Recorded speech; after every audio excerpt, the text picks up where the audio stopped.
Got you open. Come on, baby, you drive me crazy. The finest thing I've ever seen. Looking like a natural queen. I said, let me take you for a ride. Oh, babe. To the other side, we can do just what you like, girl. Get started as long as you're ready. As long as you're ready, babe. Any way you want. Oh, baby, yeah. Oh, I like it when you. Oh, baby, you drive me crazy. Break your life and got me shown. Oh, I never saw. Oh, baby, you drive me crazy. When it's nice and wet, ready for your love. Cause I'm looking at you and I like it. Any way you want it, girl. Come on, baby. Come on, baby. Come hit me with the flavor, let me taste it, baby. Oh, night. Come Come on, baby, you drive me crazy. Come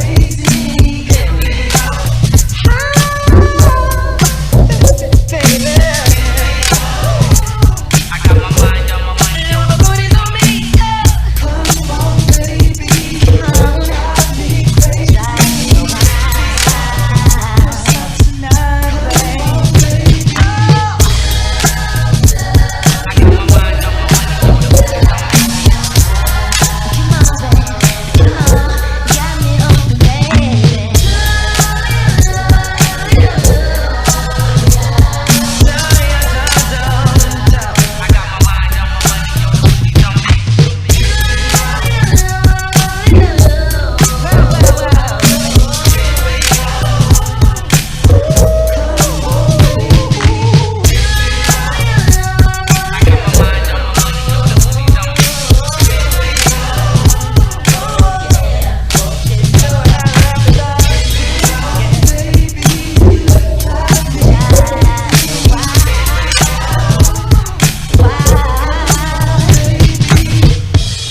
When you're at the Cups to Polar region, you're waiting for that flux transfer event for the staircase to open. You heard me? This is death, baby.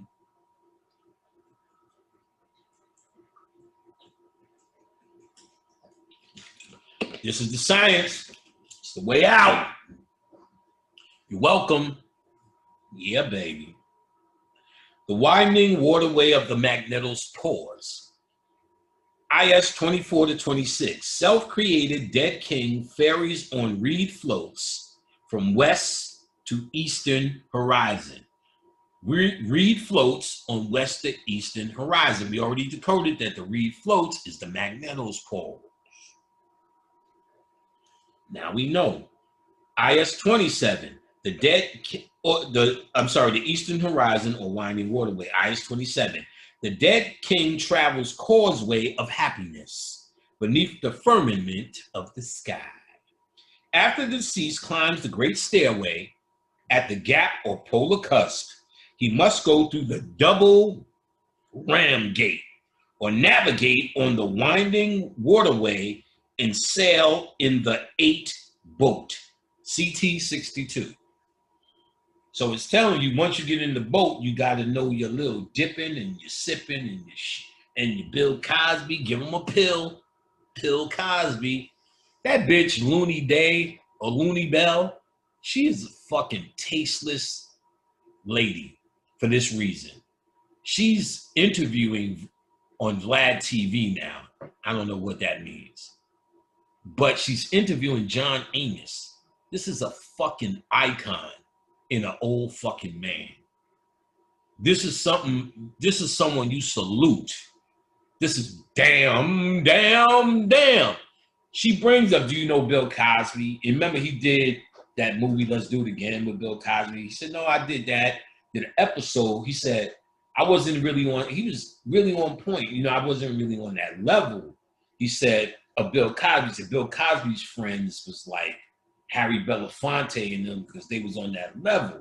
He said, but I had a fun time. It was always cool. Well, what about him raping the girls and Bill Cosby, did you know? And she's forcing him and she's going through this rant, Bill Cosby, you know, in front of this icon. You don't do that. You don't have that funky talk. You're supposed to ask this genius about his fucking life, not try to force him to gossip about Bill Cosby. It was just real tacky. And he finally got there because she kept pushing like everybody knew this was the rumors. Well, why didn't nobody stop him when he was doing it? And he gave a good answer. I can't remember what it was, but I'm like, he shouldn't be even posed this shit to. But that's the state of dumb niggas today. You know what I'm saying? Don't belong. Bobby Hemmings said Looney Dell was sexy one time. So he liked MILF. And old lady, he used to tell me, he's like, I was like, yo, that Looney Bell look like she's choking, man. When she talks, you know, her titties all up in her neck and shit. Bobby said, well, I find that sexy. I said, nigga, what? And his voice changed too when the other one did. I find that sexy. I was like, oh, damn. And I get it now, especially I like MILFs. Like, you had so many bad bitches. Like, you got to spend some time with some beat-up hoes. Like, I got a list of beat-up hoes that I had in life. Like, you would have seen, there was one motherfucker. Oh, my God. If I show you the pictures of this shit, y'all niggas would be like, what in the fuck are you doing? And shit was so bad, you know, when I got there, she looked at my dick and said, well, I like to be fisted. I said, bitch, I'm not fisting you. You know what I'm saying? It's just weird. So you got to spend time with some beat up hoes. So I get what he's saying now. Looney Dell, I just don't like her essence. But, you know, I think Bobby loves comedians. So, you know, those realms we spend time in. That's why we could be you know, well, I think I'm funny. You know what I'm saying? At times, because it's a science. And, you know, like I said, some of these masters descend, Jimi Hendrix. Some of these master students descend. You know what I'm saying? Under the banner of Jimi Hendrix is a master. And they stayed high because they are very understanding of the quantum world. You can watch interviews with the Aleem brothers, who are part of that Electric Lady movement Jimi Hendrix did. The Aleems made a couple of records, had a couple of labels. In fact, it was the first label we were signed on. Ironically, the Aleems later became these liaisons between record labels and artists, which the manager is supposed to do. And Screwball had a meeting at Tommy Boy. And at this point, I was selling the porn, so I was already retired from record labels. So they knew I knew shit. KL, why don't you come and hang? The liaison was the Aleem brothers.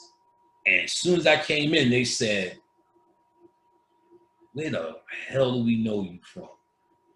We do know you. I said, I was signed to you. We were one of the super kids.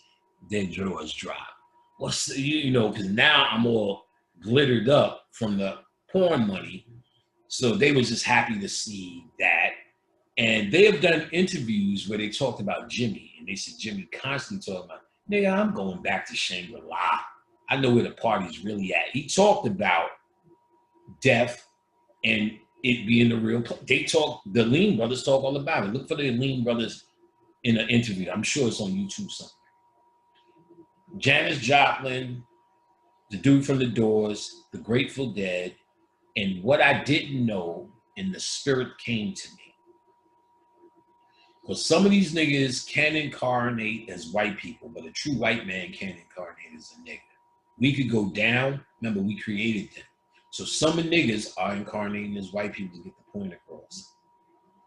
There's a white boy y'all got to see. It's a level. Joe Cocker. Joe Cocker. His spirit came the fuck through and shocked the shit out of me. I had no idea he was another one of those LSD shamans. How I know Joe Cocker was a terrible, terrible way. He's the dude that sings, "You are so beautiful." You look at it, every time you see him on stage, he said, "You are to me." Like, he's just, yuck. He was on, we are the world, we are the children. So I'm high and I said, I want to see this white man ham this fucking song up. Then I seen his other songs. And he made that. He made that. I'm fucking going, these songs are masterpieces. And I never knew it was him because I always remember that dumb song that he would bring the house down. You love to me. Like, oh, hell. But when they're showing shit from Woodstock, when this nigga was LSD'd out, singing these fucking magical songs. He would play with his hands in the air and his feet, all four limbs, doing different things that the band was doing. One hand is doing the drums, he's doing the rolls, and the guitar, and the bass with his legs, and moving some of the instrument. So he's on stage having this conniption fit, singing the song in deep trance. And I missed it with this white boy. He's dead in the 2000s. I missed it with him because I've always seen it. So it was a level I had to get to. I'm watching this shamanistic LSD performance. Judy K. King, in her lecture, this one, you gotta look it up, I said, Balls of Fire, talks about LSD. And white people also feel that LSD is the way out. That's all that Timothy Leary shit. And Crowley said the way out, he was talking to white people, is through drugs. So the drug experience, Kalindi was one of those masters. We have a master now. You see me interview him, Brother Hank. Go to that interview, get Brother Hank's info, and he will straighten you the fuck out. That experience is the experience of death. It's a wonderful thing. It's only a terrifying thing with fear. So if you're going into it with fear, you can attract negative energy. You have to go in there as the dead sun god, as the pharaoh, as the master, knowing where to get your ship, knowing where to go. You go in there fucking around, you're gonna get fucked around because there's a lot of shit. That's like going outside with your vagina out. Talking about I'm trying to get married. A nigga's gonna tell you I love you. You know what I'm saying? A nigga's gonna tell you I love you because he sees your pussy. So the universe will tell you anything because so you need to know. Your stupidity doesn't stop. You only have the opportunity to be not stupid. All right, let's see. Just inside the magnetopause layers exists called the low latitude boundary layer. That is the LLBL. And then the high boundary layer, HLBL, both which extend far into the magneto's tail. The day side, LLBL, is highly structured and very sensitive to the direction of the sun's IMF. When the IMF is southward, the coupling between the solar wind and the magnetosphere is strong. Geomagnetic activity is high, and the energy transfer into the magnetosphere is maximized. With northward, IMF coupling is weak. Geometric activity is low and low energy transfer diminished. Found that for the northward IMF and the LLBL shows that a stair step is found that for northward IMF, the LBL shows a stair step plasma density profile. The funerary texts state that the land is placed in the side of the Great West at the stairway of the lotus tank at the place for traveling upstream in the lake of the favored ones, CT 399. The idea of going upstream is similar to the advice that urges the deceased to pass on the upper road, a Rose Taju, TR4, suggesting that the HLBL,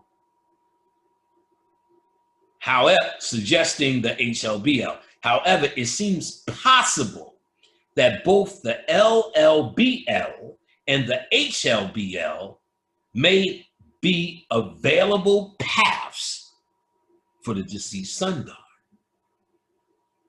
So the magnetic pores of two ways. That's what this is called. There's two ways to get in.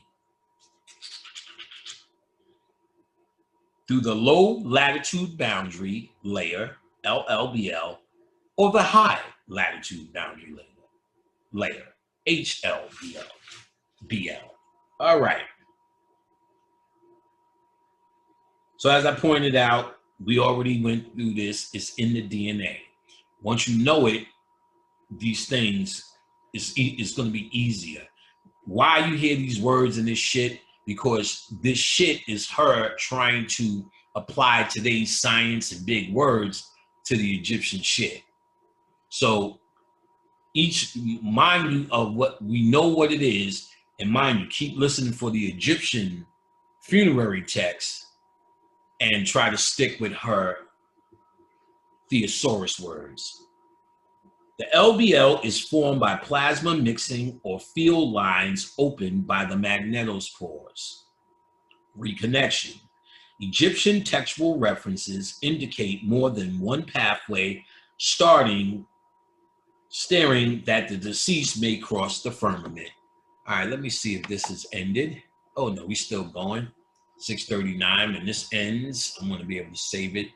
And I'm talking about I also record my voice more than the video, so in case something happens, there's like, I don't know how long, but there's a missing part in my last lecture where it is absolutely scientific, but I did the backup recording, and I'm gonna put up, it won't be visually audio, a part of that lecture that was missing where I really got scientific. I don't think it went in. So that'll be very, very, very, very soon. So that's what I'm doing. I'm backing this up in case something funky happens. All right, remember, classes are starting very soon. If you want to join, now's the time to join. I'm about to start in middle of this month. So a couple of weeks is go time, baby. Go to occultlectures.com, sign up. Always, as always, I know it's slow. We're sending shit out. I just sent out 100 packages. My son is coming tomorrow to bust shit out. The lawn guy's son, I had to bite the bullet, get him to help, but I don't have him packing herbs. I have him packing the bottles. So he's packing stuff. So when my son comes, quicker bag. My son was doing it all. That's not working. So now I got a kid to make sure the supplies are there. It's easy. My son does the email. All we really have to do is put it in bags now. It's getting better, but you got to remember, I've been in the game for so long. The list is long. My products work well. What can I do? Let me say this. Keep forgetting. Brother Rich is starting a website, and he's gonna feature products from different particular camps. And Rich reached out to me to give a product to represent on his website. That's a done deal. Like I said, I meet a lot of people in this game, and I see a lot of surprising bullshit, you know, that I'm really not surprised about. But Rich is the real deal. And I judge the real deal by the purity of his heart. There was a week where I was inundated with a bunch of Negro humanity. And, you know, I'm walking around in a rant. Fuck all these niggas. I don't want niggas at my house no more. I always was on Facebook with niggas, always commenting, playing with niggas. But it's to a point where I can't even do that shit no more. Everything means something big, you know. I can't fuck around because now Panic said it. And the Panic is saying this. So that week was like, man, fuck all these niggas. They can't, you know, it's not really that serious, and I don't take myself that serious as much as motherfuckers is now taking me. And talking to Rich really brought me back in the game, if you will, last week. So I want to thank Rich for that conversation. And where I was like, man, fuck that. I don't want to participate. I want to do nothing. He sparked it back. And I definitely want to participate with my brother. And, you know, so many things came to mind. My mother, when she passed here, Ma Dukes, you know, I can tell you incredible story. But me and my sister put together a memorial for her. And, well, first off, because of her sickness, and because in the 70s, there was so much in and out of psychiatric hospitals, because at the time, my grandmother, the same one who lived on Roosevelt Island, was able to take over her finances, and you were able to have someone committed. My grandmother would do that, have my mother committed. She would go in for a couple of weeks. She would tell me it was like jail, come back, take the medicine fat, like how ODB was. I can tell when they take that medicine. They gave OB psychiatric medicine. That's what was fucking them up and probably killed them. My mother said this medicine was torture. The side effects were torture. It gave her diabetes, high blood pressure, all that good shit. So she would stop constantly. So in between her back and forth of sickness, you know, and my will to go back home, we were at this point visiting on the weekend, so we were reconnecting with Dane and our old friends in our neighborhood. But that Sunday of going home back to our father was fucking miserable to us. We waited 2 weeks for that Friday. It was everything we lived for. We eventually got it to every weekend. It was everything we lived for. I played hooky every day then, starting in high school. I started playing hooky in 5th grade. 6th grade, I never did one thing. 7th grade, not one thing. 8th grade, I sat in the back of the class and did nothing. In the 9th grade, I didn't even go to class. Every single day I played hooky. I never went to one class in high school. Not one. Not one. I sat through a couple, you know, nothing. I used to start going to my mother's house, getting in the bed, taking a nap, get up in the morning with my books, get in the bed, take a nap. She wasn't never, she was always mellow and cool. And like I said, she was sick. So she couldn't really police that. So my father finally said, don't let him stay here. You can't stay here. I just came, had the key, came in, got in the closet, closed the closet, went to sleep.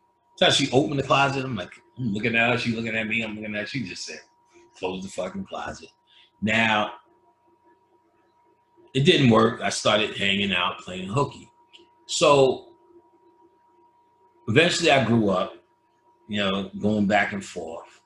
And, you know, there was times, you know, my mother was tormented in our own hood, Queensbridge. They threw rocks at the window. She was the neighborhood crazy lady. And, you know, She went smoked crack. You know what I'm saying? I went through that. I remember when I was living with her, when I finally forced myself doing so much bad with our family, there was no place to go. And she finally said you could live there. We was coming every weekend. I was playing hooky there, but finally said you could live there. So I remember Marley Marl's sister, Dushawn. She's real. She always would come up to me and tell me something real. I love Dushawn. You know what I'm saying? She came and she was like, yo, you know, your mom's just hanging around with this dude. And, you know, I think they smoke crack. You know, and I'm like, damn. So Dushawn told me, Marley's family knows us. Like, it's deeper than just a relation. Marley lived a few blocks, doors down, or buildings down. His mother and my grandmother were tight. My grandmother gave Marley Marl his first job. He knows that and remembers that. His sister, Belle, was our babysitter, me and my sister. Belle's daughter is she's beautiful. She's my girl, Danielle. She's online. She's a beautiful person, beautiful, sweet, and she's sexy as hell. And all good people, you know what I'm saying? His family is good people. His cousin, Mike, Fredo, all these little crazy niggas. That other little nigga, Marley's family. And I remember Marley being a DJ and being older. And then the first memory is when I see him in the park, you know. I said, oh, I remember him. He was the older guy, babysitter. Then, you know, we forced our way as kids. He was getting big, and the story goes from there.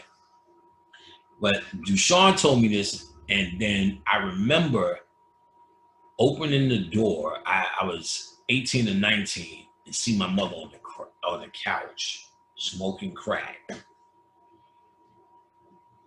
While you think that's shocking, and it was, and traumatizing, and it was painful, and it was, it's the thing that made me a man.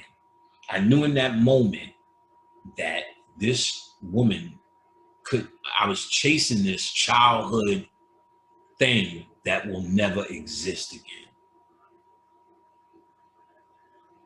Now I started hearing my father talking about taking care of yourself, getting a job, doing, you know, all the stuff he teaches you to be a man. It started coming into context. The next day, that day, I went to the hill and called my uncle. What the fuck happened? No, and that was killing us. We didn't know what happened to our mother. Why? They just came when I was 9, she was 8. They all just showed up at the babysitter, said, your mom is sick. Now for a year, our moms was sick and we was living with her. She just would talk crazy. She would start on the phone crazy. Then she turned into another person named David. She would make us call her David, and her demeanor would change. We would call her mom out the window, so she would throw down the key, open the door. We were on the first floor. She wouldn't come. We would call her David, and she would come. I remember 2000s, I was in the store, ran into somebody from the hood. Said, how's your mom? David. Like they knew that shit. It was just weird.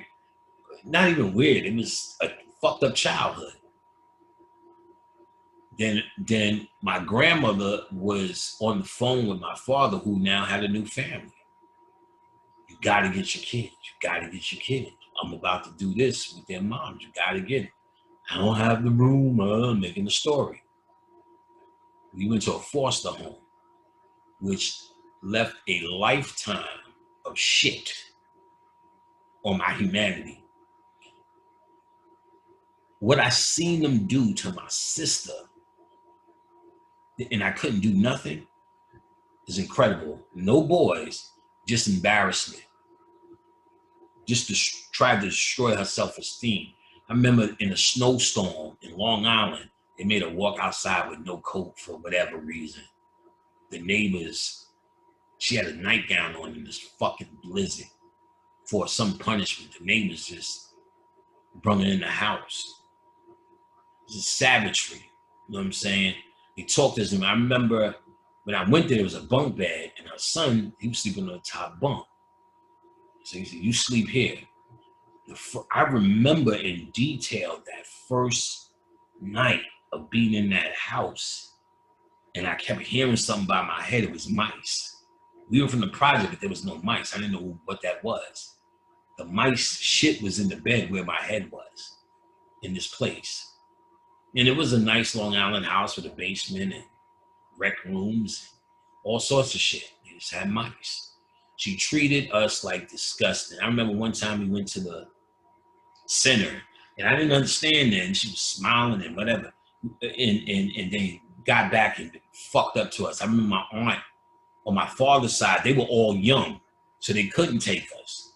We went and complained. They was bringing us toys. They were trying to arrange their lives to get us. My aunt was trying to arrange her life. She was like fucking 20, 21. My other aunts were still in nursing school. One was moving out.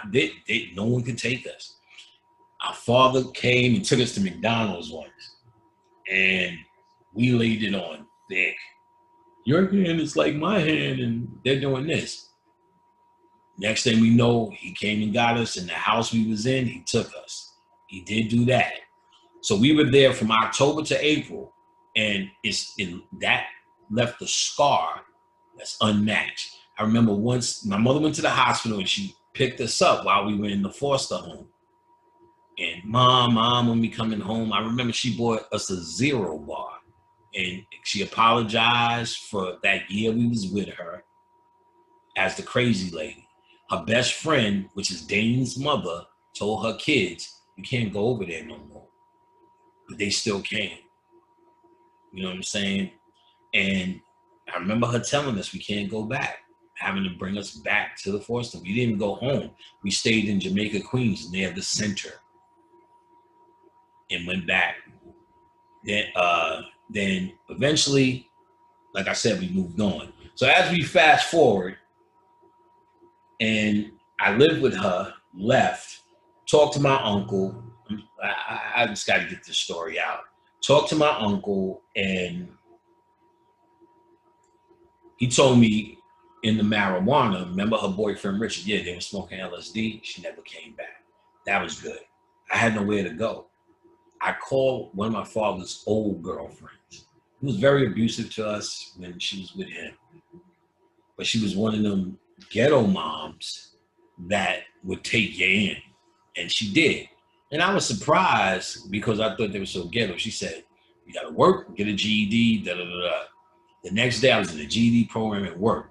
I knew now I had to save myself because there was nothing to go back to in Queensbridge that was going to save me or save me from all the pain I went through. But myself, I had to figure out a way. So life started.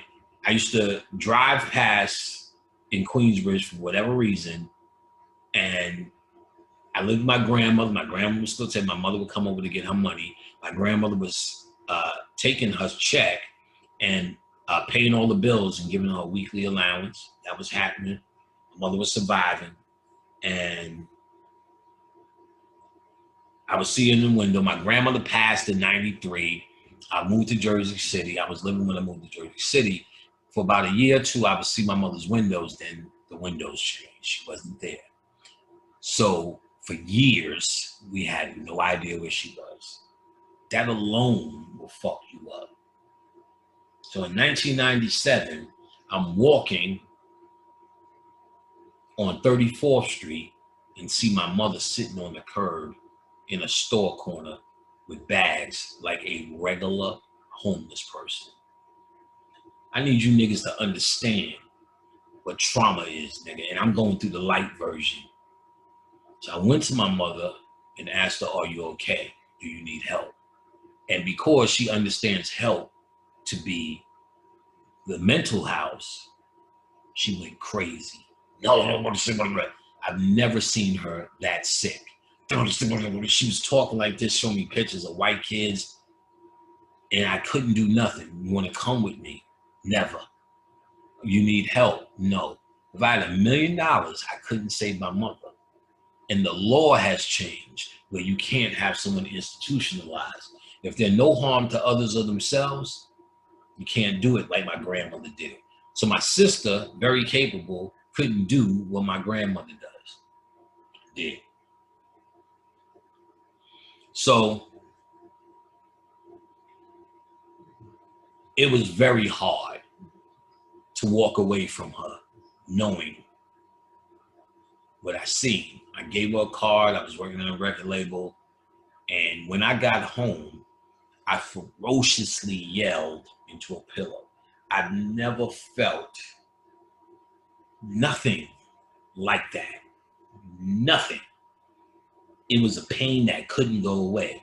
That's when I knew this is in me, and began working to free myself, to forgive, to forget, to understand. The more I got to understand the flaw of humanity, the more I knew I couldn't blame her. She was only human. The more I understand purpose, the more I understand I needed to go through that to be this. So I came to terms with all of that and let all of that go through chakra work and all of that. But now, good news. My aunts, not her sisters, because they all have given up, but my father's side, because they all grew up together. My sister was saying, I don't even know my mother's social security, blah, blah, blah, blah, blah, beefing. My aunt worked for some agency, found it, found my mother, got her in a fucking hospital, and got on meds. My aunt did it. Something I thought was hopeless. I went to see her. I'm crying, just seeing her sitting there. It is the most unnameable pain. I got catfished. And it was more like, oh, I'm coming to see you. There's always a story, always a this, always that, always a this. And it triggered something. It triggered something I didn't know was still there. The feeling or the lust that I had built up in the foster home to want to get home. Everything was about wanting to go back home and not being able to do it. Being in a place I didn't even know where home was. An hour or two away, driving on a highway in North Babylon. It was insane. The feeling, the need, the longing, that shit came back. I wasn't in love with her, but it put me in that position where I was having the same realization, like, why can't I get to you? And it showed me that pain, and I was able to release that. And I never seen this bitch. Catfish before it was a catfish. But it's things like that helped me to see what was really in me and what really scarred, and be able to let it go. That's the work. That's the work of releasing your human trauma, whatever it is. So for about 3 to 4 years, she's in the program. The program gets you a living with roommates. She moved to a nice place in Harlem with roommates. She's on semi-meds. She's talking a little bit. Dane's mother passed, her best friend. She said Lolly comes here all the time. And shit like that. But she was crazy. She was saying shit like, we gods. Remember me used to party on Saturn? She would say all of this shit. All of this shit. That's all of this shit. She said, nigga, we used to be on Saturn getting it. Used to be Manuel and you know, you young, like, what the fuck is that? But she was consistent in some of this shit. Everything was regards. She was crazy, but she was saying, we gods, you gods. She would say, she was walking in, what's up, God? And she would say, if you're fucking up, computers. She was like, her computer is controlling her, this and that. Which is really saying your humanity and your programming. I'm telling you, them drugs, nigga, them drugs. But if you have no shamanistic training, and LSD is a made-up drug, you got to take what grows: ayahuasca, peyote, mescaline, mushrooms. You know what I'm saying? You take LSD that's made in a lab to induce that. Now, you understand the government put that out and created the hippie movement. They wanted to see what happens. What happens? White people got communal, got naked,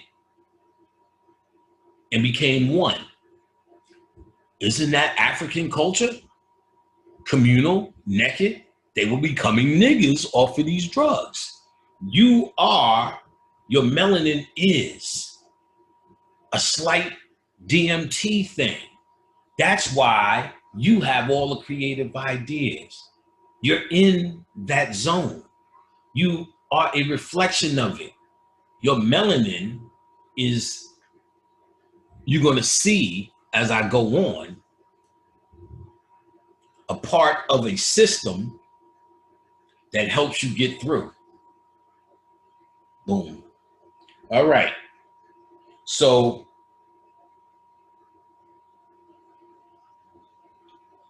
she told me after about 3 years, and at this time, my sister was able to bond with her, take her to picnics, and they went to concerts, and she was at every event. It was happening again. After I seen her homeless, shit was happening again. My sister and mother became one thing. Then my mother says, I have to move out of this apartment. They're going to give me another apartment in Brooklyn. I was living in Brooklyn at the time, and it's less supervision. I knew at that moment it's going to be crazy time again. So she moves to Brooklyn, and because she was in the streets for so long getting a check, she never cashed them.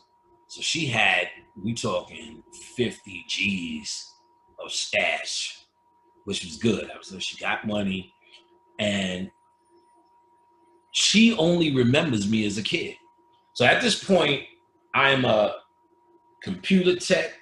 I have a Microsoft, MCSA, MCSE. These were big things in this time in 2000. And, you know, and A+ network, I'm doing it. I'm getting all these certifications. She said, did you ever get your GED? You know what I'm saying? She thinking my sister is the one, but she, you know, my sister's doing great. My sister eventually got her own apartment on Roosevelt Island, the same place we walked barefoot with my grandfather, step-grandfather, this beautiful Shangri-La. My sister couldn't get it out. So I was there in 93 with my grandmother. She got an apartment right across the way where she still lives and raised her son in 92 till now. That's how, that was the island or the only safe haven we had in a world of shit that I'm telling you. And girls get more shit. Girls get more shit. So when she moved to the new place, she calls me and says, my mother, Larry, I need $20. Okay. I was a bike rider. I met her where she was at, and she gave me a bag of trinkets. She was talking crazy. I already knew it was coming. So I gave her some money and said, Ma, I'm about to move to Atlanta. No, you're not. It was crazy talk. I knew this was about to get ugly, and I wouldn't even be in the state to do nothing. That alone was incredible. And even if it does, I can't do nothing. Whew, it was hard. Moved to Atlanta, not knowing what's going to happen. Sure enough, she becomes homeless again. My sister is running into her in the streets sporadically. I don't fucking know to this day how my sister can do it. She told me one time she ran up on my mother just in the streets, and white girls were throwing shit at her. She walked up and said, Ma, the white girls got scared or whatever. I'm like, damn, she was telling me like she was meeting my mom's for lunch and all this wild shit. She was saying like, my mom's has always been allergic to fish. She said she had a salmon or something sandwich. She said, my mother used to demand of her, give me a piece. To mine, it's fish. She said she ate it and was okay. She said some days she just be dressed nice. Some days she's not. She said she was doing all sorts of, she said one time she was on the way to work, seeing her, then stopped and took my mother to get something to eat. The boss called. She told the boss, oh, my mother's homeless. I seen her, you know, I'll be in a few. My sister always had top-notch jobs, so that she wasn't no, you know, she worked at Bad Boy. She was in the record game for a billion years. She works at Sony now. So she's always been doing good there in that area. So she didn't have no pressure. She said when she got to the fucking office, her boss was crying. And I told my sister, sometimes we talk in normalcy about these shits, but people picture their mother probably like you're doing now, and it's unthinkable what you come to see as normal. And she's crying. You know, I was telling her that, actually I told her that story first, then she told me about the boss and said, aha. So my sister's running into it sporadically. I'm in Atlanta. Bellevue called me. We had your mother. I said, for what? We can't tell you. But we had to let her go. She was no harm to herself or others. My mother know that game. She's been in and out of institutions for so long. She knows the criteria. She'll get there and talk like motherfucking Phil Valentine on your ass. Karu, Ramu, Sakmet, and they gotta let her go. They did, and just that call was so traumatizing to me, and I'm full-blown conscious. Just that call put me in a way.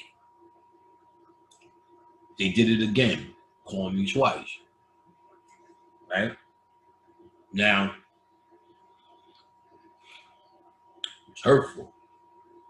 My sister seen her sporadically. My sister tried to tape her once. She's homeless, but homeless shit. Send me a video. I just couldn't watch it. Then my uncle calls me about 2 years ago now and says, Yvonne Waldron, my mother is dead. I said, you know, I actually feel relieved, man. She had such and such. I really get that when someone says she's better off dead or he's better off dead. Yeah. So I was relieved, and I knew what I'm going to do spiritually, and I know what she's going to do already. She's the one who connected me with B.O.B. to get me back to the music game. Not to make records, but she knew she was a incredible record collector. She got up out of bed, got on the couch, and listened to music all day, every day. That's all she did ever since her crazy. Got up, turned on the radio, listened to it all day, no TV. Music. She had stacks and stacks of 45. She was a collector of everything. She bought rap music. She loved that shit. All of it. And so it gave me a love for music to the point where I was making records. And then I outgrew it. You know what I'm saying? I became conscious, did my thing, and it was over. Her spirit came through and remembered the joy of creating music. She remembered when I did move with my grandmother and got to SB12, I remember her coming in and looking at me, fuck with the drum machine, going, oh, that's nice, and that's this, and how's it done? So I showed her taking a record, taking a sample, it's recordings that you're manipulating, blah, blah, blah. And she said, oh, so what I have would be a fucking gold mine. I said, now you got it. Your record collection is incredible, and I would eat all day. So she understood and knew where I was coming, and she, in her mind, was my greatest victory through the trauma, my love and excitement for music. She remembered it. So when B.O.B. came, well, let's go back. And I know this is another long side story, but it was too much for it because we're going to get back to this. This shit is going to be 24 hours if we got to do it. I'm going to get it through. All right? So you have the luxury of coming back to it. So listen to this shit, nigga. So she's dead. So he said, my uncle, they buried her in Potter's Field, which is just, they don't know who it is. They just I said, what in the fuck? So my friend, we got to get her out. This nigga, I think we need to just let her. I said, what?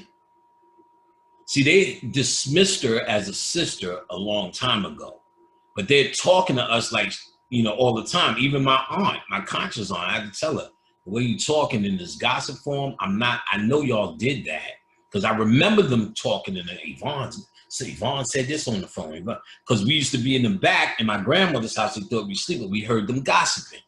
So they're trying to do this gossip now with me, and I'm saying, I had to tell them, yo, this is my mother, not my sister. I didn't grow up and see this happen. I'm the victim of this shit. So you have to have a different way of speaking when you talk. So this nigga, we can leave him in Potter's. I said, you crazy nigga. When I said that to Dane, before I said anything, he said, I'm gonna see what I could do. He already knew. I said, hold on. When I talked to my sister, she said, nigga, I got a lawyer getting her already. We ain't having that shit, nigga. I said, she needs to be in this fucking house with me. So my sister got that lawyer, got that body, got that DNA test, burned that body, and got those ashes. No tap. My sister, I bought an urn, sent it to her. My sister put the ashes in the urn, sent it to me. The urn now sits in my house. My mom's is here, nigga. You heard me? Here. We took some of the ashes, because my mom's channel came through, and took them to Motown. We got early to Motown. I paid for my sister to go. We did a lecture. My sister would roll with me to lectures anyway, because she was doing the door with me. Effectively, she's a motherfucking beast. I love my sister. A beast. She's one of the greatest survivors I've ever witnessed, because what we went through, I watched her go through it from a different perspective, and that motherfucker's a G. Hands down. An intelligent ass G. And I see her now absorbing my conscious words. She's getting out. To my sister, much fucking respect to you. So she got those motherfucking ashes. She got that body, my sister. She got me what I needed. My mother in the house. We went to Detroit, sprinkled the ashes all around Motown. And then we took the tour. Turns out they play fucking Motown all day. That's her shit. She sits up and listens to music constantly, and that's what they do. She's a Motown sound ass. So some of them ashes went there. My sister said, that's the greatest thing I've ever done. My mother's at Motown. Then my mother also asked to be a part of New York City, a love. She used to sit in the park called the River Park across on a certain bench and just sit and watch towards Manhattan. We went to the river and dumped her ashes in the river so she could be a part of the New York system. So good work. And a little bit before that, we put a memorial together. And you heard that long, detailed story because I wanted to get it off my chest. I want you to understand human hardship is not unique to you. I went through human hardship, and I'm trying to tell you, because I went through it, it put me in the mindset to look for something greater, because I know this can't be our story, not our full story. And if I didn't go through what I went through and had more contentment, you wouldn't hear what you're hearing. I'm here to do this, and I know I needed to go through some hellified, illusionary trauma to get here. And I knew that before I came, and that's the sacrifice. That's the sacrifice that I knew I would make to come to be this. And I'm not asking for nothing, pity or even nothing, just so you know. Some of us came down here understanding different shit. I'm telling you, this is what it is. So we put together, me and my sister, a true memorial for her. Both sides, my aunts, uncles, on both sides, because they both all knew her, all the cousins, and the whole shit. I got herb pack money, so I'm sending my sister real, get that. My sister organized. She got a live doo-wop band. She got some African drumming niggas who she said, my brothers Panic. They said, brother Panic, we gonna beat the shit out these drums for you. I said, I don't know who you are, niggas, but I'll shade to you. And they did.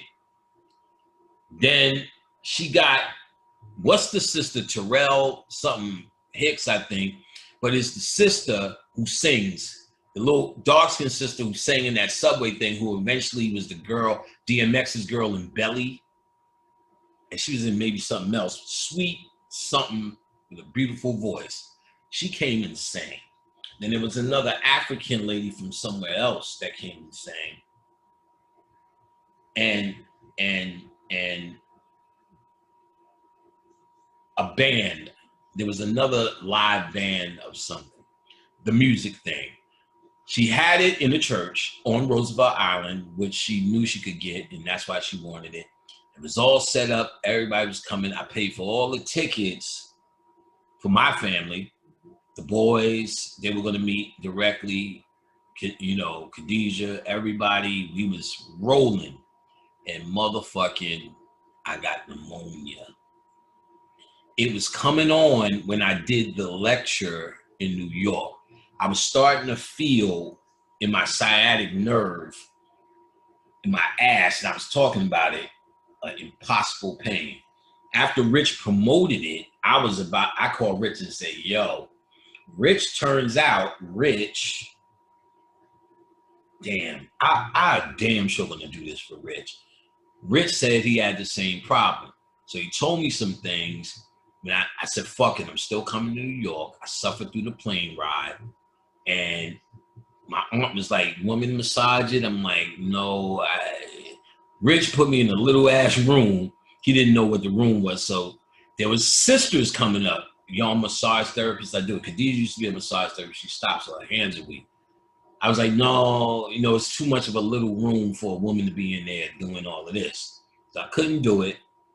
But Rich said, I got you. I'm gonna get you an ass cushion for the ride back. Yo, let me tell you, Rich's ass cushion was beautiful. Let me see if I may have brought it upstairs. No, I'm sitting on it. What the fuck? I finally found an ass cushion. You know what I'm saying? Brother Rich, you would be proud. You know, when you're sitting down for all of this time, you know what I'm saying? So far, we've been sitting down for what? Over 6 hours. Let me save this file and stop so I can do a new one. Save as. Come on now. So, Rich gave me this cushion. It was fucking beautiful. Give me 1 second. Let me save. Let me get a name. Let's call this one Dead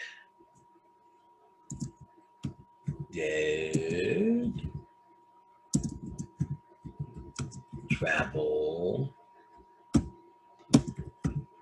1. All right. So I'm saving this back up. And I'll start it again.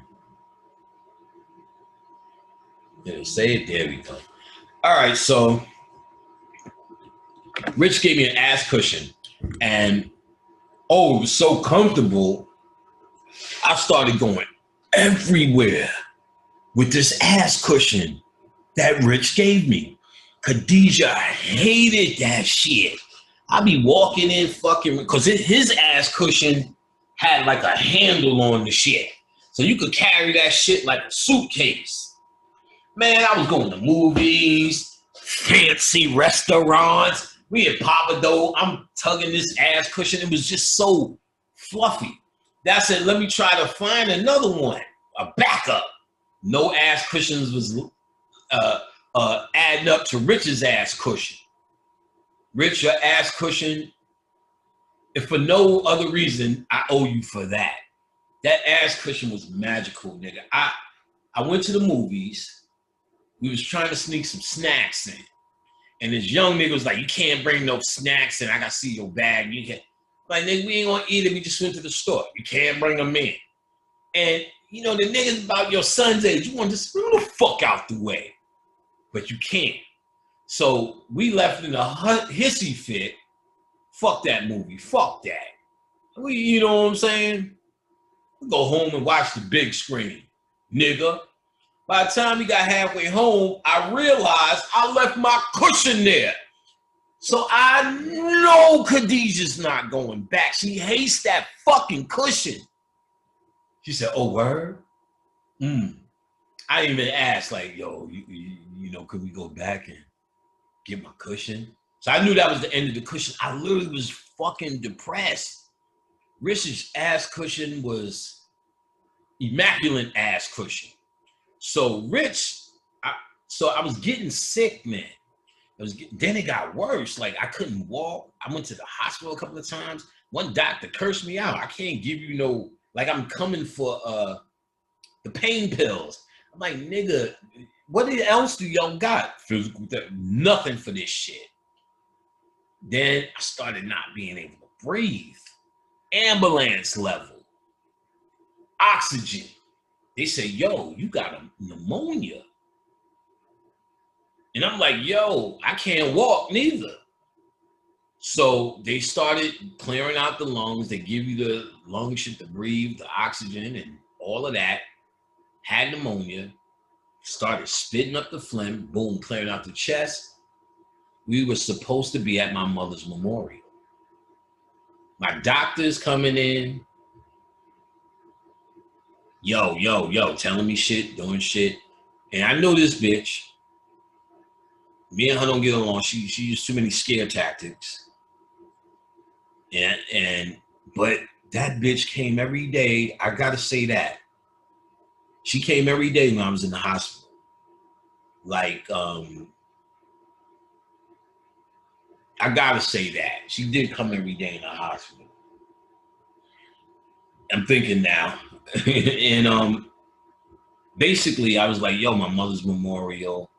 I'm like, yo, I'm ready to go. I said, they got oxygen on the plane. And she was so rich. She said, yo, she knew I wasn't ready, but she knew how important this was. She said, yo, fuck it, just go to the hospital there. You can't do it. Da, da, da. So my breathing was coming back. It wasn't there. I knew I wasn't going to make it. My mother's memorial.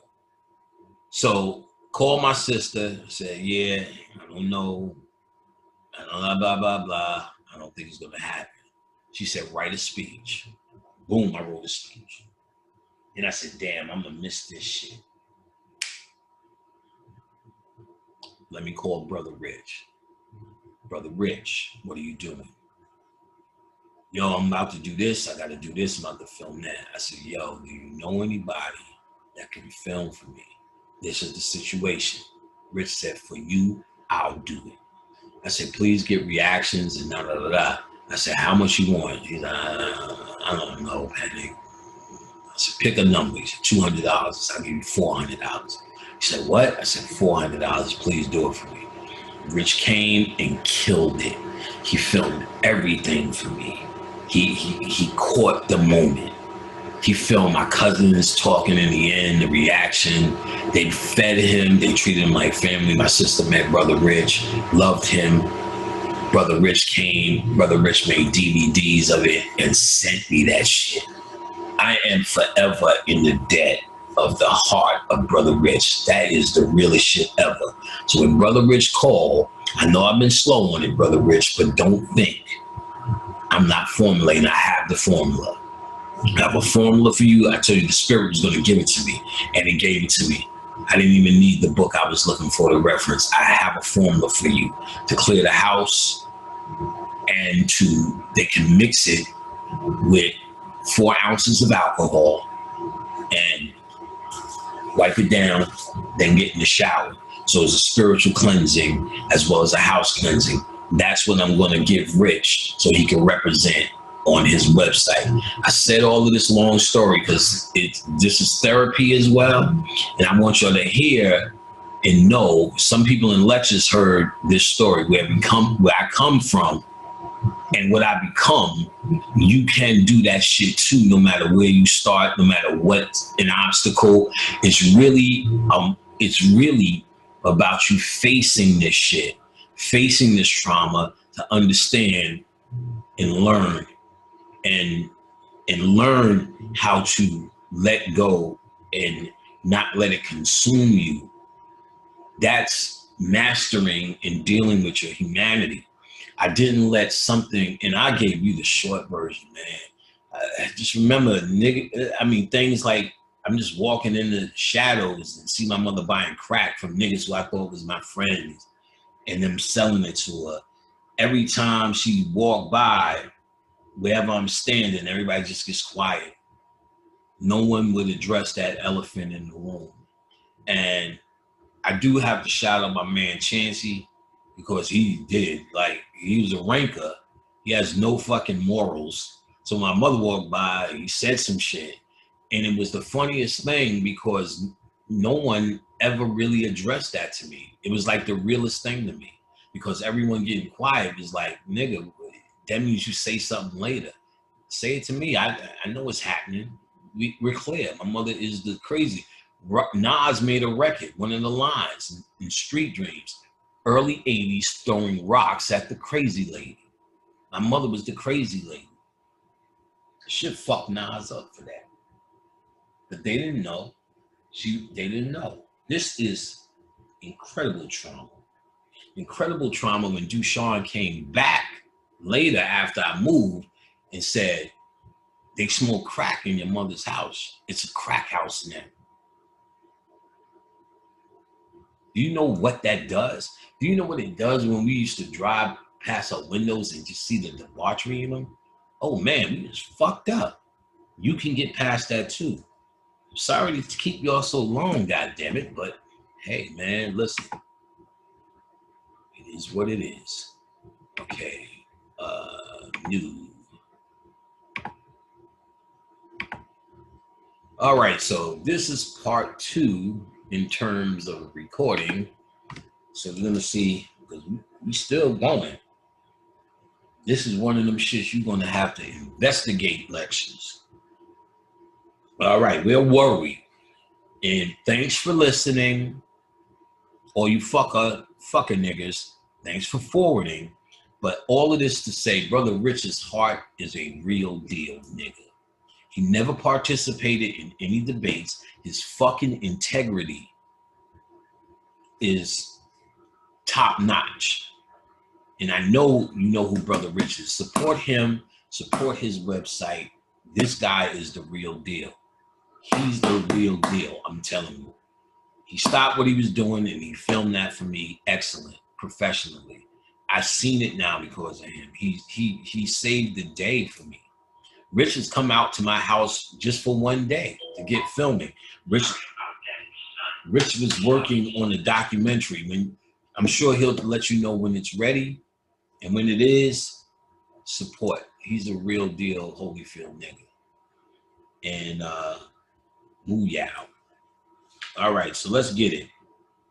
So the LLBL is formed by plasma mixing or field lines opening in the magnetopause reconnection.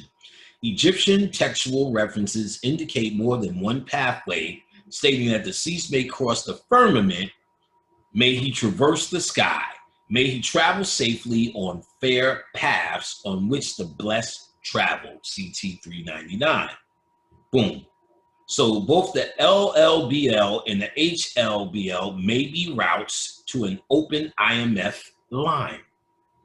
Although the texts prefer the upper path, that is the HLBL of the magnetopause decoder. So you should be going for the upper path, the upper room.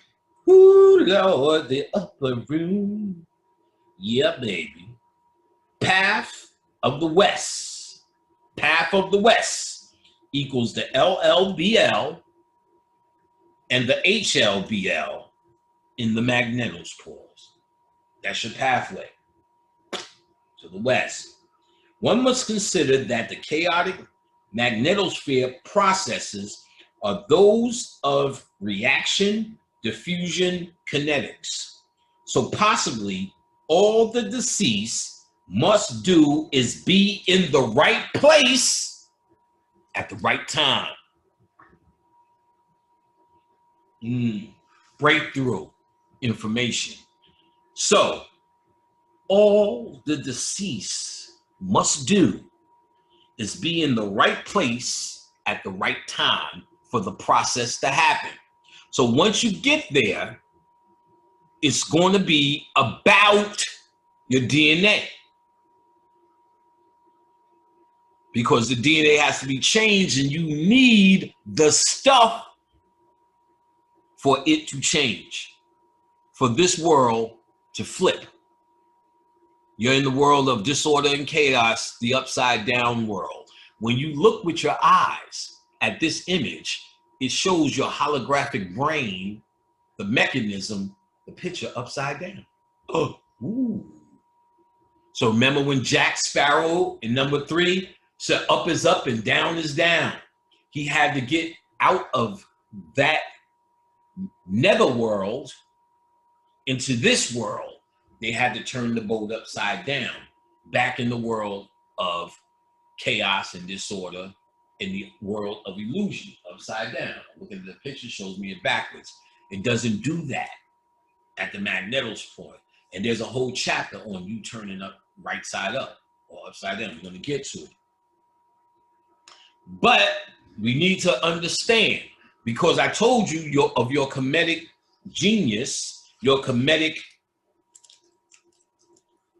DNA, all you have to do to get the process started is be in the right place at the right time.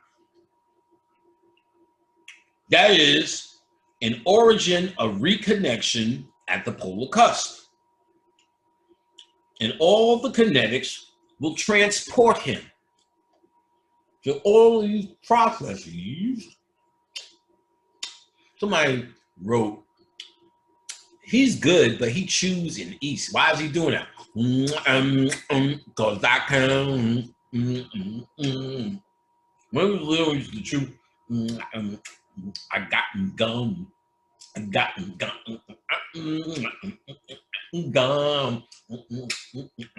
Crunch bar. But now you gotta watch me chew, you dumb fuck. I hate you commenter niggers. I think it takes a loser to wanna. I think he's terrible. And I get the nice gesture. Panic, get a graded. Get the work. Go to the library, you fuck. He's good, but he's crunching too much. Even if I was crunching too much, I talk to the real niggas, you know what I'm saying? Well, I could be eating roaches, and they still would say, I don't give a fuck as long as he's talking this shit. You can eat that fucking keyboard over there. I need this. If you're worried about me chewing because I'm not professional enough, what's professional in this? What's professional about turning on this fucking YouTube camera? Just always trying to be professional about nothing. And your nobodies. I don't consider myself anybody but a teacher.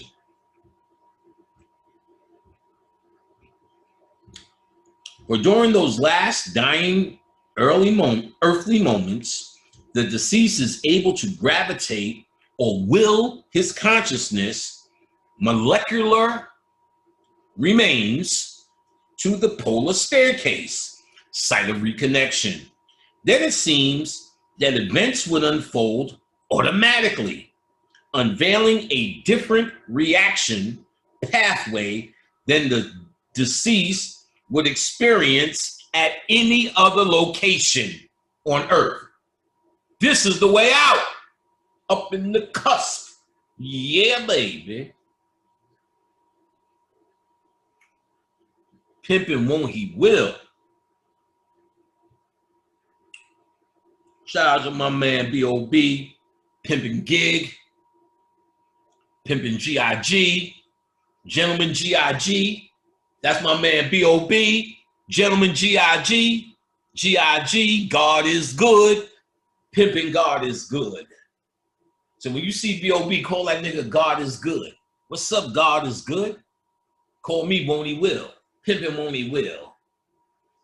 Won't he will. W. Oh, shit. Let me get that W right. All right.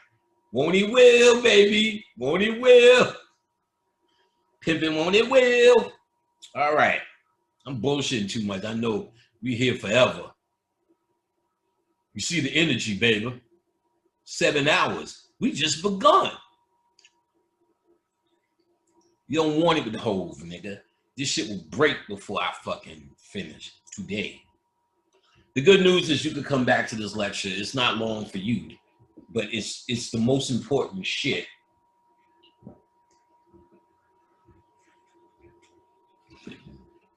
You can possibly fuck with. All right, let's go. Shit, we still going.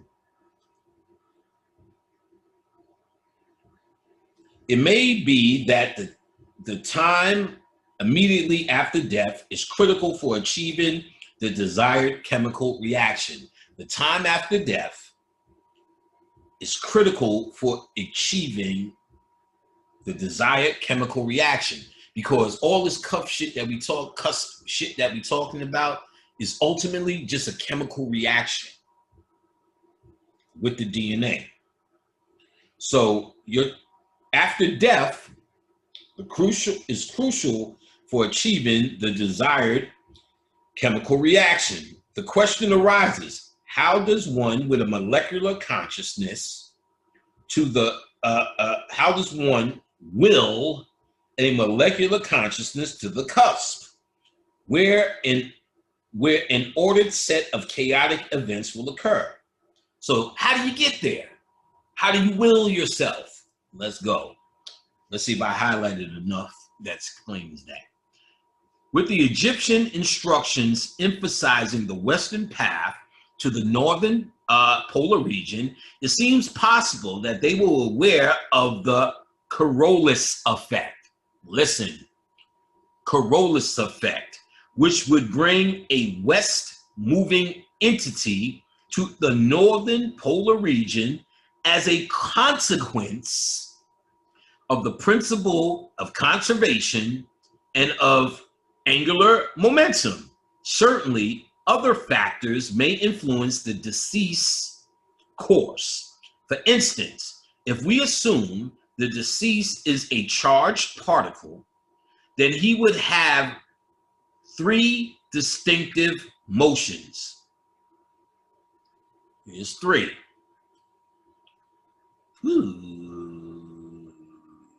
Where we at?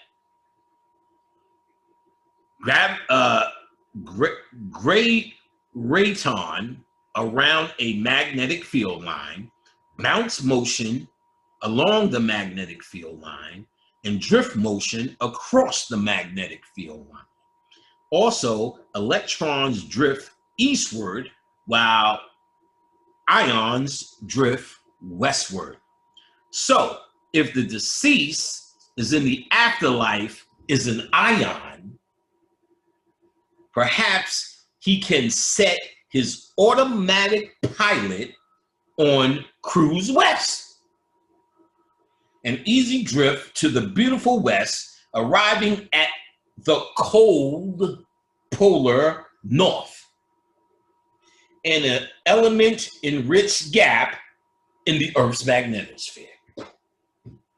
So she's saying there's a Coriolis effect that brings ions to the west. They're saying the dead or deceased, you can move as an ion now. And you might automatically be able to get to the cusp. See, when you get to the cusp, game is on. Like I said, you're in the right place, perhaps at the right time. See, Beetlejuice is one of those things that made that staircase a little bit easier and accessible to niggas who ain't do as much work. It was a big release. It is a big release for a lot of Negroes who were stuck. And a lot of ancestors took that, a lot of masters took that boat, that ride home when it first got here. Ashe. So a lot of conscious people who are truly conscious got a kiss of light, and they don't know what it's going to be. And I said in Balls of Fire, she told you how all of this that I just talked about comes at you as a virus, as bacteria. God damn, nigga. So after Beetlejuice, they started telling you, stay in the house, put on this shit, don't communicate, because your communication and being next to me, I can pull from you certain energy in our aura, which is light. So somebody may have more of an effect. They don't want us together. That's called horizontal gene transfer that I told you about. She breaks down the elements of the aura in the lecture Balls of Fire, and she breaks down how your aura colors as these fucking elements. Oh, I'm telling you, they're giving it to you now. They're giving it back. They can't do nothing with it. They're giving it back. Yeah, baby. So she told you what the aura really is and how it changes, so on and so forth. So Osiris, the Great Westerner, right? So Osiris, the Great Westerner. Now we get it. We see the importance of why the Kamites spoke of the West the way they did in reference. And then, there's a lot of coming forth by West, the new day in the West, Osiris, the Great Westerner, because everything they're talking about is about getting this westerly ride out of here. So the Egyptians weren't playing. The Kamites was not fucking around. They were all about that get the fuck out. We were not fucking around. I am not fucking around. And you need to stop fucking around. This is it. But if the deceased is an electron drifting west with protons, we could imagine the following scenario. The deceased decides to connect with solar high energy ions in the magnetosphere of the northern polar cusp by going towards the beautiful west via the Coriolis force, arriving at the pole with his new death vision. He sees actual energy landscapes of a great stairway or a ladder, radiant auroral shapes such as arcs, bands, rays, pillars, draperies, and coronas. Created by magnetic field lines and solar energy, the deceased climbs the auroral great stairway. According to textual advice, he is at the famous gap in the Western Mountains or the polar cusp, where he joins Ra's ferry boat for his trip through the Duat. The first division of the Book of Gates of the Duat, according to the sarcophagus of Seti I, shows the mountains of the west split open for the solar bark to sail through. The god is symbolized by the transformative beetle, the disc encircled by a serpent, a symbol of energy. The text states that the great god, whose transformations are manifold, will join together his members. The great god will join together his members. This sounds like Osiris being assembled.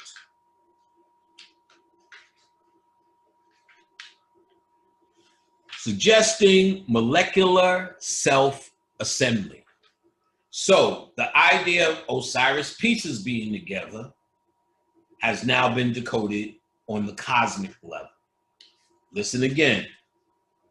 This text state, and the text they're talking about is in the sarcophagus of Seti I. The text states, the great god, whose transformations are manifold, will join together his members, suggesting Molecular self-assembly. I told you, you got to do this. No one can do it for you. You have to reassemble yourself into the Osiris. The deceased at the gap states, I fly, I soar between the two great mountains which Ra appears, CT 305. Reviewing the cusp, we can easily explain the dynamics of noting 7 attributes in one morning.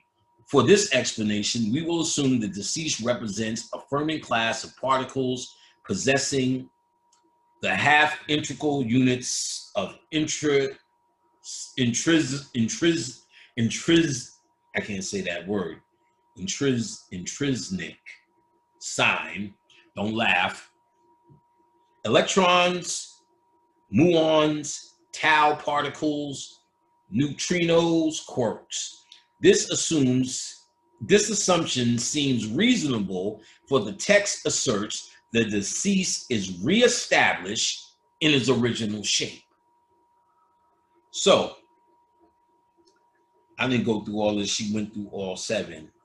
Figure 8, the Egyptian gap, a drawing from E. Wallace Budd. So here's another version right here of the 2 mountains, the Egyptian gap, and yep, that's Cthulhu. That's the Sunbow. That's the Sunbow. And see those guys standing up? We didn't get to it yet, but those are the 42 genes. We're going to get to the 42 genes that, because now that you get there, they're going to talk about the DNA process. The 42 genes that Tahuti rewrites. All this shit is fire. We're going to get there.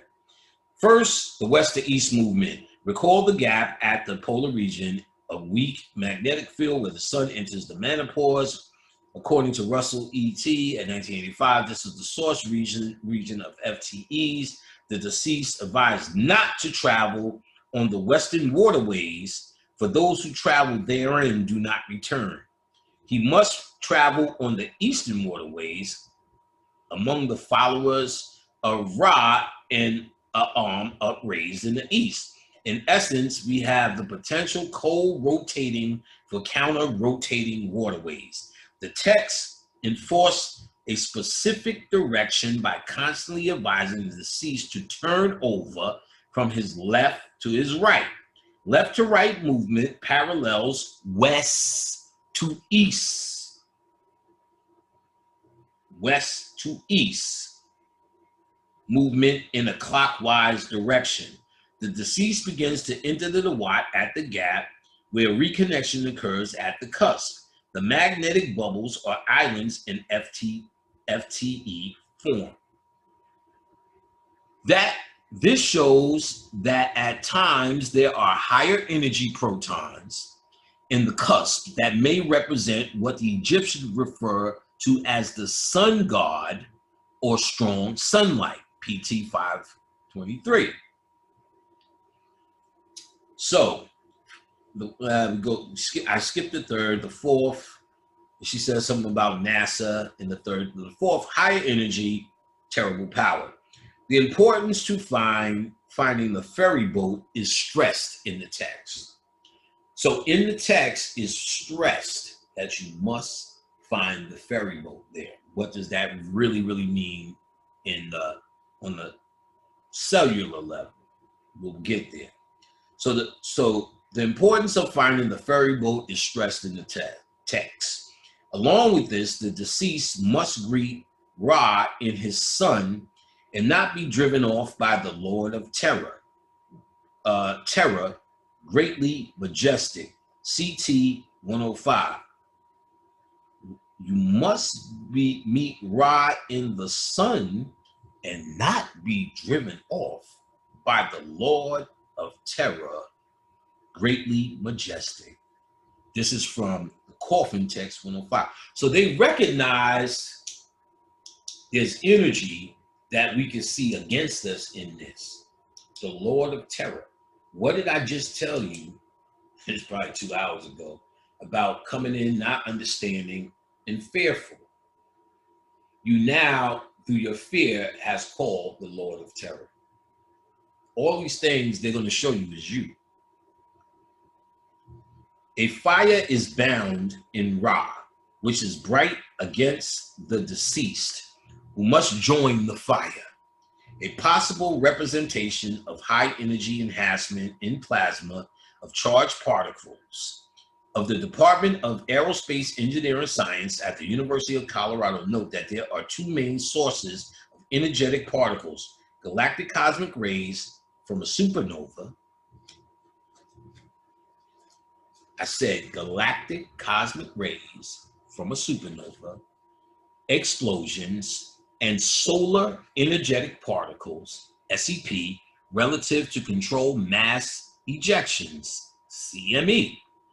Solar UV radiation ionizes these neutrals and accelerates them to Earth, where the ACR becomes trapped in a third Van Allen belt.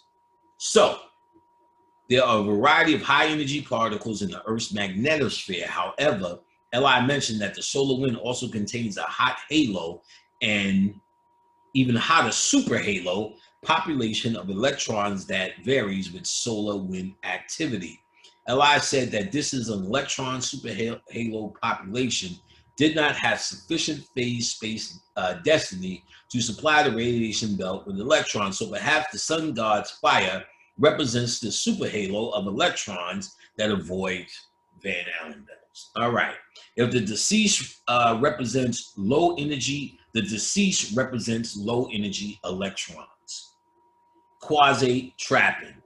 We could say that being quasi-trapped in a hot Van Allen belt might be a good approximation of hell envisioned by various religions. Yes, but more precisely, it's a place where you're stuck, i.e. Davy Jones' locker. Captain Sparrow was in the Van Allen belt. That's the locker. They came and rescued him from the Van Allen belt. They went upside down to get back in their world with a green flash at the sun. That's a representative of Osiris getting on. That was supposed to be when that green flash happened, the sun picking up Osiris. They keep fucking with you. That's how I know these Hollywood niggas know it, because he ran all of this information played out in that fucking movie. They have our shit. That's what their smug fucking attitudes is about. But I'm going to drop on this tape. I don't give a fuck if it's fucking 24 hours. What they are, how it applies to this, and how they ain't going no fucking where. We are geniuses when we made them. We cut them off for that which is real to learn a fucking valuable lesson about what this is. They are designed for us to hate this, because that pushes us to move out of this, not come back, and let them have it. Let them grab all the pussies. They can't fuck around with the pussy in the cuff. Cuffs. So the Van Allen belt is why the deceased hate storms. CT 1199. The Egyptian says the deceased hates storms. She's telling you the storm is the Van Allen belt, based upon particles and blah, blah, blah. And worries about not finding a ferry boat. Boom. That funerary text resounds with the advice that the deceased to avoid storms. During the substorm, the magnetosphere is shocked by the solar wind, which may temporarily stop the entry of ambient cosmic rays particles at the cusp. So that fucks up the stairway, these storms. IS 107, deceased receives warrant, power, protection from Orion. The Dewat grasps the deceased at the place where Orion is the birth of Orion will be prevented if the deceased does not access the sun god. Listen again. Deceased receives warrant, power, protection from Orion. You hear that? Orion's daddy's home. He's got you. The Duat grasps the deceased at the place where Orion is. Cusp, baby, the cusp. It's the birth of Orion. We're talking about you. You become Orion. You become Osiris. You are that, baby. He will be prevented if the deceased does not access the sun god. You can't do it unless you access the sun god. You got to be there. This is the math. This is the science. 6 cosmic rays of Orion. Protons are the most abundant components of high energy and cosmic particles. Mind you, y'all get this book to read it yourself to get more. If something's missing, I try to highlight where I can walk through it and get it. Looking at the constellation Orion closely, we discover that Betelgeuse, who is a red supergiant on the right shoulder of Orion. God damn. Listen. It is an ancient star approaching the end of its life cycle. So they said that Betelgeuse started losing light in 2019. They started reporting it when I searched it online. We noticed it then 2019. But here, a book that was created in 2004, she's acknowledging Betelgeuse. Why is she saying that? God damn it. I'm telling you, that's the key. This light from Orion came here, nigga. What are y'all doing? Nigga, if you don't have the mental capacity, if you don't have the fucking spiritual energy to recognize that power that came here, because you thinking like you're gonna vote Democrat, you're missing out. This is it. This is all about light. Light has come to you. Come on now. Or Orion, if we look at the constellation Orion closely, we discover that Betelgeuse, a red supergiant on the right shoulder of Orion, is an ancient star approaching the end of its life cycle. Recently, the Harvard-Smithsonian Center for Astrophysics in 2000 reported the first direct evidence in Betelgeuse pulsating chromosphere or streams of gas in opposite directions with velocities of 10,000 miles per hour, like a human heart. Betelgeuse, like a human heart, Betelgeuse pulses, expelling gas from its surface out into space in one direction, while a second stream of gas falls into the star. It's sending out a signal, nigga. It's here. It's here, I'm telling you. Could this blow up of gas account for the Egyptian claim of 1/12 spewing out from Orion? So the Egyptians knew Betelgeuse was spewing this gas, and they recognized it.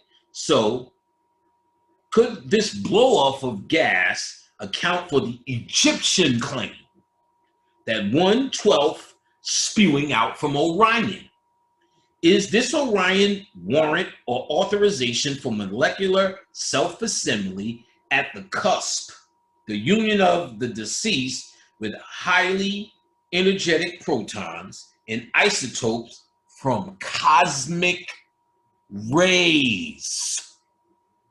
They're telling you cosmic rays are intricate in the process, meaning Betelgeuse expelling its light is the cosmic rays that came here, nigga, from Orion to give you that ancient lambada phase bacteria that dominates and transforms your DNA at the cusp as you travel the waterways in the sunboat to become the new god. Betelgeuse, do you get it? They made why did they make a whole movie with that? You got to think, when he had a prison suit on, they know the energy is locked down. They spelled his name like they spelled the star, Betelgeuse, but it's pronounced Betelgeuse. Betelgeuse is about, they told you in the fucking movie, they said, yo, we trying to exercise something, so we're going to get Betelgeuse. Said, don't get Betelgeuse. He'll exercise all the day. This lady was the Juno, the wife of Zeus, which is the demiurge. And they show people in a factory in the movie Beetlejuice dying and coming in and out. When she asked the questions, these people, these ghosts, was able to live in the attic. That was representing the astral world. And these new people moving in, that represented Earth. They couldn't go outside. That represented that magnetosphere or the desert, which is considered the fourth dimension. I believe this process is the fifth dimension, the boat. It could be. Let's not even go there. So let's keep going. The union of deceased, the highly energetic protons and isotopes from cosmic rays. Cosmic ray acceleration to Earth by protostellar winds in the Orion molecular complex is theoretically possible. IP 195. The text states, I bring him the breezes of the north wind, CT 46, and I am among the imperishable stars. Who are you? TR 149. That's Beetlejuice talking to you. Who are you? You have to be able to say to that energy, and you say it with who you are. I am God. I am Osiris. Don't play with me, nigga. You get an Osirian situation on the table, and you don't want me on your plate. Beetlejuice, you may pass, nigga. Here I am, because I only commune with the gods. You calling yourself a god, but you are acting human, nigga. And you can't experience these things. These things are reserved for that which is in you. And if you can't radiate it and you don't know what it is to receive, then you won't. So listen what Beetlejuice says, the consciousness of Beetlejuice. I bring him the breeze of the north wind. They're talking about cosmic rays, what she call it, cosmic ray acceleration to Earth. She said this cosmic ray is Orion's warrant and authorization for molecular self-assembly at the cusp. We know that. The union of the deceased with highly energetic protons and isotopes from a cosmic ray. Cosmic ray acceleration to Earth by protostellar winds. So there's a protostellar wind that brings cosmic rays to us. Beetlejuice is here. You need to stop believing that all of this shit is everywhere and there's a big universe to travel to. That's a hologram. You live in an observatory. You ever been to an observatory? What is that? So you've seen back and it's a dome over a flat surface, and then they show you the universe. And in that observatory, you don't know where the fuck you are. You think you are clearly outside looking in the stars. What if It's the same thing. What if the magnetic core is putting on this light show? This light show that reflects as above, so below. They had to do it. So all of these things we see and all of these happenings are happening on the inside. Things are being released in your DNA. So it's really not going anywhere.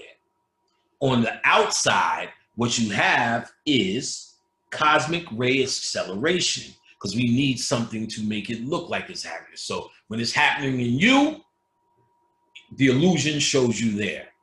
When you're losing light in Beetlejuice, it's because we're absorbing and using old light in our DNA.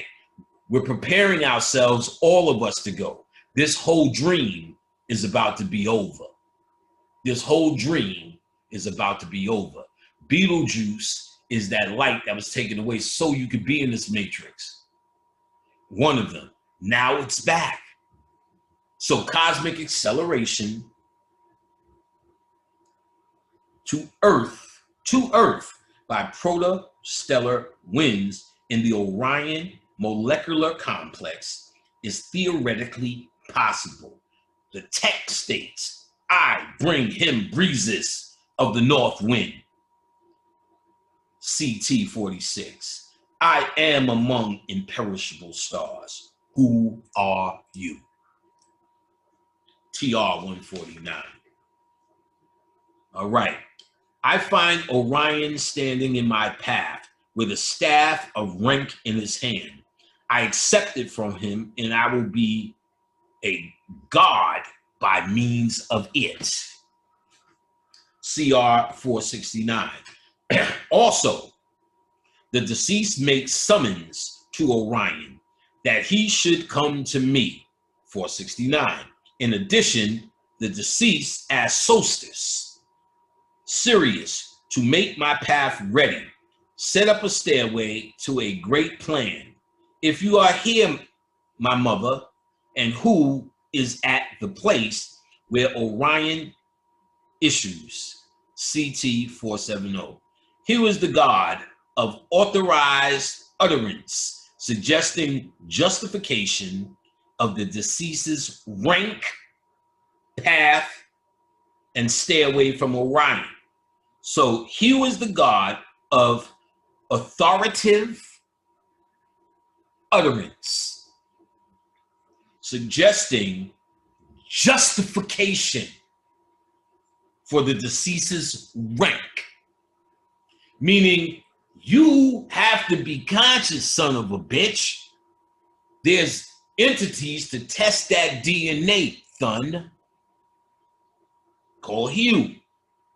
And he wants justification for the deceased rank, path, and stairway from Orion.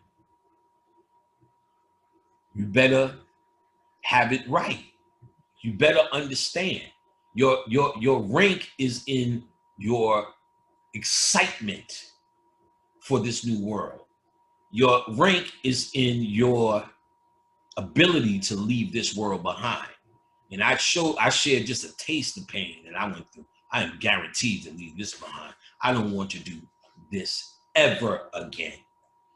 I'm sorry, Bobby, but whoever asks, the answer is fucking no. You understand what I'm saying? I learned a lot, and that's the point. Because to teach, you have to study. So that's what's always good. And there's more to I can add more to my landscape. There's people who will get out, who study, who have the will, who's pure of heart. Yes, people panic. I've been fucking with you for years. I never reached out. I just want to say thank you. They didn't become or try to become extra friendly, but they acknowledge that they hear the message. They will get out, and they have an option now, their God, to come to realms they're familiar with and set up shop. You can come to our house. You know the rules of our house because you heard me give them to you all these years in lecturing, how we study, what we do. So if it resonates with you, and it would if you're listening to me all these years and saying, I'm doing this and that, you can come. You will learn more on a different level. Ultimately, to set up your own shop.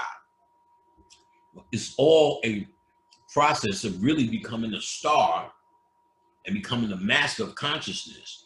So if you create a planet, let's say like Earth, with 2 suns in balance,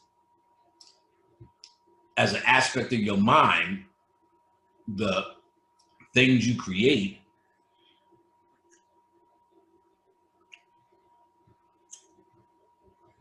will live in harmony because you are that light, that sun that has the experience of going through many lifetimes to understand, as you evaluate me as Panic, the flaws, the understanding of ego.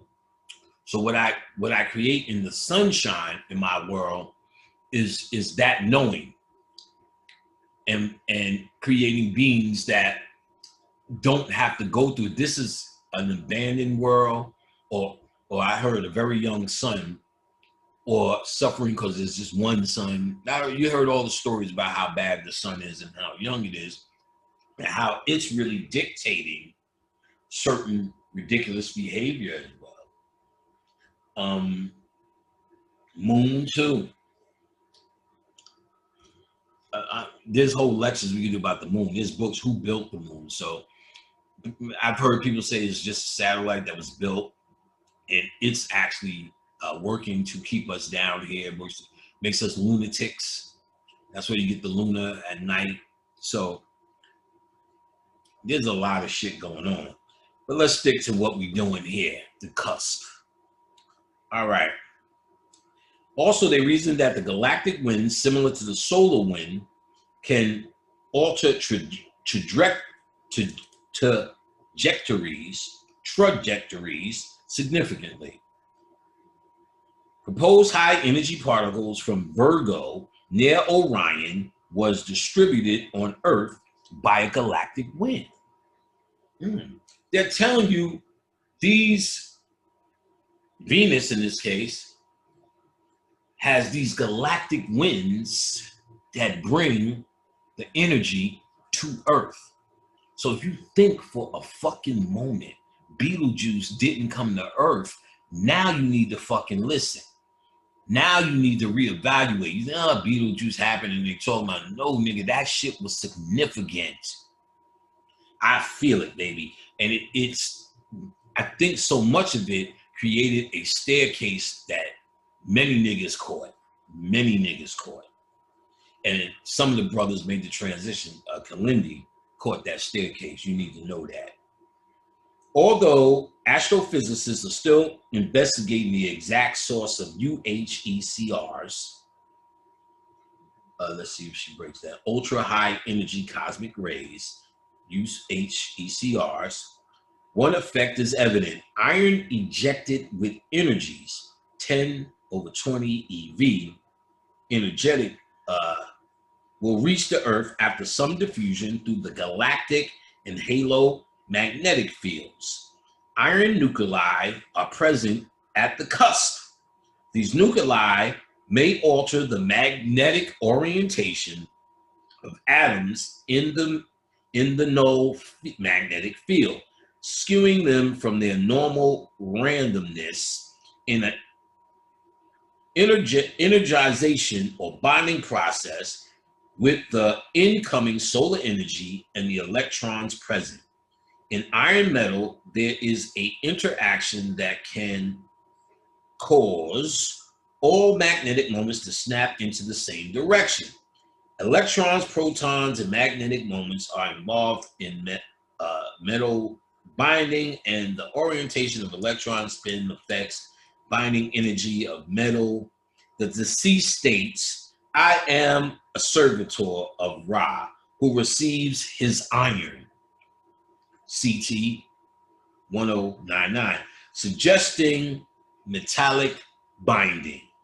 It is also interesting that the deceased claims he is one of the lords of the gods' domain and desires a seat in the gods' domain in the presence of the lords of the West. TR81B. The use of the word domain may refer to the region, uniform magnetization of the modern physicists define it also, the funerary texts repeat the deceased should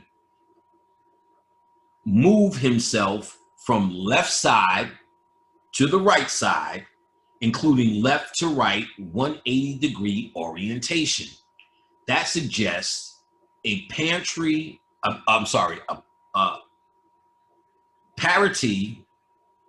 change for a line magnetization. PT 412, 482, 487, CT1, 219, 327, TR 68. That's all the books that deal with that. IS 108, deceased receives and runs with north winds, bringing I to the deceased. Deceased becomes the wind. All right, the 8 power. The deceased desires power over the winds of heaven, as if this privilege would save him from being netted by the Van Allen belt. Power over the winds could relate not only to the solar wind and its interaction with the Earth's geometric field, but also to interstellar, protostellar, and galactic cosmic winds. It's telling you you must master, in this case, Betelgeuse is what's happening now, those protostellar, interstellar, and galactic, which this is, galactic cosmic winds. Betelgeuse is here. It's now. It's from Orion. They just told you it's a heartbeat. The heart of Orion was given to you. Nigga, you going home. The heart is the gateway, baby. This is Orion's gateway, baby. It's time, baby. It's happening to you, baby. Let's go. Get it, baby. Let's get it. What's wrong with you niggas? Y'all need to get this shit under control, baby. Let's go now. Hotep, beloved. All right, beloved, let's get it. Come on now. This suggests the south wind is pushing the deceased to the polar north, where he runs with the north wind, where he grasps Orion, CT 280, or meets the sun god and crew, a composite of high energy solar intercelerated cosmic ray particles surrounded by a super halo of elements. The winds are favorable to the deceased, and the north wind is the sweet breath of life, CT 163. Fair is the north wind, which goes forth from Atum to your nostrils. So a supernova is Atum. Betelgeuse is now in the role of Atum. A supernova is Atum's ejaculation, or Atum's sneeze. You understand? And Betelgeuse made that sneeze. And fair is the north wind. That sneeze of Betelgeuse created this north wind, which goes forth. That's how niggas got out. From Atum, that's the sneeze, that's the supernova, to your nostrils. Atum is a supernova. And she's going to get down with it. Also, the text, CT 75 to 81, emphasized the importance of becoming Shu, the wind, the wind. So this is about mastering the wind. So they talk about you must become Shu. I told you earlier, you become all the gods. All the gods are you. You have to proclaim God and stop praying to them. And understand you have to become them. They are elements. They are necessary understandings for you to become on the alchemical transformation stage. So, the I am Shu, who draws the air into the presence of the sunshine to the limits of the sky, to the limits of the earth, TR 55. Shu is a member of the Helopian Einhead, the eldest Egyptian deities. Shu meant dryness or emptiness, not a void, but as a space for potential energy. This description of Shu supports the importance of the creative potential of cosmic and or genetic, energetic particles at the polar cusp. Actually, the eyes of Atum sneezing or spitting Shu out can be compared to a supernova explosion. So, actually, the idea of Atum, listen, Atum sneezing or spitting Shu out can be compared to a supernova explosion. So when this explosion and he spits out Shu, he's spitting out wind, cosmic wind that comes to Earth for your black ass, and it goes anywhere needed. Are you fucking kidding? This is our moment. This is the moment they understood. This is the moment they fear, and they don't know what you're going to become. When you realize it is what they're fearing. They're going to run back to them caves. That's why they're giving you Donald Trump. It's over, and they're showing you it's over. They have nothing. They can't come back. They can't come back from this. He destroyed them around America, the world. No one respects this dump. It was already borderline, but at least they were faking morality. So now what they did was took away the veil of fake morality and exposed who and what they are and what they do and how they do it for real. And that's the embarrassment to Democrats. The Republicans are embarrassed, but in the end, he's getting it done. He's getting it done. He's giving out those smallpox blankets. For us, it's a wonderful time because this shit is falling. It's hard to take because you don't know what's next, but we'll see. Either way, don't be scared, nigga. Don't be scared. Hey, baby. Don't be scared. So, actually, the idea of Atum sneezing out, spitting out Shu can be compared to a supernova explosion. Beetlejuice is here, bitches. Along with this is the Theban recension, TR99. This is later day Egyptian books. The wind talks. Tell me my name, says the wind. Since you are carried thereby. So when it's saying, tell me my name, you have to say, Shu. I am Shu.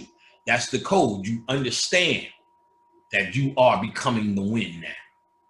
You're not just riding the wind, you're becoming these things. So this is the next step to start transformation. Step one. So you must get in that cosmic wind.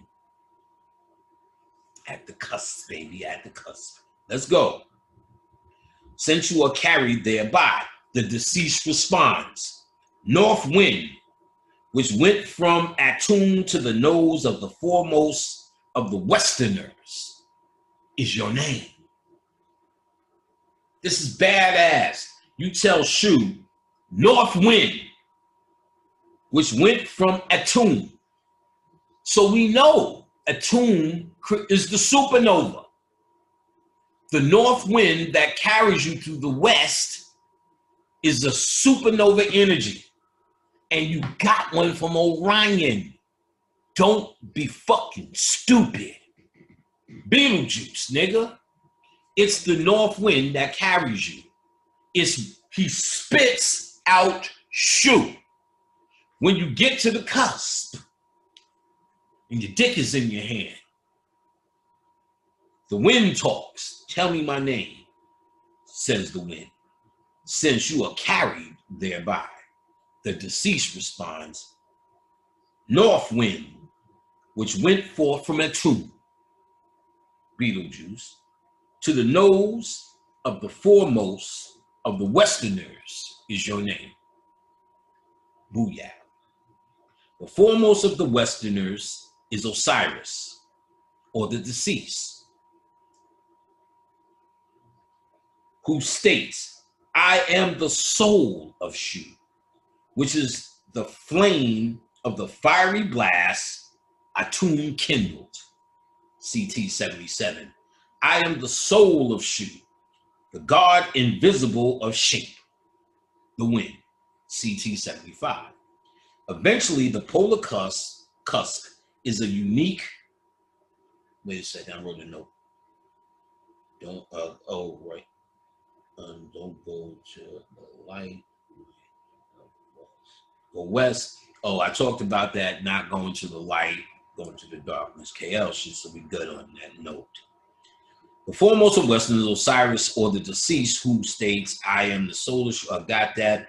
Evidently, the polar cups is a unique location where the deceased must travel from west to east, avoiding storms and acceleration into Van Allen belt.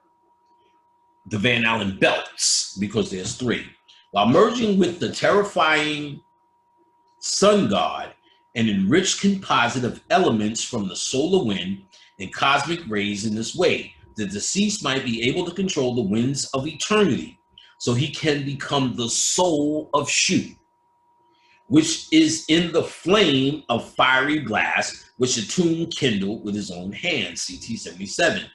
And this way, his vision is clear in the house of darkness, which is set in the interest of the sky, without seeing a storm, TR 169. Come on. Opening of the mouth. You're going through it, baby. Why is this the deceased and his double cross over to a black hole? Why the deceased and his double cross over to a black hole? Deceased king's jaws fasten.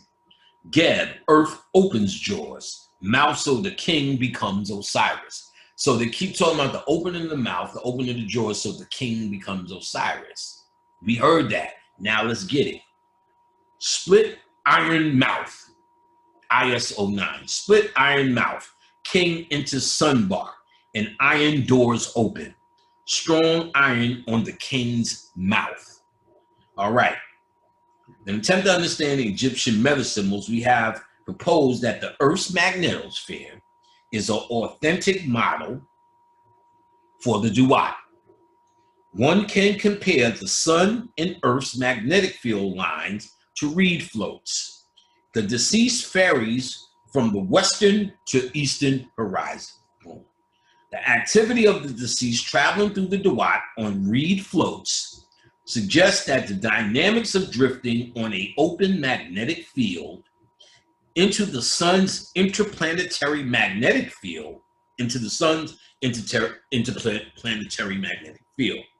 The pyramid texts state that the reed floats of the sky are set in a place for Ra, and the deceased, PT 265, 266, 473, 481, who hopes to ascend on the reed floats as Osiris did, PT 303. Chapter 161 of the Theoban Recession centers on breaking and opening in the sky. Although most of the text is unintelligible, the rubric is intact.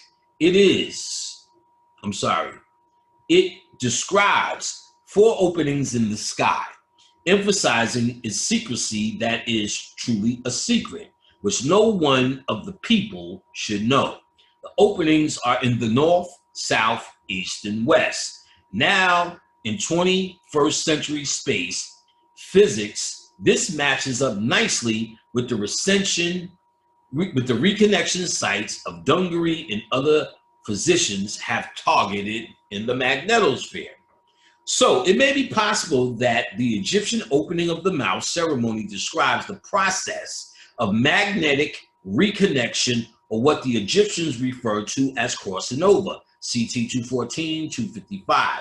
The Egyptian term for the ritual are upt-r and umt-r, UPT-R and UNR, both which translate to opening of the mouth. The verb UPI connotes an opening that entails splitting, dividing, or separating, and can indicate the separating of two combatants or a determined truth. Pyramid text of Unas also mentions the ceremony. Inscribed on the north wall of Unas burial chamber is an offering ritual which two blades of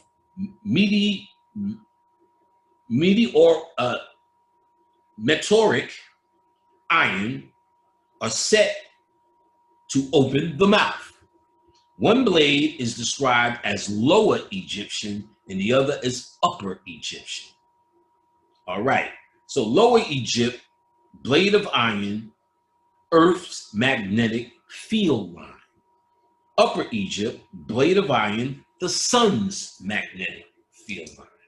Okay, the coffin text referenced Geb, Earth, opening his jaws, the earth opening its mouth, CT4, the firmament dividing, CT98, the west opening, CT109, the gates opening, CT147, the iron broken, CT861, the sky, earth, and horizon opening, CT146. Likewise, the pyramid text referred to Zemin, or cream splitting, opening the mouth, PT 34. The king's jaws dividing, PT 37. The god's iron of Upper Egypt dividing from that of Lower Egypt, PT 38. The sky doors opening, PT 355. The mountain splitting, PT 670. The splitting opening of the mouth by means of the eye of Horus, PT 93. In addition, the words of the ceremony are performed 4 times, as the wind on earth will cut off 4 times, CT 330. As the deceased makes a seat in the mansion of sunrise 4 times, CT 422. As the deceased travels the watery chaos 4 times, CT 55. As Osiris comes 4 times, CT 1120. So the language of the text and the etymology of Egyptian words Upt-ar and Um-ar point to magnetic reconnection process of field lines breaking, merging. Decoded, the open of the mouth ceremony is magnetic reconnection. Ooh, yeah. So to get, you read the entire chapter to get a clearer definition of what magnetic reconnection is. She talks more. We're going to get into more of it, but I'm sure if you read through it, you would be a little bit more understanding of it. I'm giving you a kind of idea I see in this, but let's keep going. The process of magnetic reconnection, which is initiated by tearing instability, can be compared to the opening of the mouth, as well as gates, barriers, mountains, jaws, sky, iron, and rejoining the riverbanks. All right, so there's a lot of references to this particular thing. Another metaphor to describe this process of reconnection is crossing over. The deceased on the southern side of the winding waterway urges Thoth to put me on the tip of your tongue, tip of your wing on yonder north side of the winding waterway, PT 55, would suggest that deceased crosses over to the northern side as does, may you cross over, O great bull, to the green fields, to the pure place of Ra, PT 553. Crossing over is referred to as knotting the ropes, all right, which were severed, CT 132, 136. Finding the broken cord, CT 144. Joining the riverbanks, CT 168, 169, 170, 171, 172. The riverbanks will unite, PT 254. And the great waters are joined together for you. All we're talking about is magnetic reconnection, or what the Egyptians call the opening of the mouth ceremony. All right, so again, these activities are very similar to the process of magnetic reconnection, and the coronal loop is a visible manifestation of this energy. Transport mechanism. All right, energy, making sure of this energy transport mechanism. Okay, the Ankh. Love that Ankh, don't you? The radiant one. Nothing that it was the goal of, noting, that it was the goal of the deceased not to remain in the Osirian netherworld of the Duat. So it's not recommended, or it's not a place to chill. But travel freely as an Ankh. Travel freely as an Ankh. The radiant one is what the Ankh is. Golet, Odin Golet Jr., Department of Near Eastern Studies at New York University, also states the word Ankh denotes that which transforms one into a Ankh. So you're supposed to transform into the radiant one, the Ankh.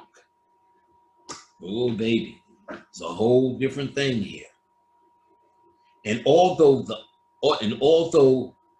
Ankhet is translated as horizon, the better translation is light land or bright place. A coronal loop looks like an Egyptian Ankh.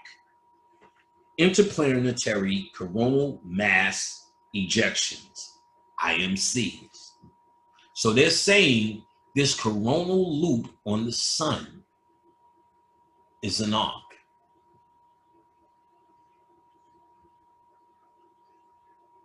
And you got the corona. Here we go. The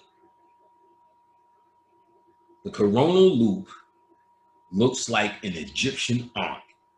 Interplanetary coronal mass injections are expanding loops of bubble of high density plasma that have large, slowly rotating magnetic fields and cold iron. These magnetic force-free flux ropes are found in the corona, an interplanetary medium and planetary magnetospores current sheets and the magnetotail current sheets. Formed by magnetic reconnection or velocity shares, these freely traveling solar flux loops reflect the meaning, structure, and dynamics of an Egyptian Ankh. Now we know this is the meaning of life, that vague-ass description of the Ankh. No, they was holding it up because they were trying to tell you about magnetic reconnection. They was trying to tell you about the coronal loop. They was trying to tell you it's a part of the process of becoming the fucking radiant one. It's a part of the process that transforms you, which transforms one into a Ankh. You're supposed to, let's get it. So Ankh is the coronal loop. There's a concept they talk about, cold water. IS-98, the dead king receives a jar of cold water when he meets Ra at the polar region. The dead king gets ferry boat to get cold water at polar quarter. Cold ions exist in ICMEs, in coronal loops, cold ions. And the multiple flux ropes are produced, multiple flux ropes are produced. The dynamics of the coronal loops inside include factors such as cold plasma from the stars, possibly the beams of water flowing from Orion. The cold waters of those who are in the sunshine are thrown open. CT 570. Fear is the north wind, which goes forth from the tomb. supernova Betelgeuse, to your nostrils. He removes the evil which is on your body by means of the power which is on his mouth. TR 183. The text mentions giving water to a spirit. This is your cold water, CT 64. Emphasizing the importance of cold water, CT 130.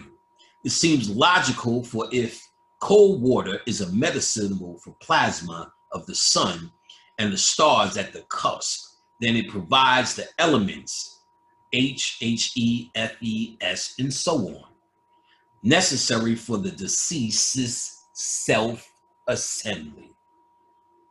If this is the case, then there should be a cold stream in the Egyptian causeway or magnetospores. Ludin, see who he is.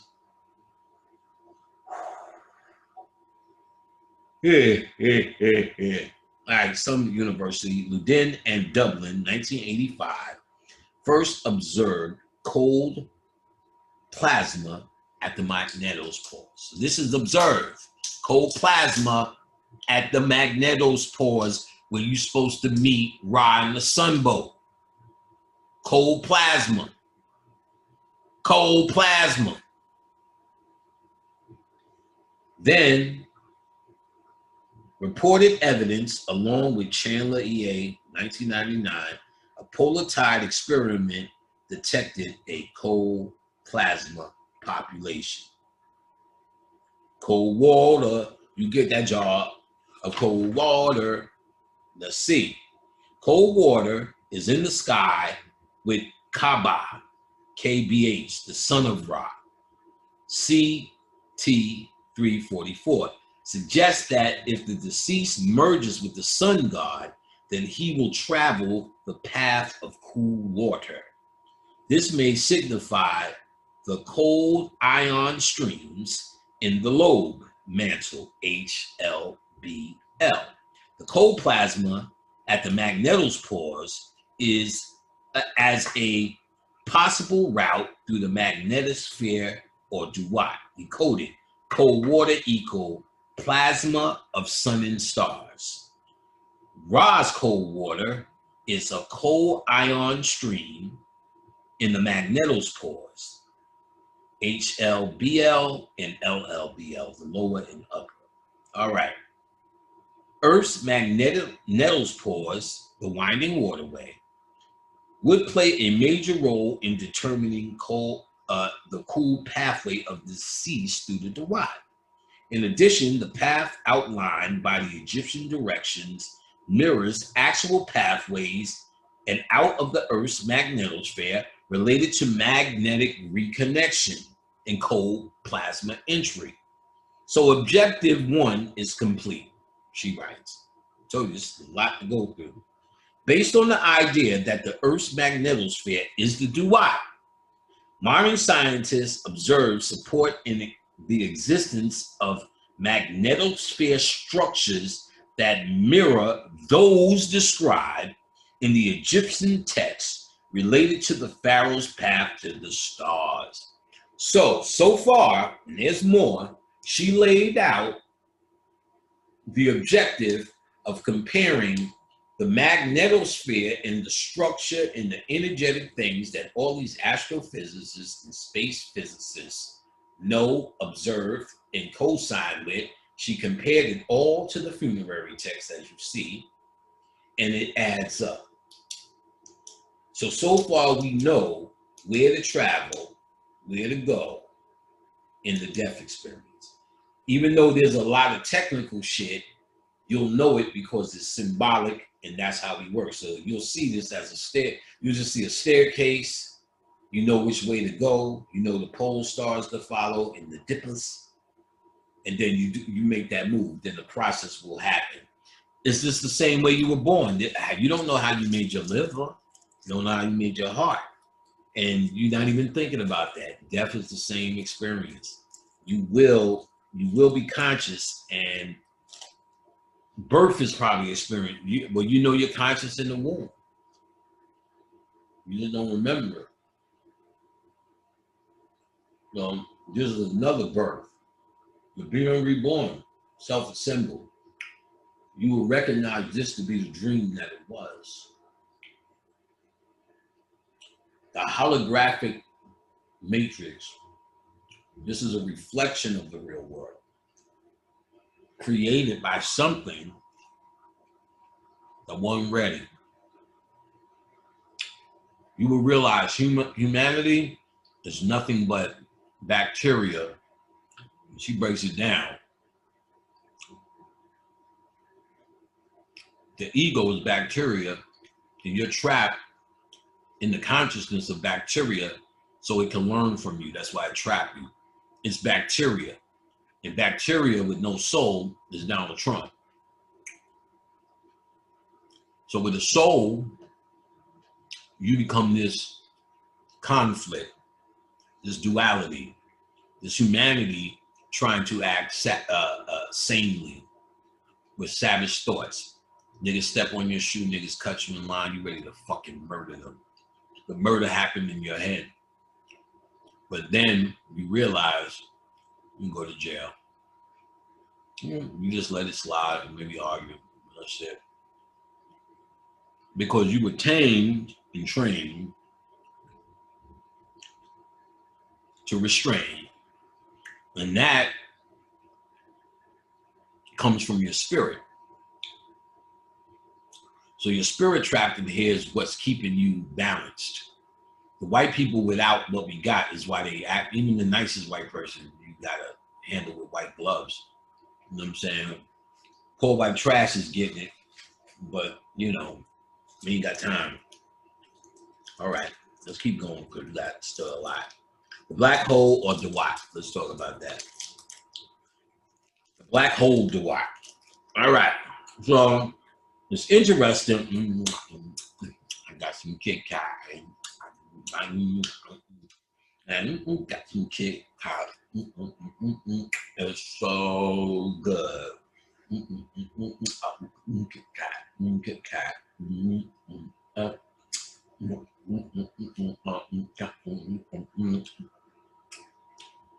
It is interesting that the text advised the deceased that no one has power over his soul. Let me say it again. It is interesting that the text advised the deceased that no one has power over his soul. No one takes away his heart, and no one causes him to go down the great void. But those who have committed blasphemy, CT 45, is telling you right there, Allah can't save you. Jah can't save you. Buddha can't save you. Baphomet can't save you. Baphomet can't save you. None of you can save you but you. You in one of these religions, you praying to goddamn Noble Jew Ali and all of these guys.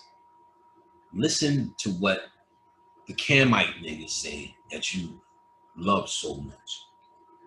It's interesting that the text advised the deceased that no one has power over his soul. No one takes away his heart. No one causes him to go down the great void of those who have committed blasphemy. So what they're saying is, if you fuck up, it's on you. No one has power over your destiny here. You're not going to see Allah. He's not running this. He doesn't exist. Allah's not up there, nigga. Jah is not up there, nigga. Jehovah. I don't know any other names that you love to say. Yahweh. It's not up there, nigga. It's just not so. Those things are for the masses of childish people to organize them, and those things organize you. Those religions organize you for a human effect. There's not nothing to free you. Even that Orisha shit, Oshun ain't up there, nigga. Right now, I'm telling you what Shu really is. Fucking the wind or cosmic wind. That's what Shu is. So what the fuck do you do or praying to her? What do you think you're doing? It's just, can't you see? Orishas is nothing but an energy, not people. Oshun is mad at me. Oshun allowed me to comb her hair. You sound fucking stupid because you're built. I'm sure all of that happened because your mind is in control. And what you're doing is creating a way to not be responsible. The deceased that the text advised the deceased that no one has power over your soul. This is on you, nigga. Listen. This suggests that the consciousness of the deceased experiences some free will in the afterlife. His decision to bond or not to bond with the sun god, for after this merger, reaction, diffusion, kinetics inevitably takes charge as the deceased sun god and his crew move into the duat. Since Egyptian drawings, textual references, and scholarly descriptions support the Earth's magnetosphere as the duat location, we can now take a fresh look at the dark vortexes. So it's telling you your choice. Your choice. You be conscious and can go, or you can't. And they talk like this because there was no other way. And they talk where it's a mystery because it wasn't a mystery to them. If we don't have the key, then none of this shit matters. This is the key. You're getting it now. That's why this shit gonna be fucking a long ass tape, nigga. A long ass tape. All right.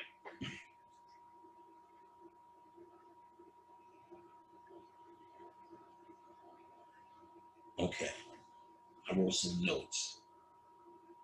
All right, talk to you about my aunt. My father, after I got KL through, my father passed. I got you, nigga. But he said no, he's staying and he's making a house here. What? And I feel he didn't leave. Now, my grandmother came after the merger with my step-grandfather. Her and my aunt, Akala Akbu, came. We were in my old house in Queensbridge and it was dirty. And my grandmother started telling me, you need to make a house for your mom. You need to, so I was fixing the house under my grandmother and aunt's supervision. So I knew my mother was coming home. Sure enough, she made the transition. But then I also knew I had to get her here in this home. She had to be with me. She had to see that. And that's what my grandmother was telling me. So I got those ashes, got my picture blown up. We eat. Oh, and here was the moral of that story with B.O.B. B.O.B. came to the house during class and he was chilling, and then he paused. He went right to the cabinet with my mother's ashes in the urn. Didn't know what it was. He said, I feel like I need to pour some liquor right here. Okay. Boom. I said, yo, that's right in front of my mom's. Then this picture was upstairs before I hung it. He said, who's that? He said, yo, it's really, really talking to me. So the more I hung with B.O.B., the more I started to see how much he was like my mother. Not feminine, but the same presence. And really, I would get scared. You know what I'm saying? Because my mother went crazy.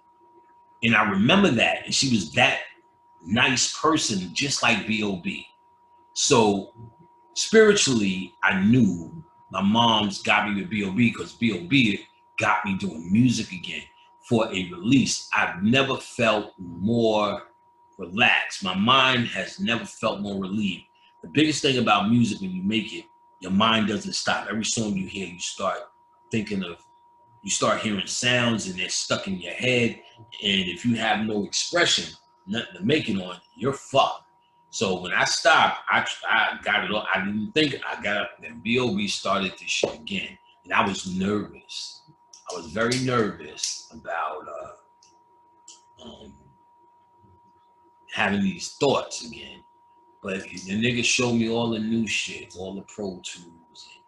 I got Pro Tools and learned it. He came over and just kept giving me lessons. Real nigga. And I've seen this shit. I've seen this shit in the game. Let me tell you. I've seen this shit in the game. It's a part of the game. Some nigga have some sounds, some 808s, and you always got some nigga begging for it. And that nigga is not giving up his sounds. He's telling you he is, but he's never doing it. That's the key. Like, for instance, one day we was in Green Street Studios. Hank Shocklee came in. Public Enemy was doing the session. You know, that was my group song. We excited. Hank Shocklee came and met us. We was doing the James. And he said, I got an 808 for you. He gave us an 808 from Public Enemy. Big deal, because their 808s was killing it. And, you know, that's like a big gift. And so as I'm with B.O.B., he has a full-blown studio, a live studio in his basement, 2 booths. You know, he's got the real deal.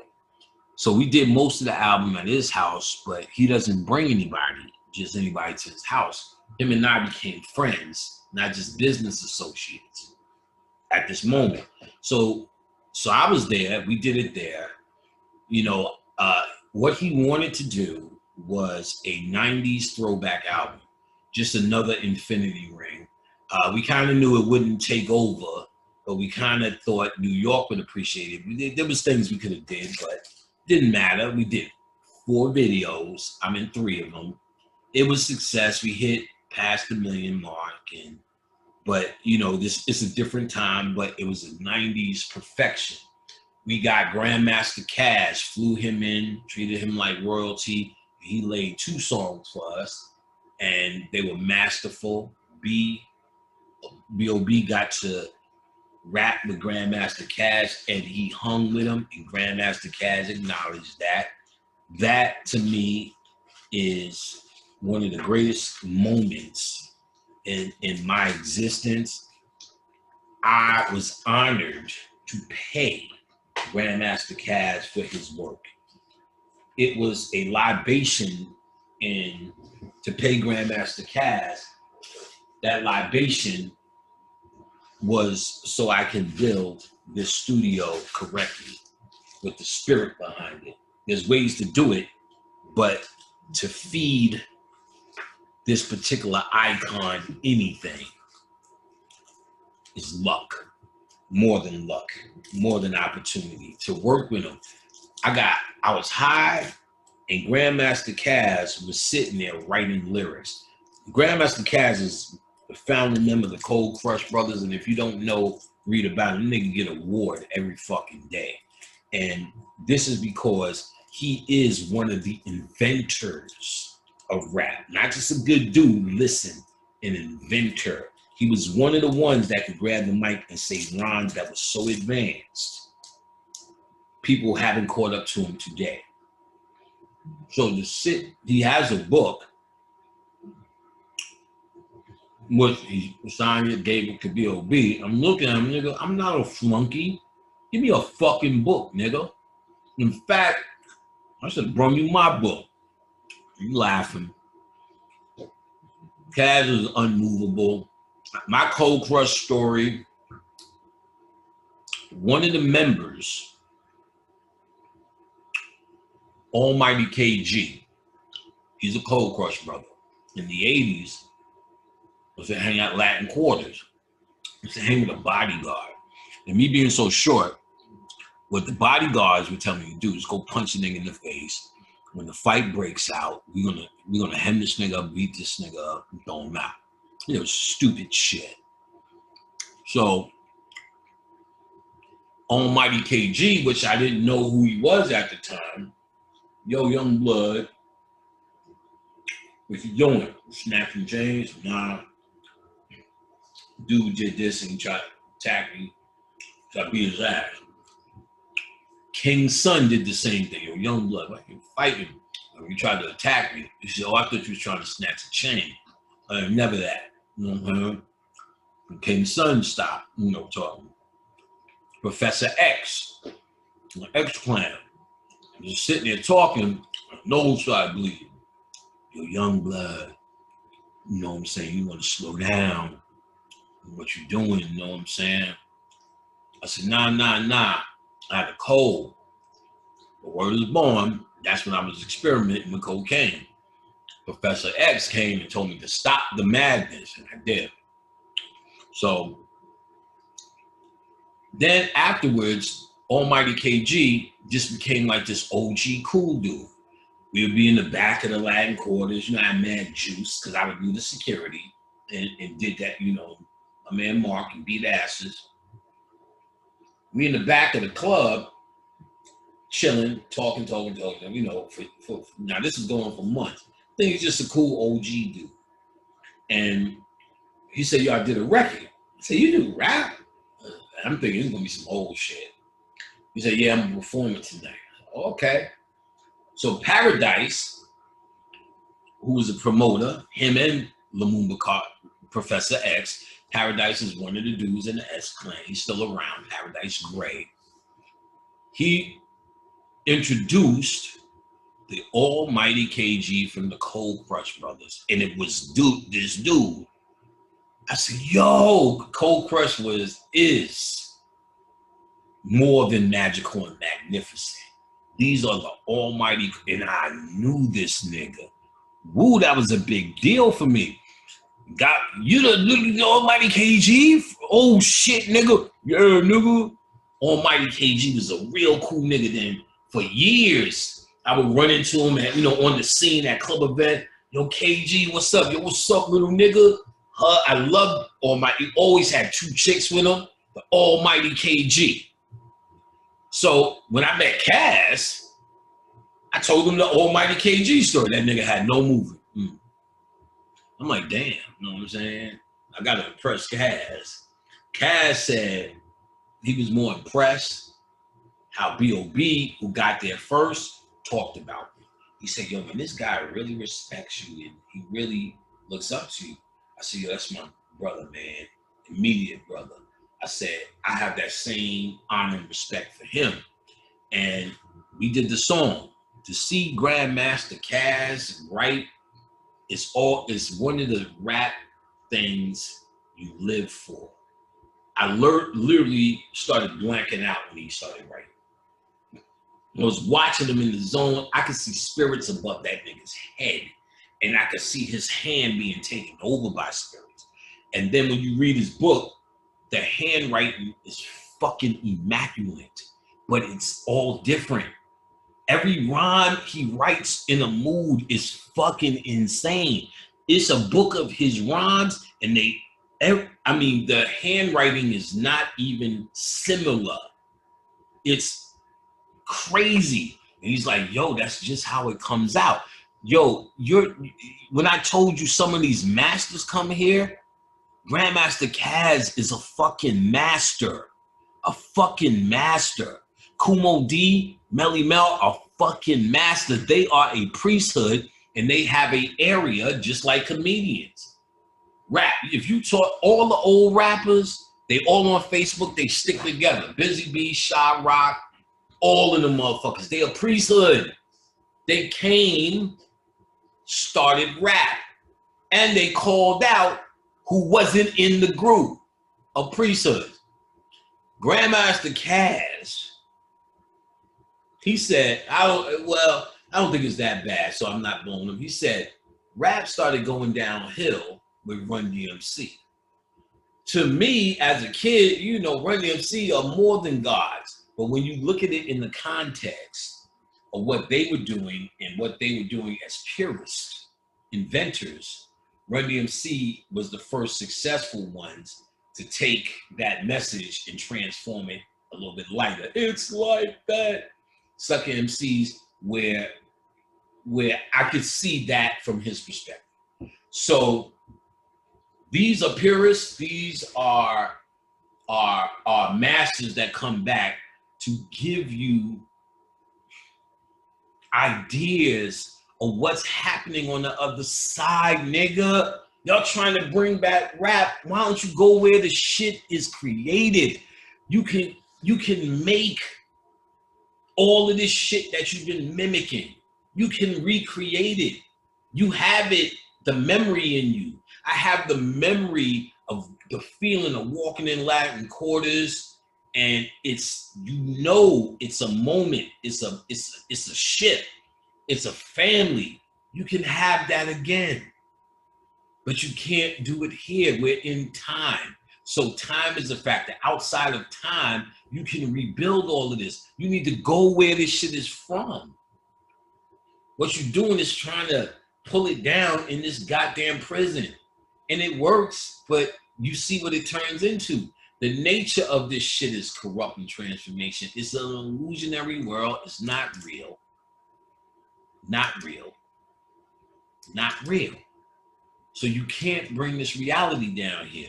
You get a reality check when Mohandas D, Kumo D, comes down and gives you something that sets up a motherfucking system that people are eating off of today that have no fucking concept at the masters who are still living that invented the shit. They have single-handedly saved Black people. All rap shit, all things we do now is based upon our rap existence. You see TV shows, Girlfriends, all of that, Moesha, music, rap is something that connects. Hip hop, Fredro Starr is on. Fucking Urkel, Eddie, Theo had a breakdance contest in his living room where the dude did the wave on the floor. You heard? Everything is rap. Fred and Barney had a Run DMC outfit on selling Fruity Pebbles or whatever, yeah, Fruity Pebbles, whatever the fuck they is. Cocoa Pebbles. They were selling that shit with Run DMC shit on. Rap is everything.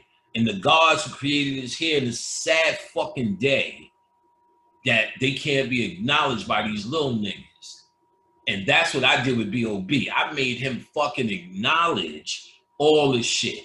I told him and explained to him who everybody was, and he retained and remembered. Big Daddy Kane, Rakim, The Context, The Cold Crush, Kumo D versus Busy B, Busy fucking B. I told him, showed him.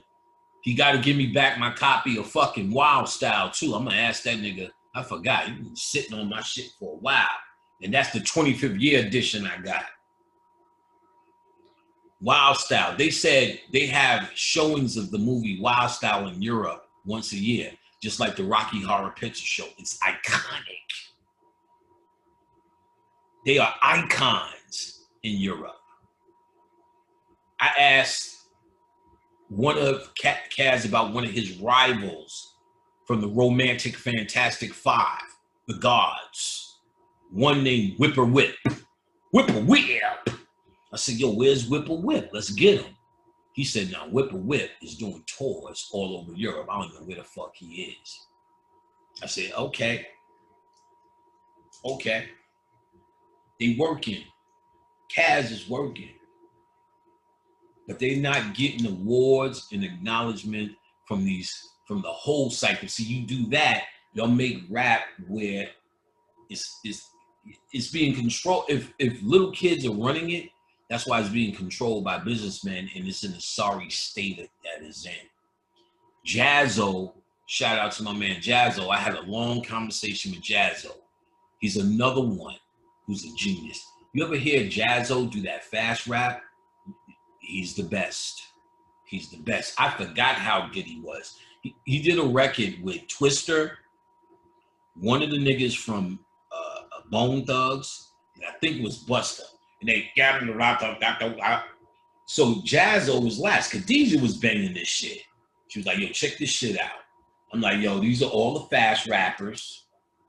And then I'm like, Jazzo, because I know Jazz is my man. He's eye opener. Let me get that straight. Jazzo is also eye opener. So I know Jazzo from Iowa. He don't know me from any music. Because by the time I got there, it was over. We just conscious. And I love him. He's a funny guy, man. You know what I'm saying? He's one of the most mellow guys. So I was happy to talk to Jazz. And we just caught up. And I caught him up with everything. I tell him now, we remember how when Bobby would walk in the lecture room, you know, all the focus would be on Bobby, just looking at everything he does. And I told him that phenomenon now happens to me. And so as all the jokes that we used to do and laugh about, that we observed about Bobby, I was trying to tell him, yo, when this shit is happening to me, it's funny as fuck. So we got some laughs, and he told me the current state of rap and what's really happening. It is terrible. It's really a war on sampling, which was a war on the essence of our music. So these young kids is like, why get into this war when I can make a beat that just goes doom, doom, doom, doom, doom, doom, doom, doom, and then you got a song. When we was doing craftsmanship with all this shit in it, that's over. They got ways to track it, ways to get your ass, and ways to stop your song. So Jazzo explained that. And I also shout out to Wild Style. I'm gonna give him a call soon. Wild Style was in a group called Crucial Conflict. Very interesting. When I worked at Universal, yeah, I know, and I know this is long. When I worked at Universal, I'll make it quick. There was a dude with a country hat. He came in, popping his feet, snapping. And Dino, the A&R guy, was laughing. He's telling us how funny this music was. I lived with my sister at the time because I fucked up some money. Had to move with her on Roosevelt Island. And then I eventually moved back to Queens. I was coming from Jersey. So I was with them, and I was there every moment. He came home, played the shit. My sister went, are you crazy? She said, I don't even like this shit, but these niggas are serious business signing. Dino signs them, it's Crucial Conflict, smoking on hay in the middle of the barn. And they did their thing. He told me their story. So, well, before he told me this story, I remember them. I remember we did Crest. I remember working there, and that was the story of that. So I told that story I just told you at lectures to point out how Dino didn't understand. I was talking about Dino, and that was that.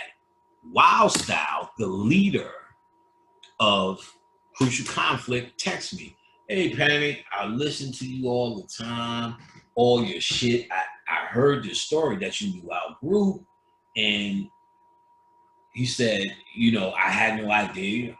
I said, oh, shit, he's conscious. Then text him back. We exchanged numbers. A couple of weeks later, I think I met and gave him a call. Mr. The Deal, yeah, this, that, the other. He's like, yo, Black, I'm conscious of this and that, dreams. You tell me all this good shit.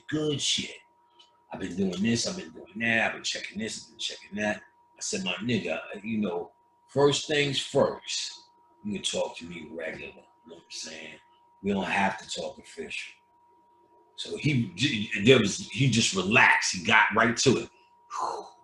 Yeah, man. Well, yeah, because, you know, people, they put their best foot forward all the time when they're talking to me, and I don't really need it. I don't take it that serious, especially when I first started going into public, handing out flyers for my shit. I would meet folks, and they would be very stiff around me.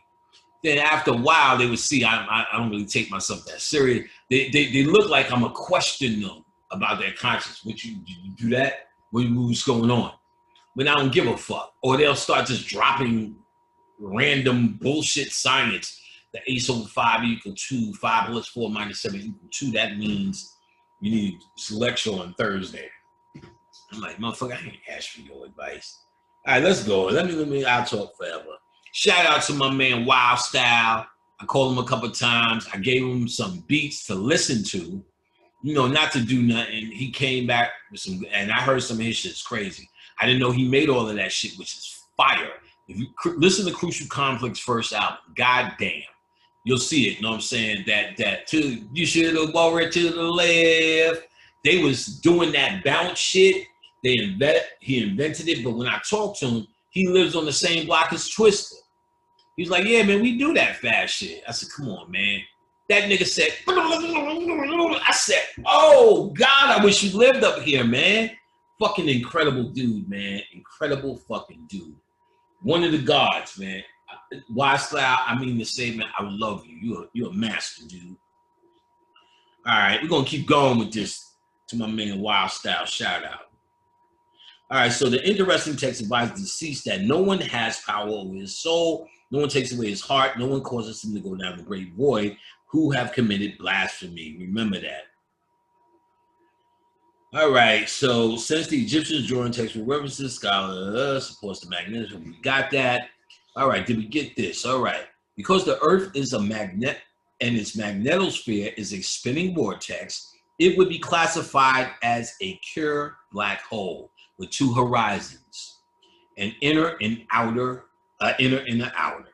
According to the text, after transformation, both the deceased and his double ascent,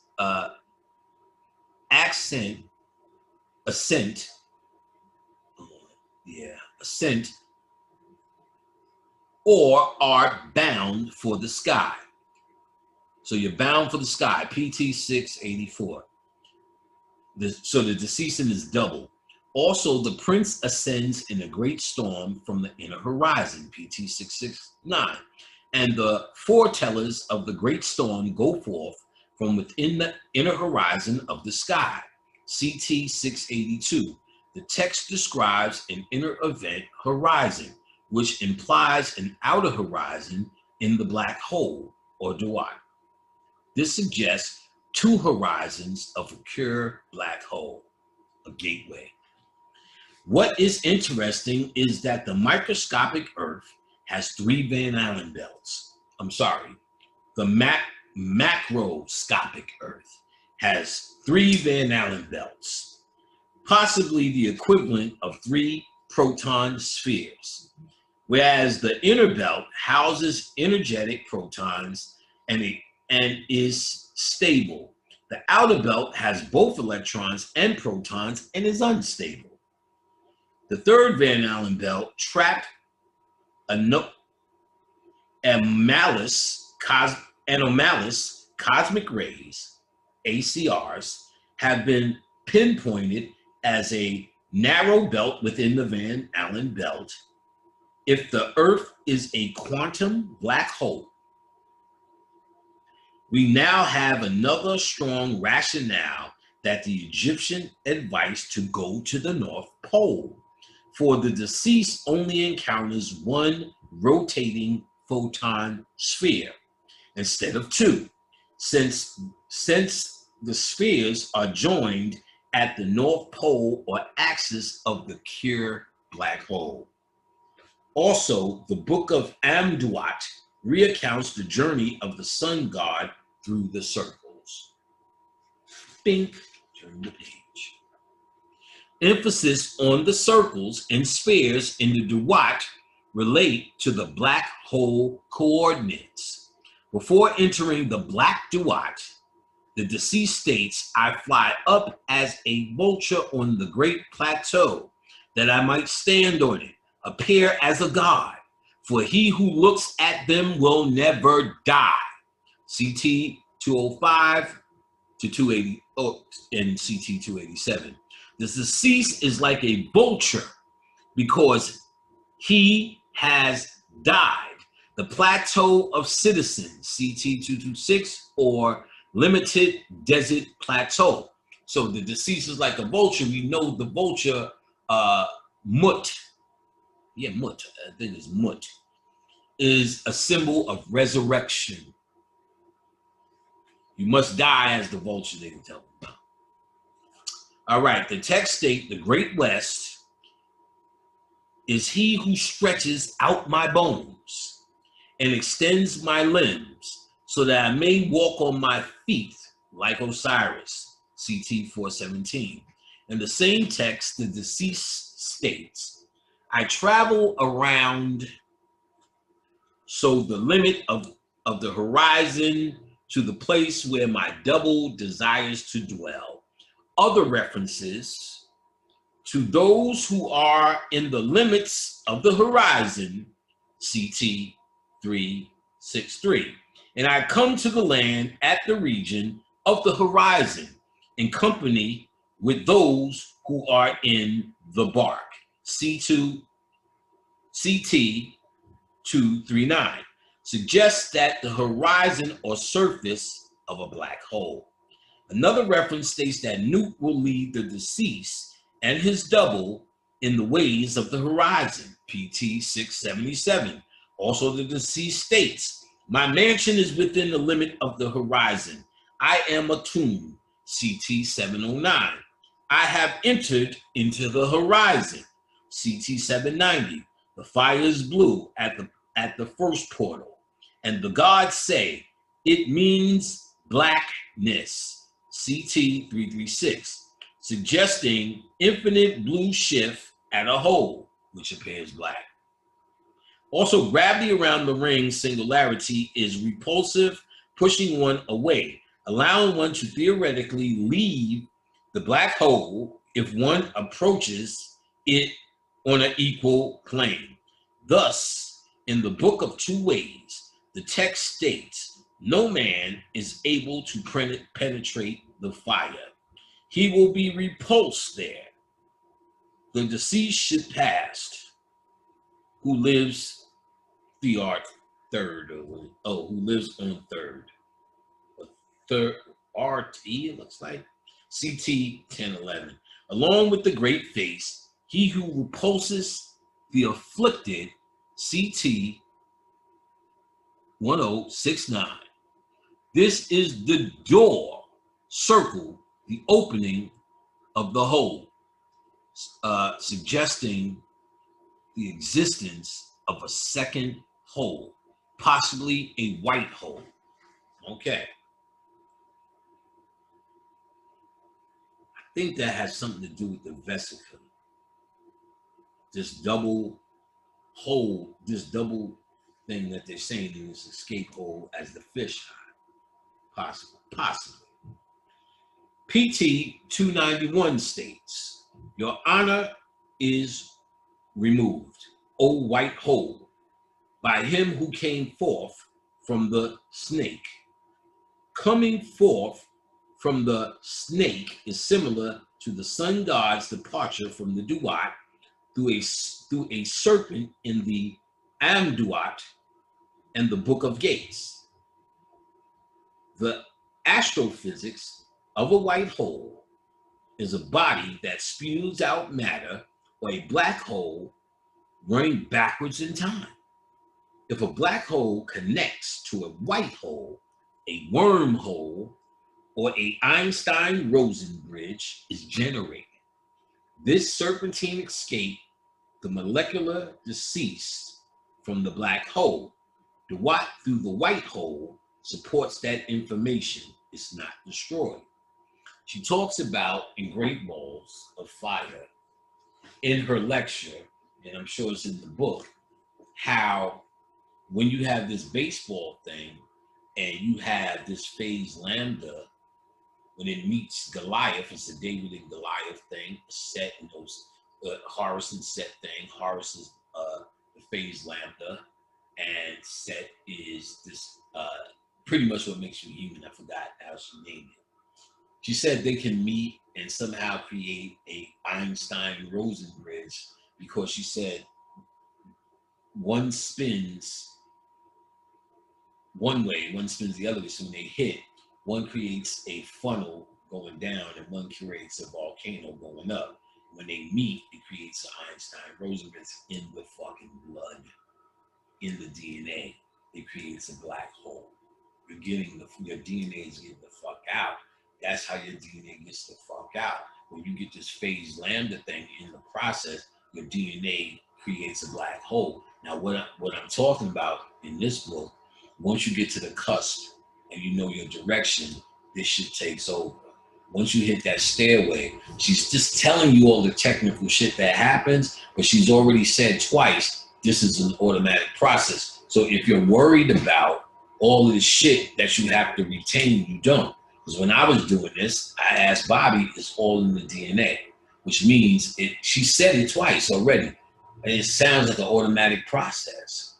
And it is. You have to figure all that shit. It says all you have to be, remember, in the right place at the right time. And we have already went through thoroughly where that right place is. We already went through thoroughly how to get there through exercising and meditation in the will of yourself. We going though. We ain't done. The Egyptian text advised, I'm gonna make a record on this table. We go till the light comes on, the lights go out. The Egyptian text advised that deceased to learn the path of the West, so he will be able to overthrow the ramparts of Shu. Remember, you got to become the wind. PT 509667C, and escape from the Duat and its net with his double. Get it? You got to learn the path to the West. Well, yeah. The black Duat equals a curved black hole with two horizons in a ring singularity. God damn. You are in a black fucking hole, baby. Is it fucking surprising? The dilemma of the double, IS 101-03. If the double remains, King does not die. The double is protected. He goes to the castle for owners of doubles, and a god of those who have gone to their doubles. Annihilation is the process in which a particle and a related antiparticle disappear. Their energy appears as some virtual force field carrier particle, which then rapidly produces a new particle, antiparticle pair. The deceased must learn the paths of the West and travel with those ferrying him.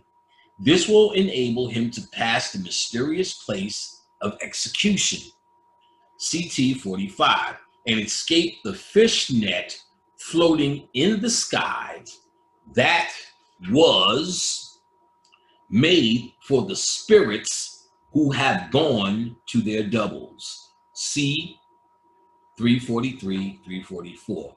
By joining the sun god's ferry boat, the deceased will not perish nor will be annihilated, CT 9. For he states, my double has power. I am installed with Ra, and Ra installs me with the great gods, CT 196. The deceased also claims, I am Osiris, Lord of doubles, CT 227, and that his double is exalted, for I do not die while it remains, CT 251. Again, merging with the sun god may prevent the deceased from entrapment within the Van Allen belt, destruction at a singularity, or a collision with his double. What's a collision with your double? Let's read it again. Annihilation is the process in which a particle and a related antiparticle disappear. Their energy appears as some virtual force field carrier particle, which then rapidly produces a new particle, your double, an antiparticle pair, your double. The dilemma of the double. The deceased must learn the path of the West and travel with those ferrying him. This will enable him to pass the mysterious place of execution. The escape, the fishnet floating in the sky, that was made for spirits who have gone to their doubles.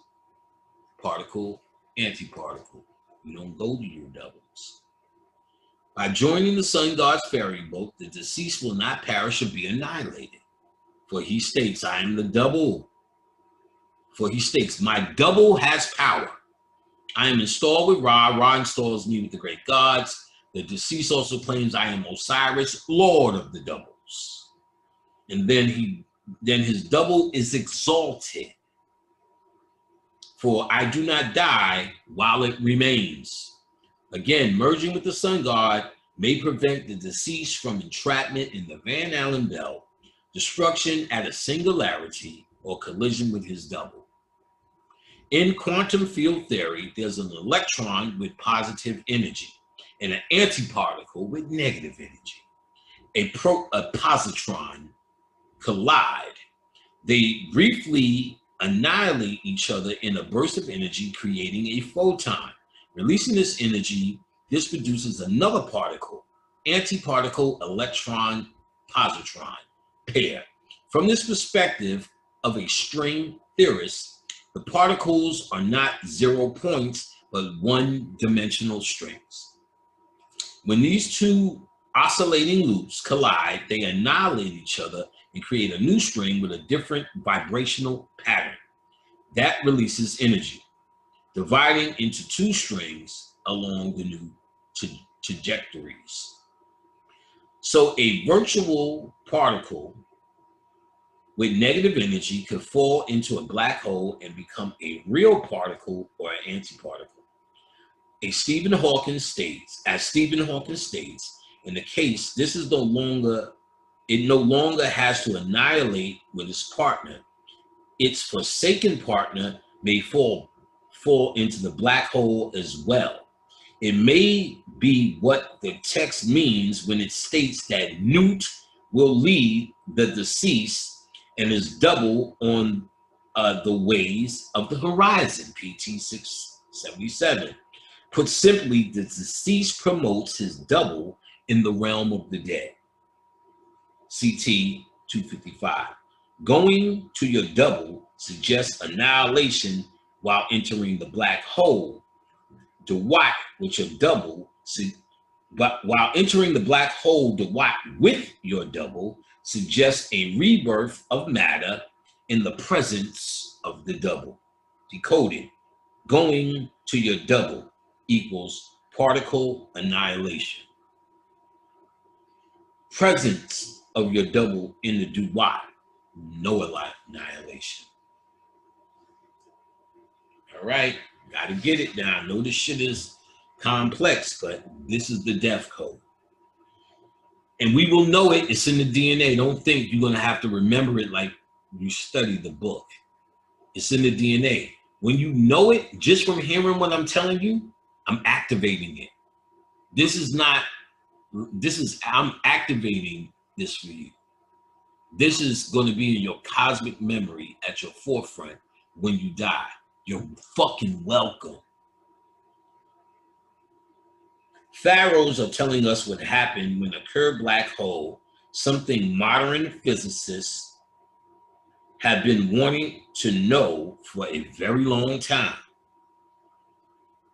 So we know what happens in a fucking pure black hole. Booyah. Modern physicists been wanting to know for a long time. They haven't even caught up with that shit. So the opening of the mouth, Ankh symbol, coronal loop of plasma, a tomb sneezed and spitting, supernova explosion, bark of the sun god at the polar region, flux transfer event causing tearing instability to create a gap of entry into the magnetosphere, beginning of magnetic reconnection. That's Barker's cold water, cold iron stream of HLBl and LLBl of the magnetospores, creating of waters, high energy plasma with self-assembling elements from supernova explosions.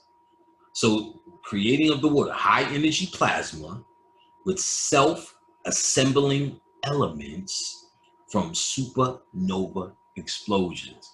Let me fucking say that again for the stupidity that showed up today. For the geniuses, the majority that shows up. High energy plasma with self-assembling elements from supernova explosions. So Betelgeuse, Betelgeuse sent high energy plasma for self-assembling element. I told you these ancestors got something they needed. We got something we need. This light. They got you wearing masks and not touching. That's because this light, they don't know. They don't know what you're going to become.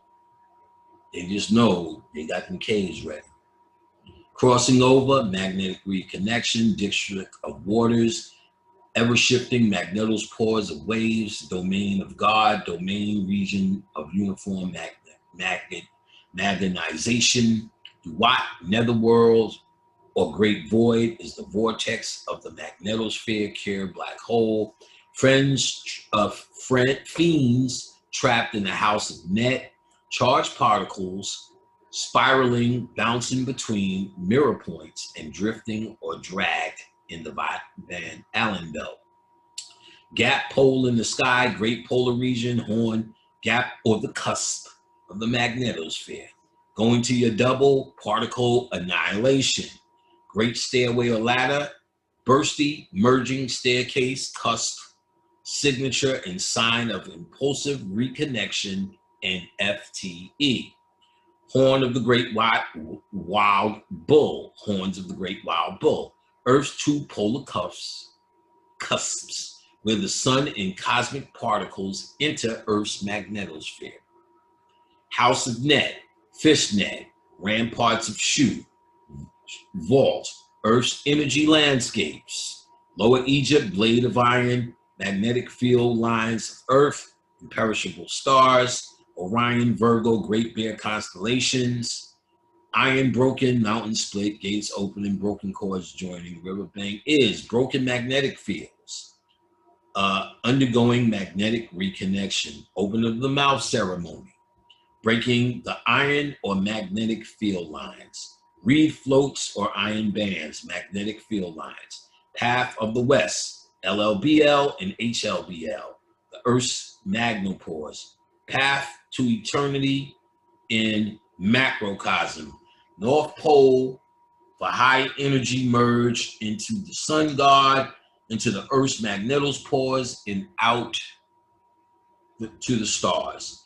Power of the wind becoming the star, solar interstellar, protostellar, galactic cosmic winds, presence of the double, no particle annihilation. So let me read that differently. Power of the winds becoming Shu. Solar, interstellar, protostellar, and galactic cosmic winds. Boom. Presence of the double. No particle annihilation due to black hole dynamics. Ropes of iron. That is flux ropes generated by Earth's iron core. Rose Zetju, place of dragging. Who drags in Ra, magnetic reconnection, frame drag into the black hole. Secret openings in the sky, reconnection at NSWE, so north, south, west, east, points of Earth's magnetosphere, also quadruple activity of Earth, secret openings in the sky, they say. Storms, high geometric activity, energy transfer between sun and Earth, southward IMF. Unwary stars, pole stars, Thuban Polaris, Upper Egypt, blade of iron, magnetic field, line of sun, valley and mountains of the Duat, district of water, lakes of the netherworld, energy landscape of the Earth's magnetosphere. White hole, a black hole running backwards in time. Winding waterways, causeways of happiness is the winding magnetospores. So we got our definitions. Let's move on. What is below? Number one, test the unity assumption by matching the major idea strands in the pyramid text in the coffin text. Result, Old Kingdom pyramid and Middle Kingdom coffin text are unified in key themes. So those two texts are very unified, she says. Decode interrelated signs in the text to define a model of the Duat. Result, the model for the Egyptian Duat is our Earth system. This model matches the textual description and decodes interrelated signs. On the quantum level, the Earth system is a spinning vortex similar to a curved black hole. Therefore, the duat is similar to a curved black hole, a claim that texts support by references to inner horizons, whole circles, and virtual particle pairs, deceased and his death. All right. Some of the same process occurring in the Earth's magnetosphere are mirrored at the quantum level of the cell. For instance, magnetic reconnection in the Earth's magnetosphere is similar to DNA recombination in the cell. So now we're going to talk about what happens in the DNA through this process when you meet at the cusp. We clear on the magnetosphere being the duat in the underworld. So now you need to explain, after all of that, how the fuck you visited it and it was a dismal place. It's fucking, it is what, maybe that's true. Maybe that's what he's saying. Some people who were suffering in the duat, because there's clearly a path of suffering, a fiend. Maybe that's what the brother seen. But he damn sure didn't see it as a woman, whatever. Some of this process occurring in the Earth's magnetosphere, we got that. DNA strands, movements of the northward and southward IMFs, pushing out a plasmoid on the Earth's magnetotail, imitate a bacterial cell. Ooh. So basically, she said the Earth, and she will go deeper, is nothing more than a bacterial cell, and it operates like that. And the humans that are born on it is born out of bacteria. That's why you have the ego. The ego is nothing but the expression of all bacteria. All bacteria is to consume. That's what we do. We consume, even as Negroes all around the planet. We eat like lotus. And then when you made the worst of them, white folks, when we made the worst of them, without even souls to kind of plant some seeds, you see what it is. You see.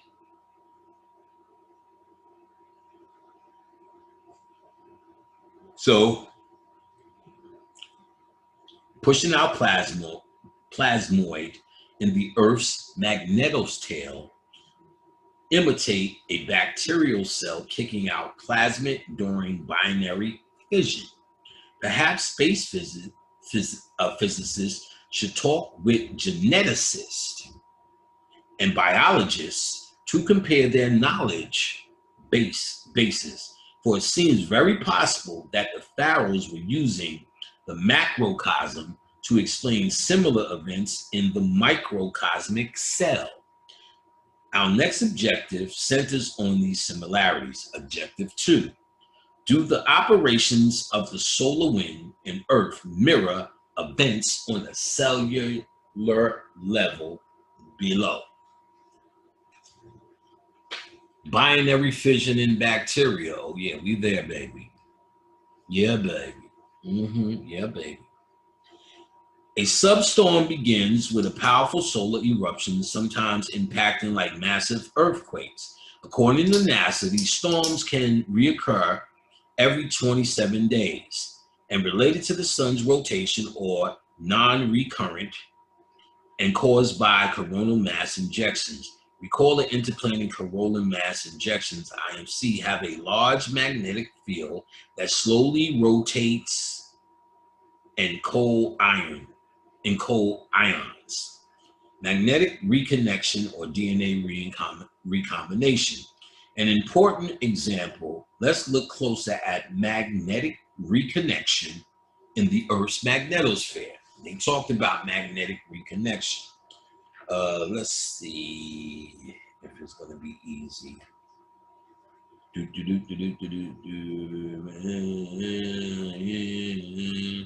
Crossing over. It's called magnetic reconnection. Crossing over. You know, I think they talk about it As an important example, let's look closer at magnetic reconnection or crossing over. In the Earth's magnetosphere compared to DNA's recombination became because the magnetic fields of the sun and Earth bump into each other, field lines stretch, snap, and reconnect, causing sun particles to slide like beads into Earth's magnetic field lines. In time, these sun particles arrive at the poles and generate the autorae, A-U-R-O-R-A-E. This cellular counterpart to the snapping and recombination of the sun lines with certain Earth magnetic field lines is break-induced DNA recombination. So she shows in this figure, this one is the movement of the sun and crossing over, and she shows the same process in the DNA. So the DNA grid and how your two DNA right here becomes unattached. I think she said DNA recombination and how they cross over. So it's happening in the DNA in this cosmic thing. This is very close, as I said, in this cosmos is just a holographic show in a holographic spot. What you're doing is going through the motions of changing your DNA. You just holographically go into these fucking energetic spots. It's really just energy. It's an energy vortex in a location for you to change your own DNA, baby. And you got to do that through consciousness. You can't do it. And it's the processes. They're going to tell you how the process could fail. It's automatic. But if you ain't got it together, they're going to talk about how it starts to try to cross over, how there's a lot of these breaks in the DNA, and then it gets stuck. They call it the Barq stopping. And they tell you what makes it go, and it can get to the 11th hour, and because it did a lot of these stops, you fail. It did too many jumps and crossovers. So your DNA has to be, or the cells have to be ready for it. That element is conscious light that you obtain enough light to do your journey. You gotta get this for real. You can't get this on just YouTube. Get the books. I got YouTube with book lists, hours and hours of just me giving out books. You don't never have to email me for a book. I got 3 tapes, 3 parts, each of 3 to 4 hours of books in the synopsis of the book. So my book lists are publicized. Go get them. Start learning. You're going to have to get that DNA up. You have the intentions. How do you die and not come back? You just got to know the secrets what you're getting. So part of the secret is you got to get that shit in order. You got to leave this behind. North and 1 south, similar to the opposite directions, blah, blah, blah. Reconnection relative to northward and southward IMFs. At the 4 points in the magnetosphere is similar to a break-induced DNA recombination. At the Earth's cusp, impulse or bursty reconnection causes breaks and is signaled by a staircase cusp that results in a flux transfer event, FTE. Because these similarities between magnetic reconnection and DNA recombination, a further exploration of Egyptian ideas of crossing over is necessary. All right, crossing over as recombinational repair. CT293, come crossover. IS-21, Dead King crosses over to pure places of Ra, ferries across to the other side. IS-22, Dead King finds broken cords and knots them so the waters are joined, lands are united, riverbanks join. So now we understand this. Dead King finds broken cords, knots them so the waters are joined, lands are united, riverbanks are joined. Now get the fuck out of here. When we studied this in these words, we did not understand it. I don't want to say Bobby Hemmett was frustrated, but you could tell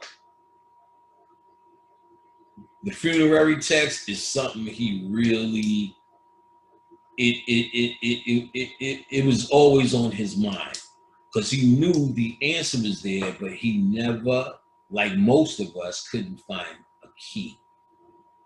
And like I said, he's the one that told me about this book, but I think him like me, read bits and parts.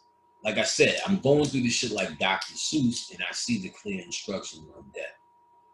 And I'm trying to highlight and tell you the best part. But as you see, the Egyptians was obsessed with the cups. How many times I've said it, and it's been written in many ways, obsessed with getting to that point. That's the gateway out, nigga. Nigga, you found, I found, this Whitey found, we found at one point the gateway out, and now we found, and I'm glad to reflect the information back to the people who need it, who want it, who made it, whose birthright it is. I just hope this shit resonates like it's supposed to, because I know it's a long one, but shit, nigga. If I'm up, you up. I started at 5, it's 3 a.m. We already at 10 hours. Let's go. Magnetic reconnection and DNA recombination or recombination. DNA recombination or recombinational repair can be both described as crossing over. The deceased claims he has found the knotted and severed ropes. CT 132, 136, 219, 408, 1099, or the broken cord. CT 144. He joins the riverbanks. CT 168, 172, so that the Milky Way can be crossed. CT 622. So here, when they talk about the break in the river banks and all of that, they're talking about the break in your DNA. They're talking about here's where you cross over the broken DNA and join the river banks. You do that. Hello, nigga. So knotting of the ropes, joining the river banks, splitting iron or mountains, dividing the firmament equals crossing over. Crossing over equals DNA recombination and magnetic reconnection. Ropes of iron equals ropes of iron equals iron entry into the cell and the flux ropes in the magnetosphere. Based on the following comparative scheme, or what is above in the magnetosphere and what is below in the quantum cell, particularly magnetic reconnection and DNA recombination, we can conclude that several operations of the sun and earth mirror events on a cellular level. So the magnetosphere above, magnetic reconnection, the quantum cell below, breaking, induce, DNA recombination repair. So I'm gonna do the magnetosphere, I'm gonna do as above and below so you know. So bidirectional jets of plasma, anti-parallel north and south IMF. Anti-parallel direction of DNA. Ions on magnetic field lines as above, nucleotides on DNA, so below. Flux ropes as above, iron containing side rope 4s, DNA. Substorm pinching, plasmatoid or flux ropes. Bacterial cell pinching out plasmid during binary fission. So she did a comparison of the cell magnetosphere as above, so below. The day of mourning, the day of mooring, MOORING, sounds like you guys getting excited. They mean Moors. The Egyptian counterpart to the actual high energy particles arriving at the poles who activate the staircase cups cusp that signals the FTE injection into the magnetosphere is the arrival of the sun god at the northern polar gap, where the deceased climbs the great stairway to the sun god to the sun god's ferry boat. Recall the bursting merging or impulsive reconnection triggers a flux transfer event at the cusp of the magnetospores. According to the funerary text, it is here that the deceased at the stairway bonds with the sun god, becoming the deceased sun god Osiris. The deceased and his entourage then go from the gap in the mountain of the west through the double gate CT 4850 or the two portals CT 416 into the Black Duat for the journey eastward. Through the path of the west.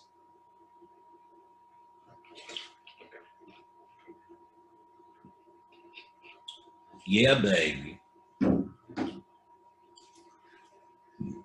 The cloning site is the Earth's element-enriched northern cusp. That's the cloning site. So you're really going to clone your DNA there. And really, when you clone it, you become something new. Yeah, well, we'll get into it. The cloning site is the Earth's element-enriched northern cusp, where the sun god is moored in the dockyard of the gods. So the sun god is parked. He's remember I said mooring is like tying a line to a boat. So his boat is waiting there for you. You heard? So where the sun god is moored in the dockyard of the gods, TR 136a. In the Book of the Dead, the text uses phrases such as to moor or to unite with the land. To moor or to unite with the land. And the Day of the Dead became the day of mourning. So when we were mourning, it's the day of mooring. Or even not crying when someone dies, or you mourn because they are experiencing mourning at the cuffs. So you mourn somebody. But they're saying it used to be, it's the day of mooring. The day when they go to the northern cuffs to get that ship. It's morning time, suckers. To unite with the land. And the Day of the Dead became the day of mooring, or the good day. On the cellular level, meta symbols such as uniting with the land and the mooring point to a phase, absorption, and penetration into the whole cell. Now she's going to talk about the phase lambada, I believe, which is very important shit. The name of the deceased ferry boat is It Flies and Alights, PT 3110, suggesting the idea of phage, PHAGE, phage, movement, and absorption. Nonetheless, if stronger evidence is needed, we cannot contest that phase injection of DNA into a host cell is very similar to FTE injection into the magnetosphere, at least according to Stalsiewicz, I guess, whoever that is. Recall that the tearing mode is spontaneous reconnection that forms a magnetic island or bubble. Plasma is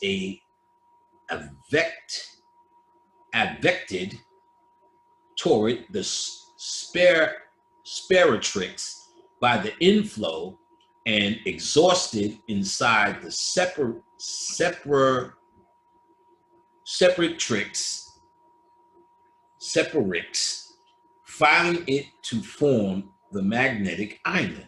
This process is very similar to the pouring out of phage DNA that slips into a host cell. Further in phase T4, it has been well documented that replication begins through DNA recombination And this has been proposed that phase lambda, that's what we're talking about. Get to know that word. P-H-A-G-E-L-A-M-D, I'm sorry, L-A-M-B-D-H, lambda. So it's not even lambda. What the fuck is that? Lambda. Phase lambda. So excuse me for fucking it up.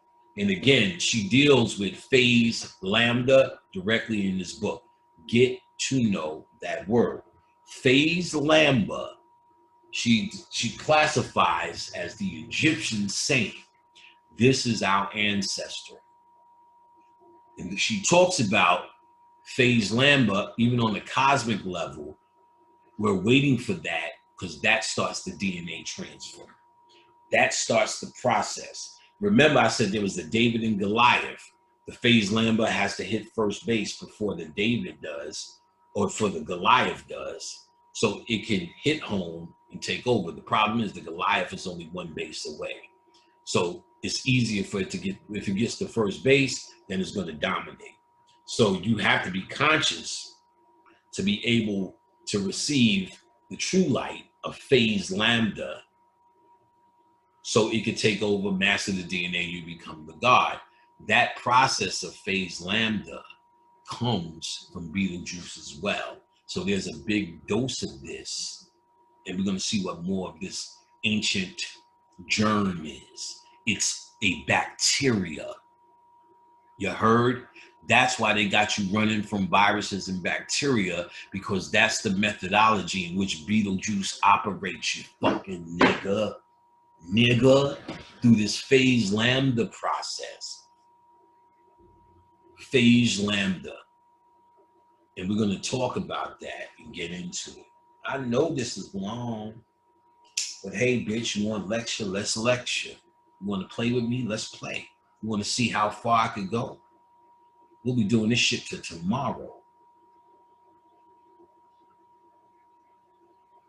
You thought I froze, didn't you? All right.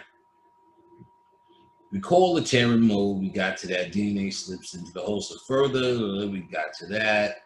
The cellular level, spontaneous magnetic reconnection is simply a break-induced DNA recombination.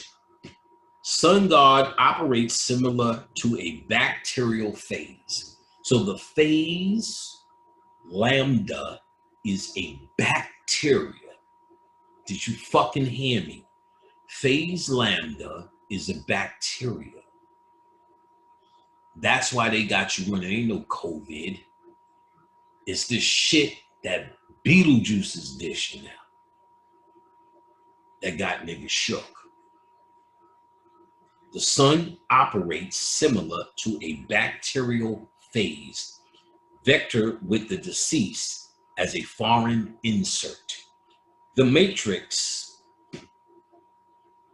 comparing what is above in the magnetosphere with what is below in the cell, will serve our model for verification. All right, so matrix 2 in model.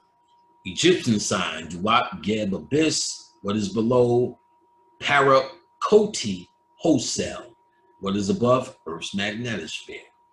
Egyptian sign, House of Net, what is below, Parakoti Hosel with cellular chromosome. What's above, Earth's magnetic field lines. First eye of Horus, phase lambda source. Did you fucking hear me?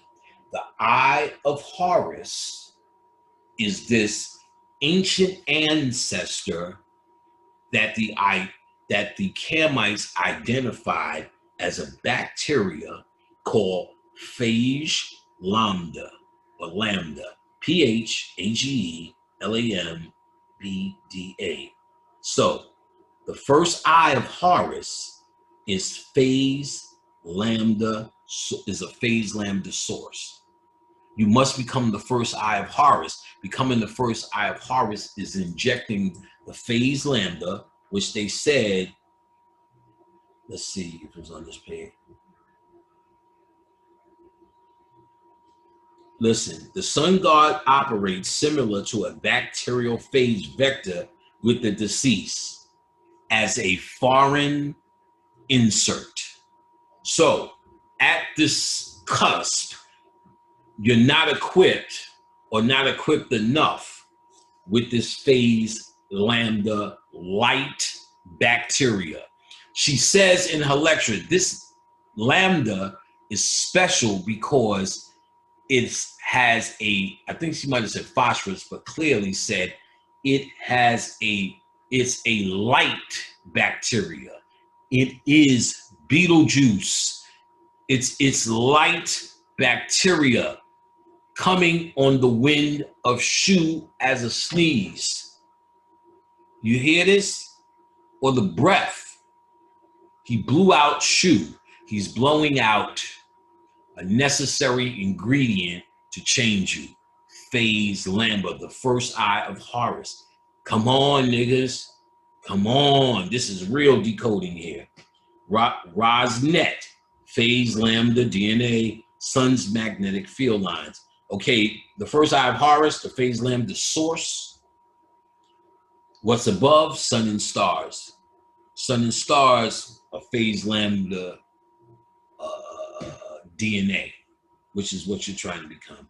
Crossing over, DNA recombination, magnetic reconnection, sun gods, Ra's ferry boat, phase, gene, vectors, high energy FTE, deceased, insert into phase vector. This must get in your DNA. What's above? Isospheric particles. The gap, polar cusp, gap in the cell. Walls, cytoplasm. And magnetopause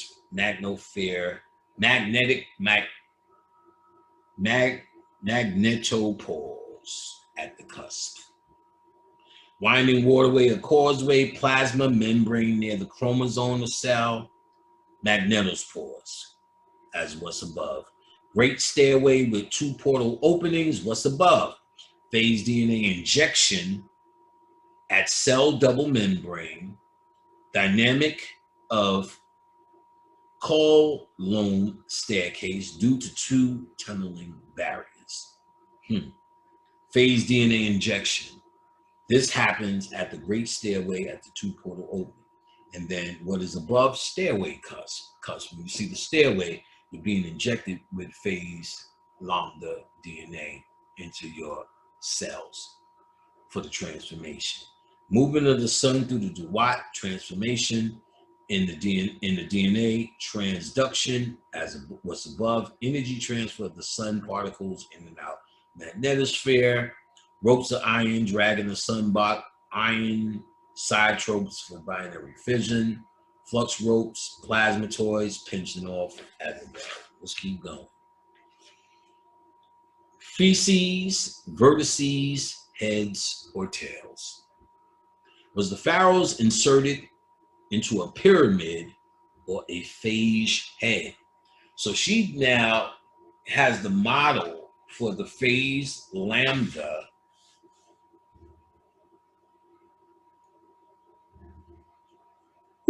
DNA. And she breaks it down and she shows you in the Egyptian text, they had a detailed understanding of its shape and its nature of this particular bacteria of light, which they call the ancient ancestor, which when you meet the sun, you're injected into the phase lambda germ or bacteria, which looks like a pyramid head. So now you may understand why they buried them in these pyramids, because they were injecting the dead king on earth into the phase lambda. You fucking hear me? Was the pharaoh inserted into a pyramid or a phage head? That's the question. Objective 3. Is there any evidence in the funerary text that shows the deceased sun god has the structure of a bacterial phase, or that the pharaohs were aware of biotechnology applications? Sure they were. It may be worthwhile to first explore an early textual reference that describes phage morphology. That is reference to heads, tails, faces, vertices, collars, and necks. The pyramid text states that the deceased crosses over the sky reed floats to Ra, PT 606. This also describes as the king opens the face of God, PT 271. The deceased states that he has flown up and landed on the vertex of Ra in the plow of his bark, TR 66. In the coffin text, numerous references to the vertex of Ra, CT 267, 267, 499, 656, vertexes of the iron head, along with the language such as my vertex, CT 95, 96, 573, 817, 956, suggests that the vertices of an icosahedron icosahedron, a phase combination which has 20 equilateral triangles arranged around the face of a sphere. Most viruses fit 60 XN subunits into their capsids or heads, with N being the triangulation number having values of 1, 3, 4, 7, 9, 12, and so on. Shit we don't even understand or need to. As a icosahedral virus with 60 subunits exhibits perfect symmetry, along with the vertex references of the pyramid coffins. Let's look at what she's saying this head looks like. 2003, NASA released cosmic radiation background data revealing the shape of the universe. Listen again, the shape of the universe. And the dodecahedron based on phi, the golden ratio. Phi is also related to the icosahedron, which is a model of a listen closely now, five-fold symmetry, where we at, in 3 dimensions.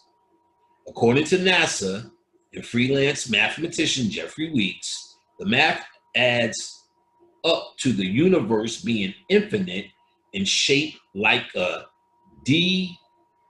dodecahedron, a structure remarkably similar to an icosahedron.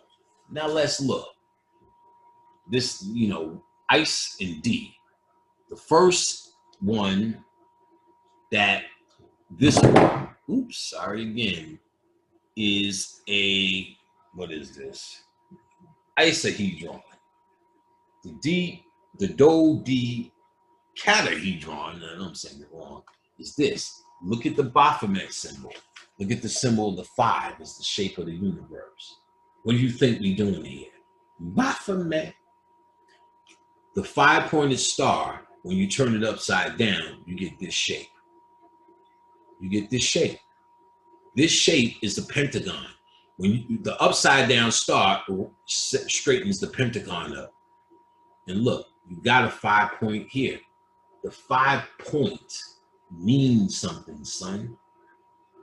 This Baphomet means something. It's not nothing to do with the white boy, Yephias Levy. It's beyond that.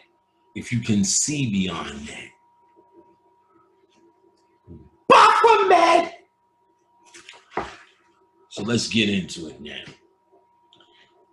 I always like to look at my goddamn bookmarks because some of these motherfuckers is 20 years old. Like this one. I bet you this place doesn't exist no more. Computer Bookworks, 1,000 of computer books, old and new, hard to find. 78 Reed Street, New York. I don't even remember even going there. In fact, Reed Street crosses Duane Street. And this is where the first Duane Reed was.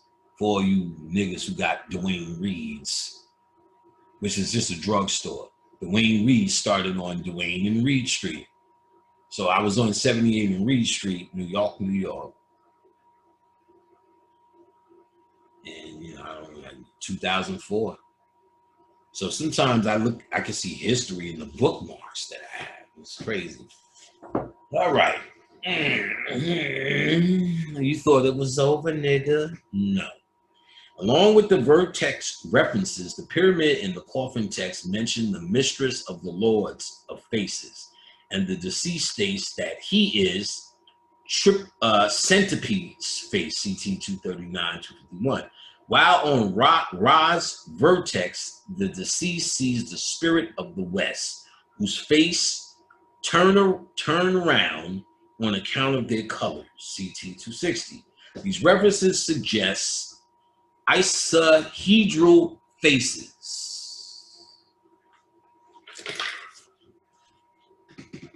5-point faces. See the Pentagon? Come on, let me just turn it upside down so we can get out this Baphomet on in your life. That's what this shit means, son. That's just what it means, son. Yes, son. You heard, son. Yes, son. Yeah, I beat Niece's asses too, Niece. You play with me, boy. I'll kill you. I'll kill you, boy. I'll kill you, nigga. Think I'm playing, nigga. And I don't even have to leave my couch. You don't want to play with me, son. You don't want to play with me. I'm telling you, this is not that typical agent shit. So you may got orders from your bosses at the agency, but I will fuck you up.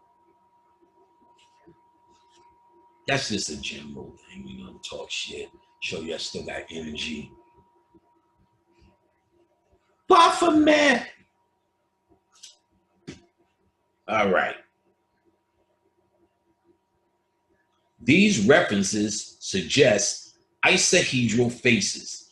The text urged the deceased to take your head, PT 667, 667A, 667C.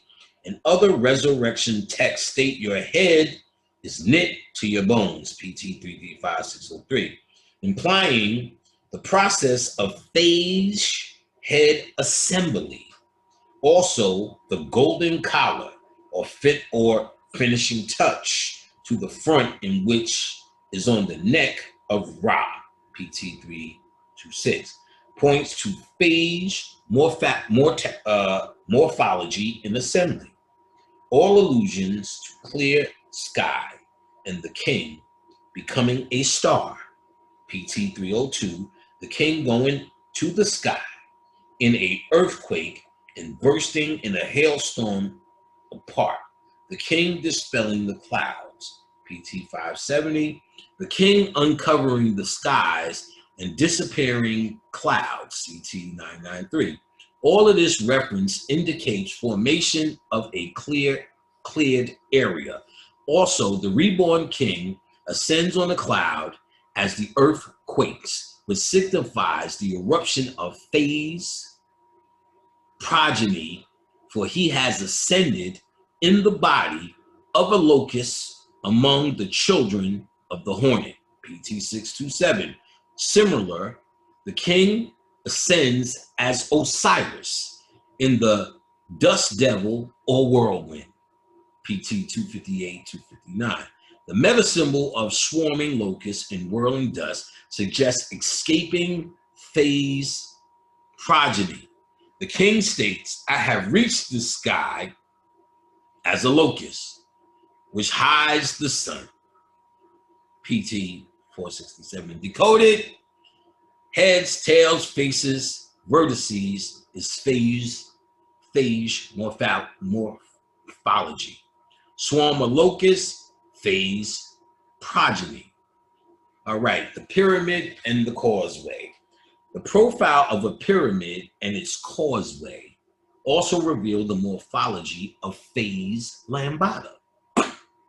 So the pyramid represents your last ancestor, your cosmic transformation bacteria, which influx of that shit turned up because of Beetlejuice. The profile of a pyramid and its causeway also reveals the morpholity of phase lambata, which has an isohedral head enclosed in a sphere. An isohedral head enclosed in a sphere. The Egyptian pyramid was a triangular face similar to a phase capsid or a head, and the causeway from the pyramid to the valley temple completes the comparison by depicting the phage tail. The essence of the deceased king resides within the pyramid so that is endured forever. PT 600. In the middle of verification, the essence of the defiled king indicates the union of the sun god and the deceased, or the insertion of final human elements into phage DNA capsid. That is the pyramid head. When a bacterial phage attaches to a host cell, the DNA is pumped out of the head down the tail and into the cell. The Pyramid of Unas, the Great Pyramid, and others were constructed with pyramidal head structures and causeway tails that are similar to phage morpholity. Similar, the Theban recension CH-140 refers to Atum as the sunshine god and risen in the sky. The mighty one appears, the horizon shines. Atum appears on the smell of his sensing. The sunshine god has risen in the sky.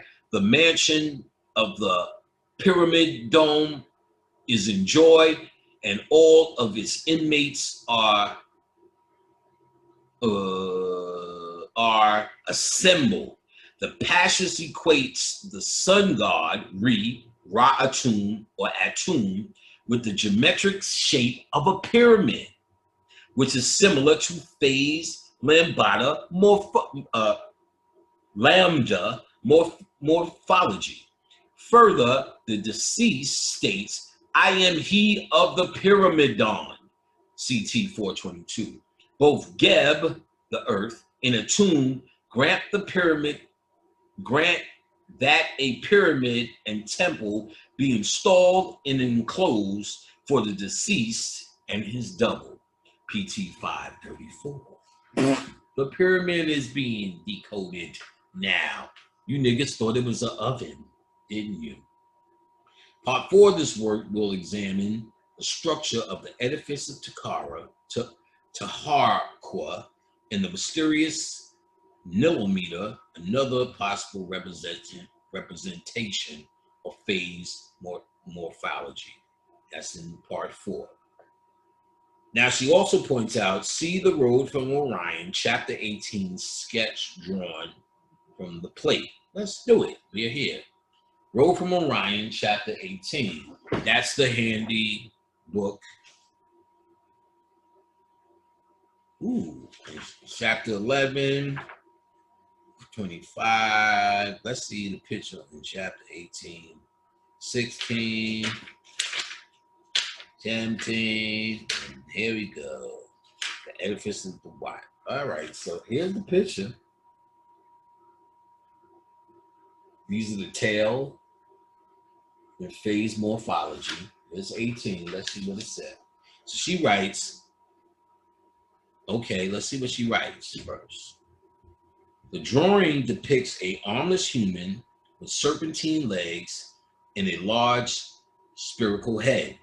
See the road from Orion, chapter 18, the draw from the plate, to suggesting the recombinant structure of the deceased, or what might be called a viral human. We can conclude from the evidence that it's possible that the Egyptians understood the genetics of our modern scientists who insert the human cDNA gene into a viral vector for biotechnical applications. Yet the idea that this can be done in the afterlife to transfigure the deceased into an eternal species is quite original.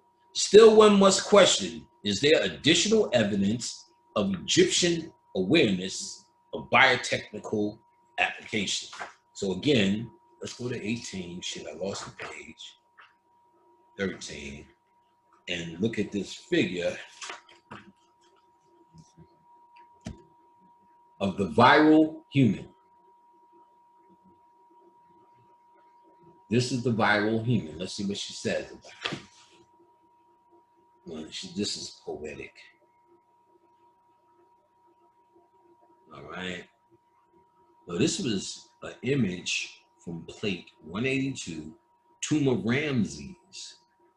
So this is not a human drawing. This is an Egyptian drawing of the transfer process of getting phase lambda or getting the phase lambda germ, which is a light bacteria for transformation. Beetlejuice gave it to you, baby. Come on, nigga.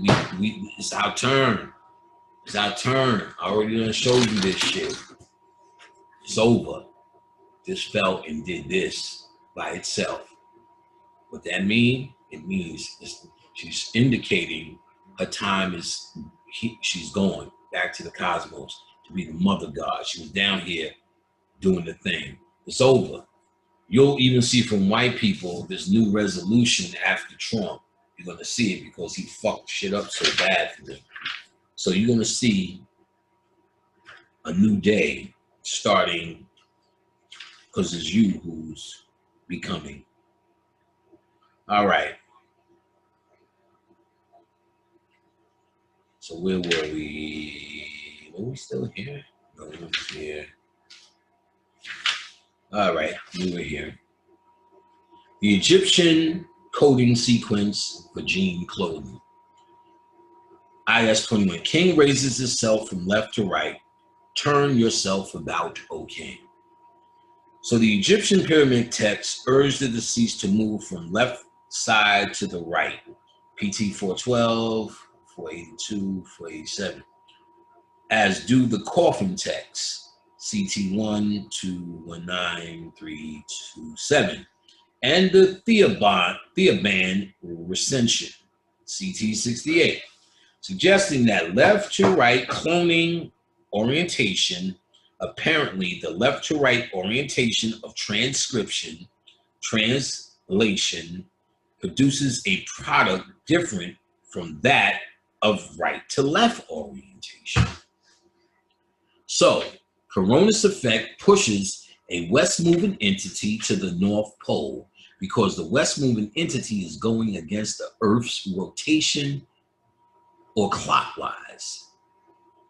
So this entity is mapping out a left-handed path to the north, a coiled path like a left-handed screw. So what are we to make of this? Well, all right, well, this means that the pharaohs understood that when you put electrons in a magnetic field, their spin line up so that their magnetic field points the same way as the eternally applied magnetic field. Applying this idea to a high energy sun god and his crew now become an externally applied magnetic field that causes the deceased to make a 180-degree turn. That is a flip, altering that magnetic orientation of his atoms.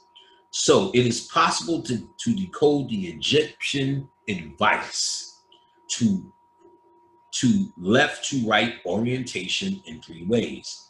180-degree flip left to right equals 1. Cloning orientation, 2. Left-handed weak interaction decay and P symmetry violation, and it says, and 3. Aligned magnetization. All right, so that's 3 reasons, but you don't have to do it. As she says, you know, they will flip you at a 180 degree. But this is what's going to happen. Herodotus, who visited Egypt in the 5th century BC, a flash of light. Let's see where we at with this though. Let's look at this one puppy. Ooh, so 6, 7, 9 hours, which is probably like 10 hours. Let's go, nigga. It's actually almost 4 a.m. here. Maybe 4:30. I gotta go. I gotta get up. I'm supposed to be up at 5. So there's no sleep. So just so you know, that's how much energy I have, and we not even there yet. We got. So this is part 2. We got about this much shit to go. There's gonna be a part 2 to this, as I knew, because like I said, the whole damn book is highlighted.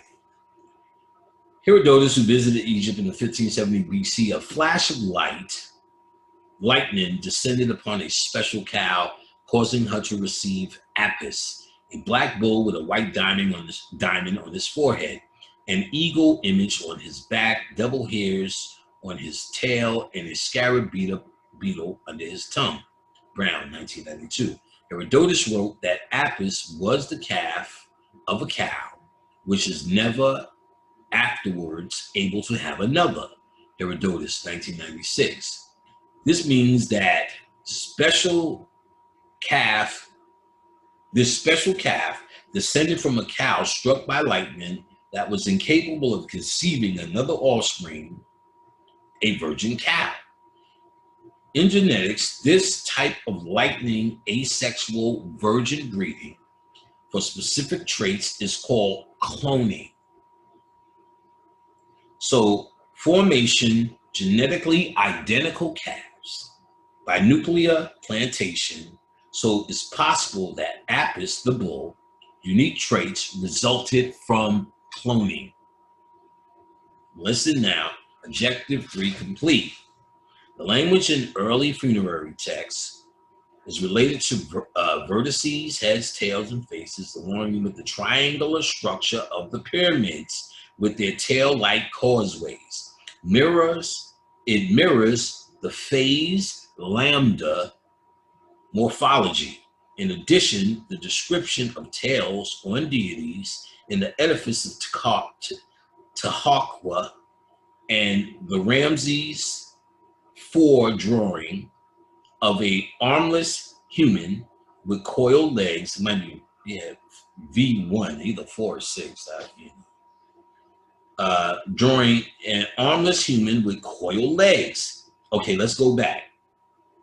The Ramses drawing of an armless human with coiled legs and a sphere for a head provide more evidence for this view. Also, textual references to left to right orientation in Herodotus remarks regarding the conception of Apis bulls suggest that the pharaohs were aware of cloning techniques. Let me say it again. Pharaohs were aware of cloning techniques. What in the fuck do you think the white man is? He's an unfinished clone of you. But what they did was gave him the genetic curse to leave him. I don't know why we made them to study. We made them to do this for a greater reason. I mean, you can speculate all day, if they make you hate the earth, you want to get off, and maybe that's the point. And maybe, who knows, maybe it's an experiment that's going wrong. But I want you to hear something quite clearly. The pharaohs were aware of cloning techniques. They knew how to do it, and they did it. The grafting, or we call it grafting. All right. Is it possible to be aware while dead but alive? The nature of indestructible atoms. Life is a chemical system requiring proteins and nucleic acids built from very common atoms in the universe: hydrogen, oxygen, nitrogen, carbon, iron. The first law of thermodynamics states that energy cannot be created or destroyed. Yet energy undergoes transformation in nature, that is, from heat to work, from chemical potential to life. The deceased states ideally live after death, TR 38A. The pharaohs believed that life came from death. Let me say it again. The pharaohs believed that life came from death, or that the deceased is equipped because of the vulture, the resurrection. CT 365. The deceased must awake to life, for he has not died. CT 48, 51, 53, 287. And will not die again, because he has his power over heaven's wings. CT 83. Fair paths open for the deceased, CT 10. Thus, the dynamics of solar wind play a critical role for life after death. Yet, what specific evidence do we have that the Egyptians believed their afterlife existed on the quantum level of destructible atoms? Is there any evidence, objective 4, is there any evidence for a view that the pharaohs believed their afterlife existed on a quantum cellular level? Listen, she's about to prove that what we call the afterlife, heaven, is a cellular quantum level of existence. Listen, is there any evidence to view that the pharaohs believed their afterlife existed at a quantum cellular level? Well, why? Let's see. The king is not dead and is rejuvenated. Earth gods are powerless over the king. Eternal king will not die on earth among men. Eternal king will not die on earth among men.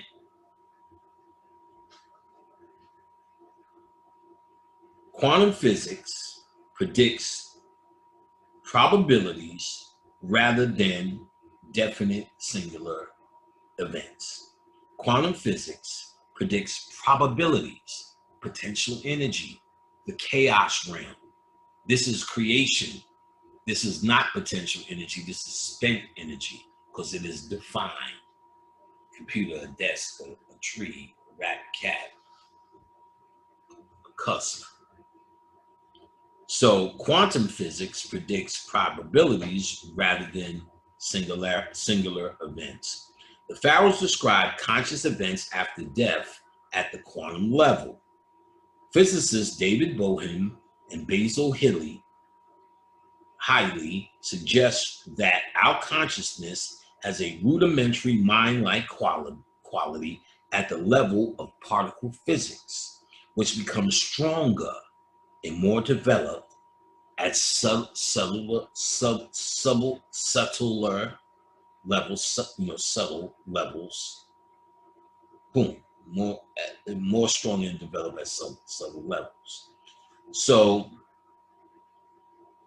Pierre Teilhard de Chardin insists that consciousness is not in a epiphenomenon, I guess. Yeah, an epiphenomenon, but the heart of life rising to greater consciousness in the process of evolution. To Chardin, the evolution of consciousness is a physical transformation advancing to the cosmic ultrahuman, a way to greater life open to natural organisms at death. There you have it. It's everything you've been told already. Consciousness, true consciousness, is the preparation for death. Listen. To Chardin, the evolution of consciousness is a physical transformation. advancing to the cosmic ultra-human. This is how we do it. Na na na na na na na. You got to get your groove on before we get to sing. What a terrible song. No, it's another fucked up song. Return of the Mac. Return of the Mac. That's terrible. Ain't no I do. It's I do. Garbage. Consciousness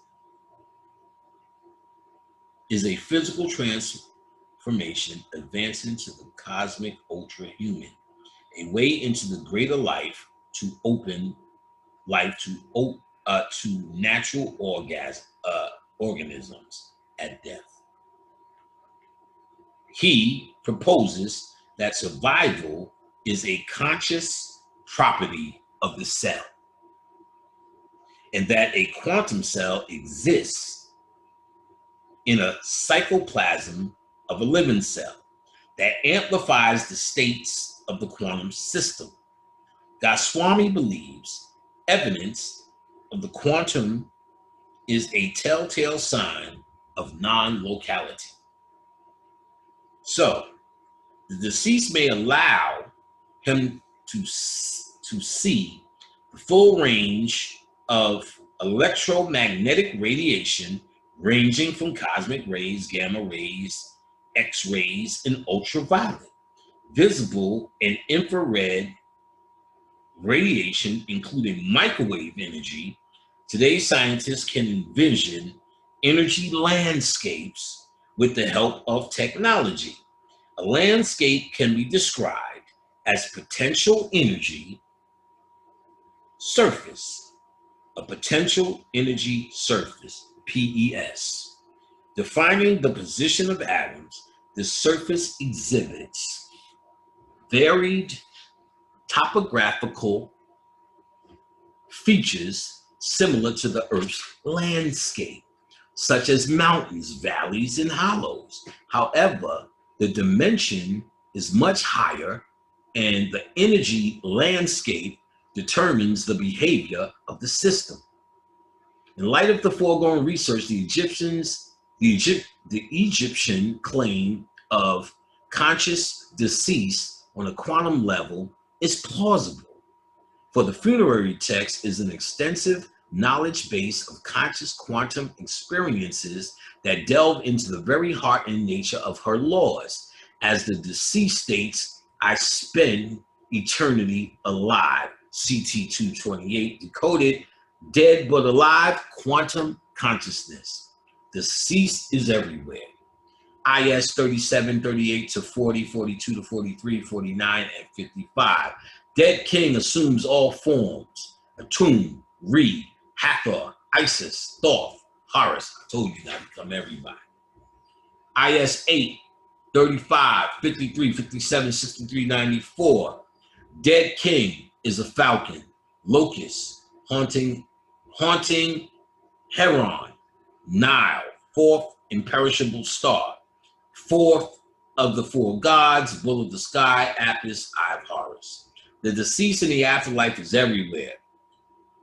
Ubiquitous, essentially whole, assuming all forms in the realm of the dead, CT 275. Due to the quantum ability of non-locality, the deceased is everywhere at once in the afterlife. Deceased spread out over the Dewat, magnetosphere of bacterium. Listen, magnetosphere is bacterium. You're in a bacteria cell. She goes in. The text refers to the multiplicity of hundreds of atoms taking possession of the deceased, C299. I have become Atum. I am the primal one, CT316, along with I am Kepra, who created himself, CT318. Spread out over the non-locality region, the deceased is Atum, the August god, who is in the egg, CT222, CT223. Put simply, the deceased is him, self, and all the gods at once. The deceased is himself and all the gods at once. He's quantum now. You're not saying, well, I'm Baphomet. You're all of that shit, nigga. All of that shit, niece. The region of dwarfs. Let me get this. Put simply, the deceased is himself, all the gods at once in the space of the afterlife. That is, he is Osiris, Horus, Ma'at, Thoth, Re, Ra, Re, Reatum, Ptah, Chopri, Chopre, Hathor, a crocodile, a swallow, a lotus bird on the limitless plain, CT 485, 703, 709. Thus, we can begin to understand the polytheistic mindset of the Egyptians.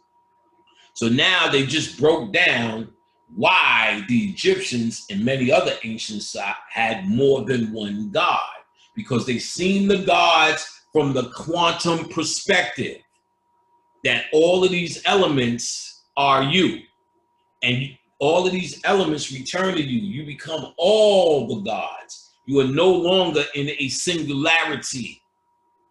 You are in a quantum, all-connected reality. Therefore, you roll as all the gods. So their polytheistic, how's the word go? Polytheistic mindset is based upon their quantum understanding. Hotel. Deceased is everywhere equals quantum non-locality. The quantum regions of the dwarf. The dead king goes to the region of the dwarfs. He is a pygmy, a snake with many coils.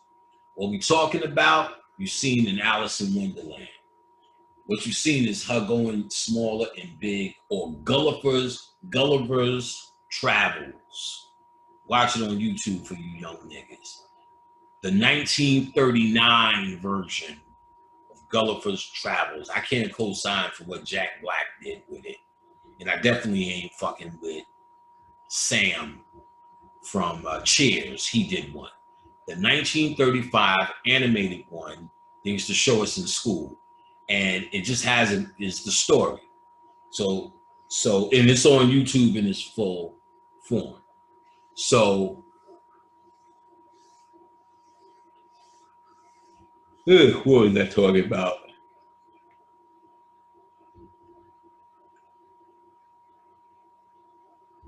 So this size thing, they go up and down into this quantum reality.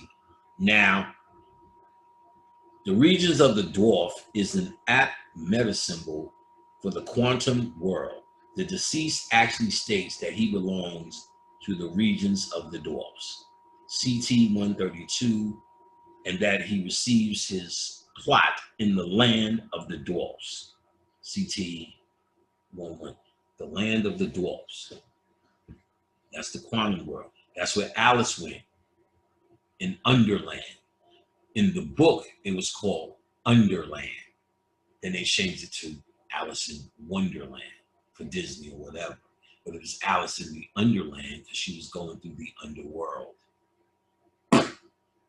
And the name of the god is Egyptian and may be linked to BS3, to guard, which means to guard or protect. BS3, know who that is? Best. So the god Best is a representation of the god in the dwarf world that you're going to. Are you fucking listening, nigga? Best decoded. All right. The name of the god is Egyptian and may be linked to Best. Let me even go back. Let me read this because I didn't highlight this. I'm going to read this whole thing. He receives a plot of land in the dwarf region. To examine this idea further, one must consider the Egyptians who worshiped the god Bes, a dwarf deity with a leonine features. Maybe some, I don't know. The name of the god is Egyptian and may be linked to Bes, to guard, to protect. He guards you and protects you in the land of the dwarfs. To a rare Egyptian word suggesting a premature child or a stunted being. Bes is usually depicted as a dwarf with a large beard, a large bearded head, extended tongue, thick arms, and bow legs. Directly linked to the dwarf region, Bes appears in the Book of the Dead, CH 163, with the physical regalia of a god, two plumes, and a back like a falcon's. The texts connect the dwarf god to the Nefertah, or the divine land, or the land of the god. The dwarf was significant to the pharaohs. By 1990, archaeologists in Egypt had identified the remains of some 50 dwarves with special status who attended pharaohs. 20th century philosophy sheds light on the instinctive meaning of the dwarf. Psychologist Carl Jung, 1958, notes that the child god is an aspect of the child motif apparent under the guise of the dwarf, or an elf, that personifies the hidden forces of nature. Egyptian thought suggests that the deceased in the afterlife exists in a dwarf region or a microstate where the hidden forces of nature operate. So we could say that there's a parallel between the afterlife region and the dwarves and the nature's hidden quantum world of atoms, DNA and molecules, which is the formation of all matter, plants, animals, and human beings. Once again, we can reference this simple anthology by the equals sign, remembering that the sign represents the word, points to decoded regions of the dwarf is the land of the gods or the quantum world. The quantum world is the land of the gods or the region of the dwarves. Ask Gulliver, he went there. Ask Alice, that bitch knows she was from Underland. That's what they're talking about, quantum travel. I'm telling you, these white people, these Masonic writers, they know the secret. They pay for this, they share it, but they keep it out of the hands of niggas. But no more, nigga. Brother Panic got you. The Egyptian imagery always depict the head of a deity drawn in a profile, while the body is seen from the front. Although the face is to the side, the eye is drawn in full. The two-dimensional frontalism style was popular for thousands of years. And for this reason, it was favored, may be related to physics. Space-time as we know it relates to four-dimensional space and time, but our scientists believe the universe is actually flat or two-dimensional. Flat or two-dimensional. Now you may be getting to where we get this from, or where this is, well, actually not where we get this from, where it comes from. There's more of a cosmic understanding of this place than a physical. It's such a waste of time to argue that shit. Similar, string theory posits that the world's sheet of a string is two-dimensional space-time. This means a one-dimensional string the size of a Planck length, Planck. I remember coming across that somewhere. or 4, not in this book, something else. And it has two-dimensional world surface. It moves through time. The two-dimensional art of the Egyptians may have been mirroring this idea. In light of the Egyptian knowledge of the quantum consciousness and non-locality, it seems possible that the Egyptians understood the dynamics of matter at the quantum level. In the interest of understanding more of their thoughts, let's review the Egyptian creation accounts and the origin of the creator god Amun. Atum. Was Atum a Higgs particle, a supernova, or a dung beetle? The dead king is the oldest god. The dead king is the firstborn, conceived in the sky, and will regain his original shape. Orion, Sirius, and deceased swallowed by the Duat. Deceased receives power from Orion. Nut, Bor, deceased, and Ra, born in the sky, baby. If Nut bore the deceased, which is you, Nut is the sky. And she's now giving birth to the deceased. The stars are giving birth to you. And that's the phase lambda, the eye of Horus. So when they say Nut bore the deceased and Ra, the sun, they talking about your birth as the new sun god, nigga. The king is the oldest god. The king is the firstborn, conceived in the sky. Nut bore deceased, and he will regain his original shape. Atum, he states, there he commanded the worship of the gods to be built, and Ra is in it. This is an obvious reference to the sun god's bark, which Atum authorized. Atum authorized. This is authorized by Atum, who sneezes and there's a supernova. He just gave you Beetlejuice. Now we know, niggas, CT77. As the sneeze or spitting out represents an explosive burst from a supernova, the deceased states that the stream is spat out for me, CT190. That is, he is not conceived, but Atum spat me out, CT76. That is, he assumed the forms of the tomb, C703. This would suggest that Nut, the sacred eye and mother, PT 368, 446, 452, 554, 558, represents the heavenly massive star that seed the cosmos by star death with elements of life and forms of Atum. The deceased sun god states, O Nut, through the seed of God, which is you, it is I who am the seed, which is you. PT 563. Further, the texts support that the seed, that is the elements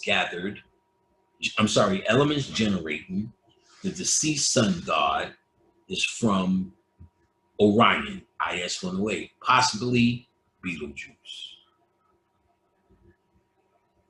Possibly Beetlejuice. This bitch is telling you what you got told by Dr. Aleem El-Bey in 2004. This is real. This is happening. This is why they got you on lockdown and changed the game. They're not sure what you're going to become. And because they're such physical beings, they think it's going to be a physical outlashing, a physical power thing. Y'all niggas is turning into X-Men. You got to understand the science. They're trying to mark you as someone whose DNA is being changed into a mutant. That's why you're wearing a superhero mask. They're putting masks on everybody because they're telling you these are the superheroes that can possibly emerge from it. They're trying to get a fucking war started between the Proud Boys and Black Lives Matter, because this gets them to enact martial law things. They already tested this martial law thing that they're trying to put in effect. with that little corona lockdown. They see how people took to it, what people's doing. So they have ways to get you in the house now. Still with corona. But if this race riot pops off, they get to do the thing. So they're falling for it. You gotta leave that bullshit alone.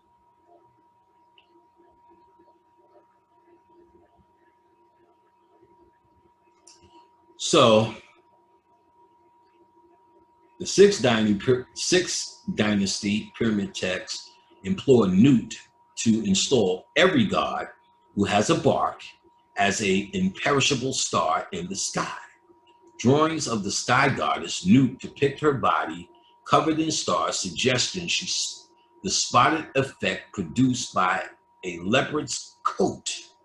Hence, we have references to the great ones receiving their leopard skins. A king from Zamunda had one of those. That leopard skin is a representative of the goddess Nut, the imperishable star that's making you the undying star. Making you one of the imperishable stars in the sky. The leopard skin represents it. So hence we have the reference of the great old one receiving their leopard skins, CT 49, and the deceased garment being a leopard skin, PT. Yeah, the garment of the deceased is a leopard skin, PT 225 decoded. Reattuned Nut equals eyes or stars of generation. Leopard skin with spot equals stars of generation. Stars of generation. All right, the ancient pantheon, from the hieroglyphs forming their names, the Ogdod, O-G-D-O-A-D, the Ogdod, the Ogdoad, I guess, the Ogdoad. You know, you look at these words and you just know what they are and know what it is, so you don't even read them really. But it's actually the Ogdoad. That's a nice name, Ogdoad. The niggas will name their child. This is my daughter, Ogdoad. This, you know, hey, what you, hi, hey, now, hey, Ogdoad. This is the oldest company of 8 deities, personifying aspect or phases or properties of primal matter. They are. And these deities are before creation. They are Nu, god of the watery mass in the sky. Nut, female counterpart of Nu. Hihu, atmosphere between heaven and earth. Hihut, female counterpart of Hihu. Kikuti, male power of darkness covering primal waters. Kikutit, female power of darkness. Ker, with a K-E-R-H, inactive power of primal water abyss. Kerhet, female counterpart. All right, a self-emergent creator God. It looks like, I'm gonna keep going. It looks like it's 4:16. It looks like I'm gonna call folks and try to reschedule. Because this shit right here is legendary if you really know what you're hearing. You're welcome. The self-emerging creator God, his name is derived from a verb, tem or temem, to be complete, or the one who did not come into being yet. The double meaning of Atum's name shows that he was at once absolute being and absolute non-being, combining within himself these contrasting opposites, which can easily be compared to the status of a star that dies in a supernova explosion. Atum is a supernova. Atum is a supernova. Atum is a supernova. Atum is Beetlejuice. It was then, it was not, but it still is. It was, then it was not, but it still is. That's what you are. You was panicked, then you will not be panicked, but I will still be. Y'all hear it now. Recall that during a supernova explosion, the core stiffens, causing the collapse of the core so abruptly that it rushes out. This activity is similar to the metaphor of sneezing and ejaculation, which Atum is accused of that. After Shu and Tefnut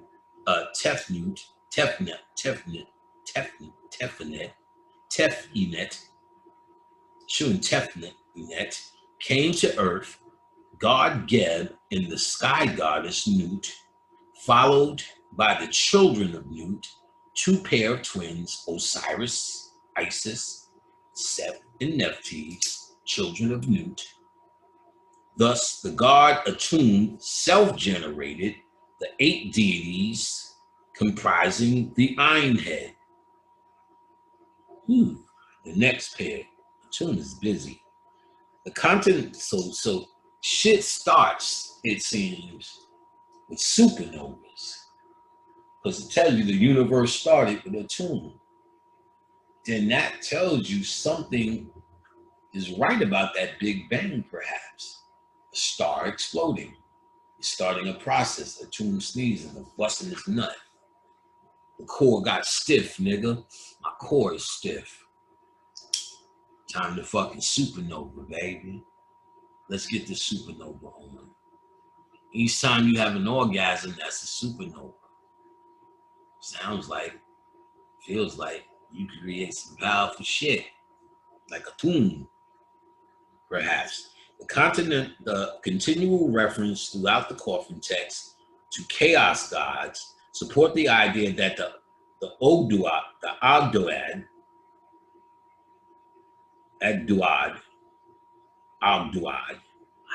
Ogdoad, or of 4 male, 4 female set represent the primal aspects of Atum, or initial set of conditions that could result in entropy increase.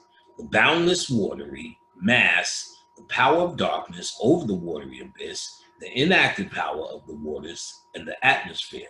The Egyptians call this watery mass Nu or Noon, the waters of Noon,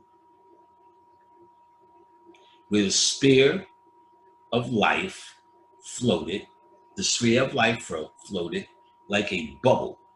Still, we must remember that Atum's realm is the region of the dwarfs, CT 114, 116, or the Plankett scale world, which some cosmologists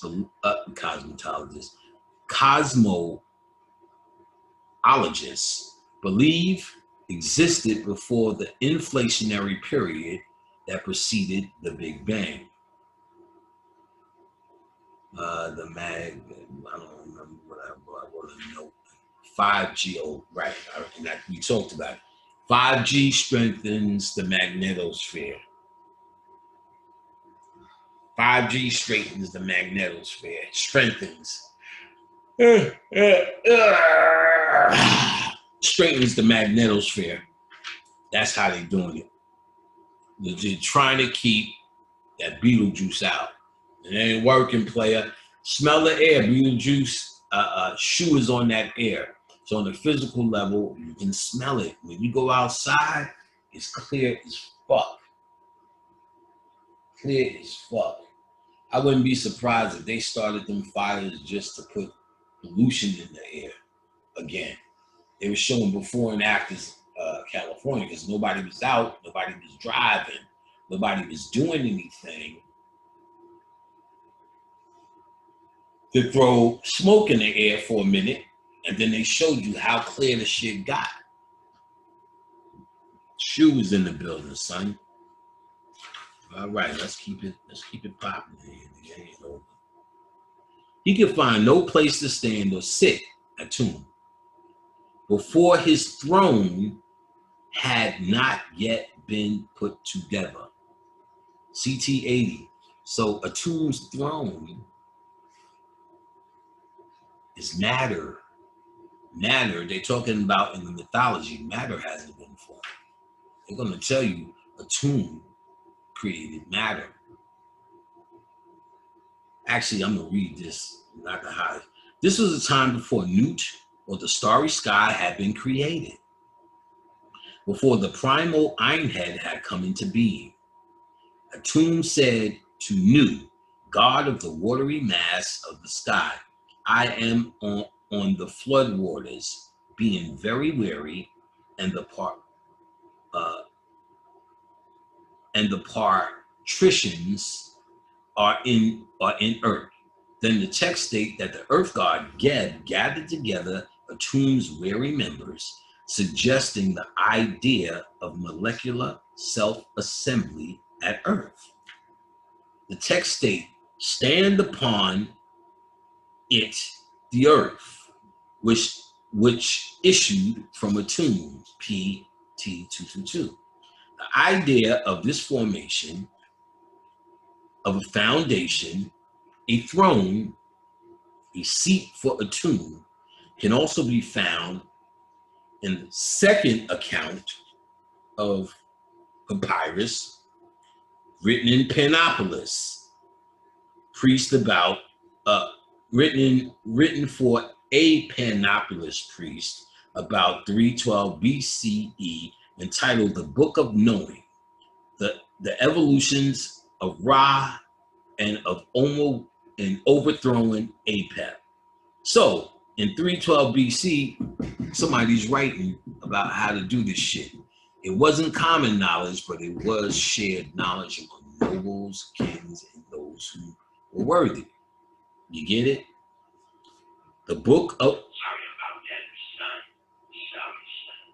312 BC, entitled The Book of Knowing, the Evolutions of Ra and Overthrowing Apep. Evolutions of Kefra from the Egyptian root Keflas, meaning to produce, to form, to become, and to derive a sense to roll. The creator god, Kepra, aka Atum, Re, or Ra, Re, or Re Atum,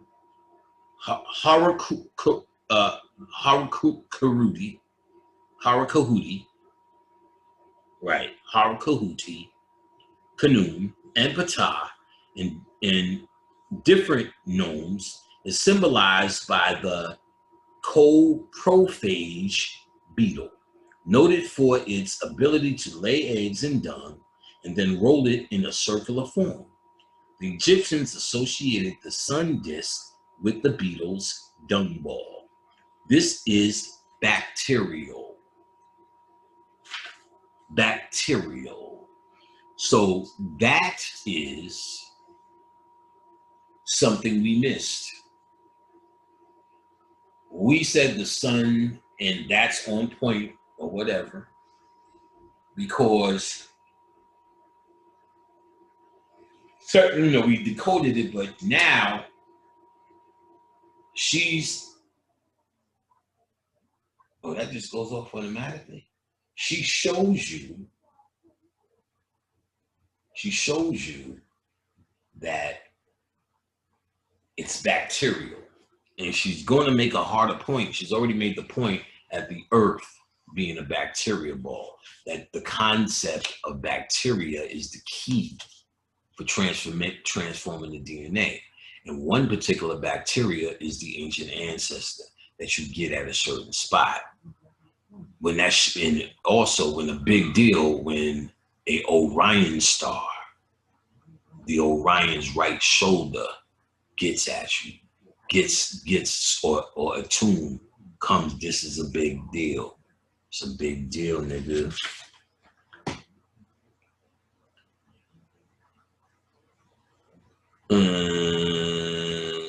Okay, let's read it. In the 6th dynasty pyramid text, in the 6th dynasty, oh yeah, did I read this? Nut.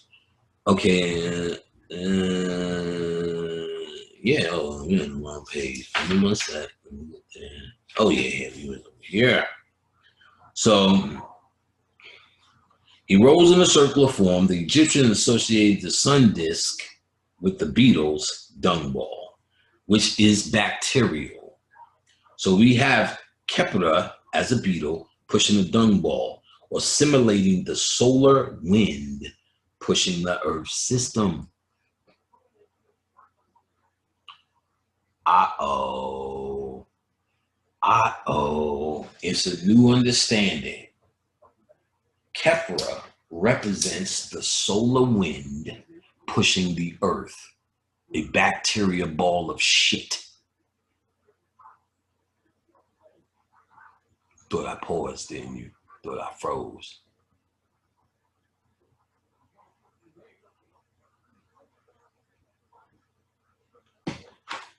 Kepra as a beetle pushing the dung ball, or simulating the solar wind pushing the Earth system. He's the sun, nigga. He's Atum. He's the solar wind force.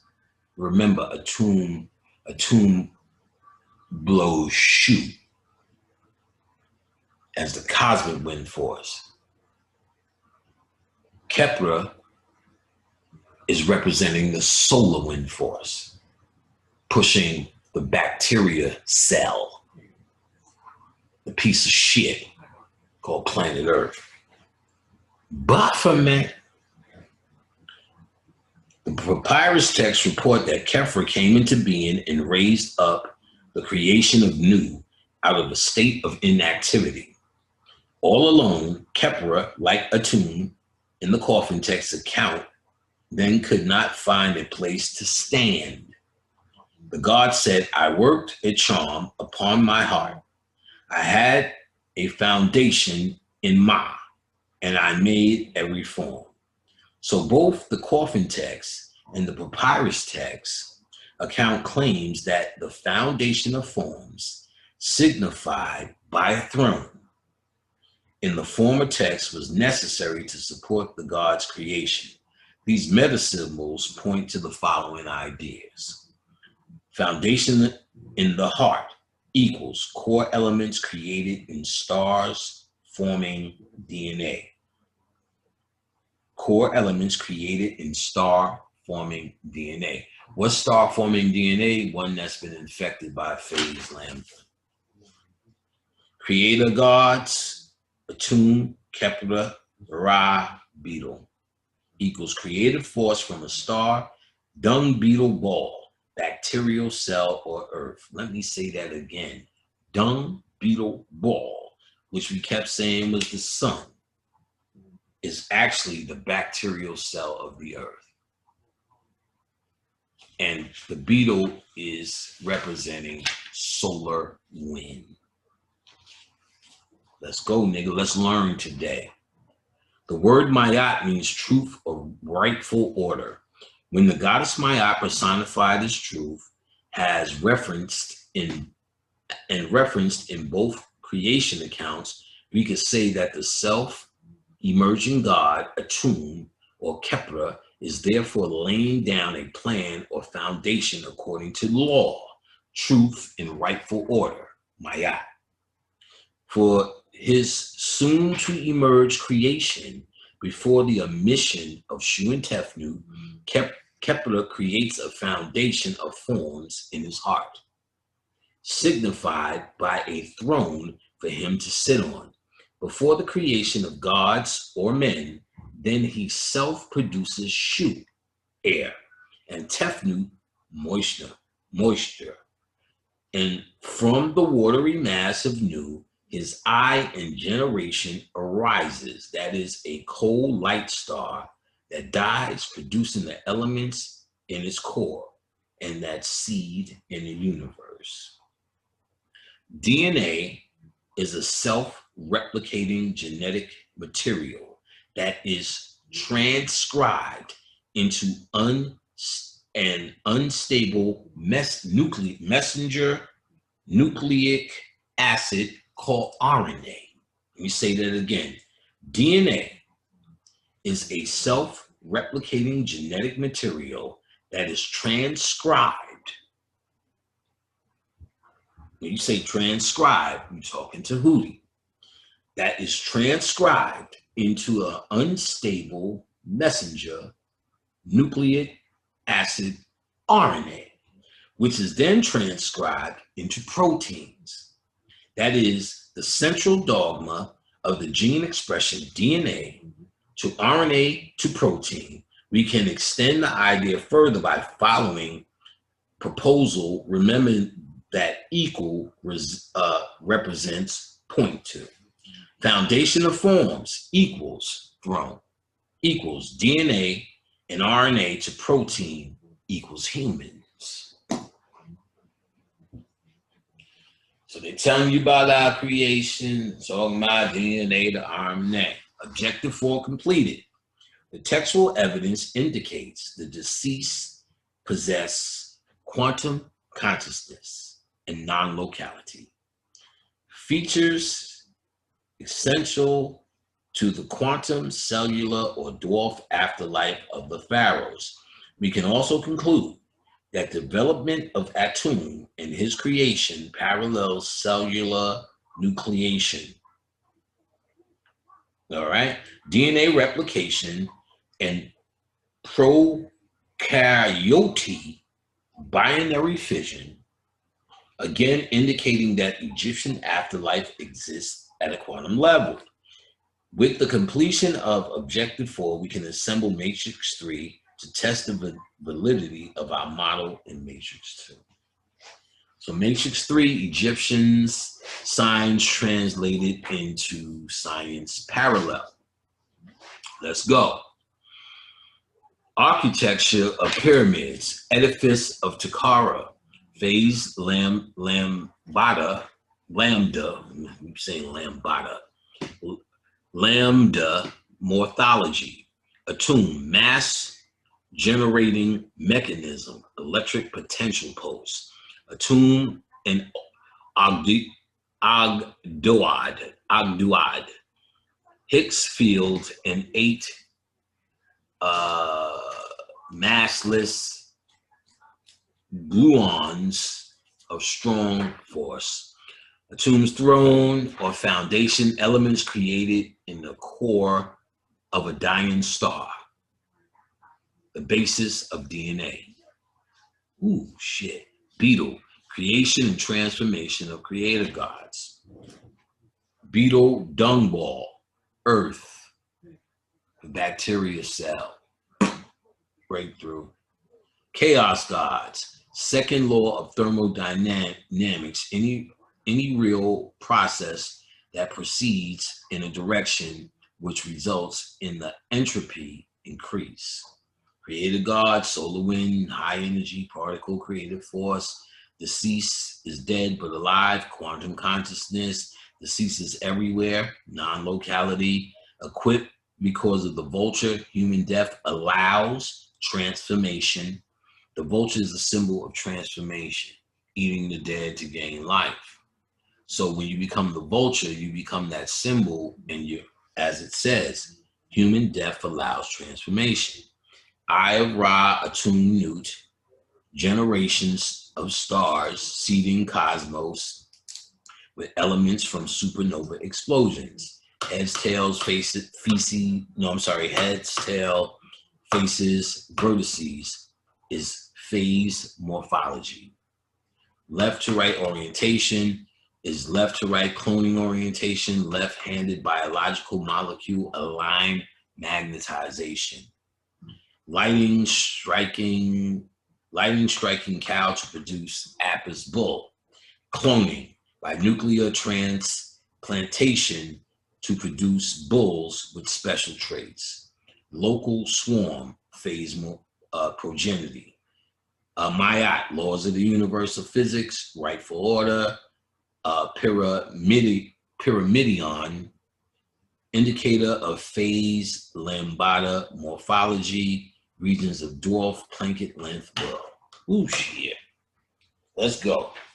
We conclude that the Matrix 3 provides support for genetic cloning, phase morphology, quantum consciousness, and non-locality. Also, our analysis of Egyptian creation accounts points to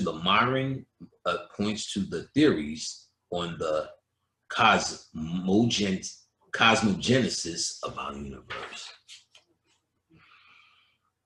Objective 5, we must now discover whether or not the central idea strands in the pyramid text and coffin text continue to support our model, developing matrices, at which we are centered on the idea that the Egyptian afterlife exists at a quantum cellular level. All right, it's apparent that the foundation of form signified by Atum's throne is the whole writing, the hieroglyph, the DNA for the forthcoming creation. Within the movement towards infinity, or back to the I, or origin of creation, the deceased states, I have come to the island of fire. I am content with the manifestation of the it high phallic ones, CT 1001, the it high phallic ones. The one who is it high phallic would have an erect penis. Some it her phallic in the cuff, in the cusp. So erect phallus would suggest the primordial state just before Atum self-generated the creation. A state might compare to the stiffening of the core during a supernova explosion. So the erect dick is the hard core right before the supernova explosion. That's why they also call it a nut.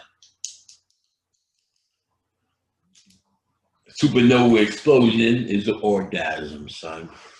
So the deceased is at the origin of creation, the island of fire with the it-hyphalic ones. You want an island of fire with a bunch of hard dicks. That don't sound pleasant. Adam's throne equals first DNA, equals foundation of forms, equals the ritual book, the whole writing, the words, the hieroglyph. Passage to the quantum hieroglyphic universe. The light of the Egyptian focus on the eye of Horus, what implies a center of light, intelligence, or influence. 4 in space-time and 4 in spectral. When the spectral dimension dominates a perception, space and time evolution ceases and spatial boundless boundaries disappear. All right. For example, fish have a larger receptors and can see in infrared bandwidth, whereas insects have smaller receptors, resulting in ultraviolet vision. All right, well, that's a good fact. Phrase, the upside down world. Let's deal with it.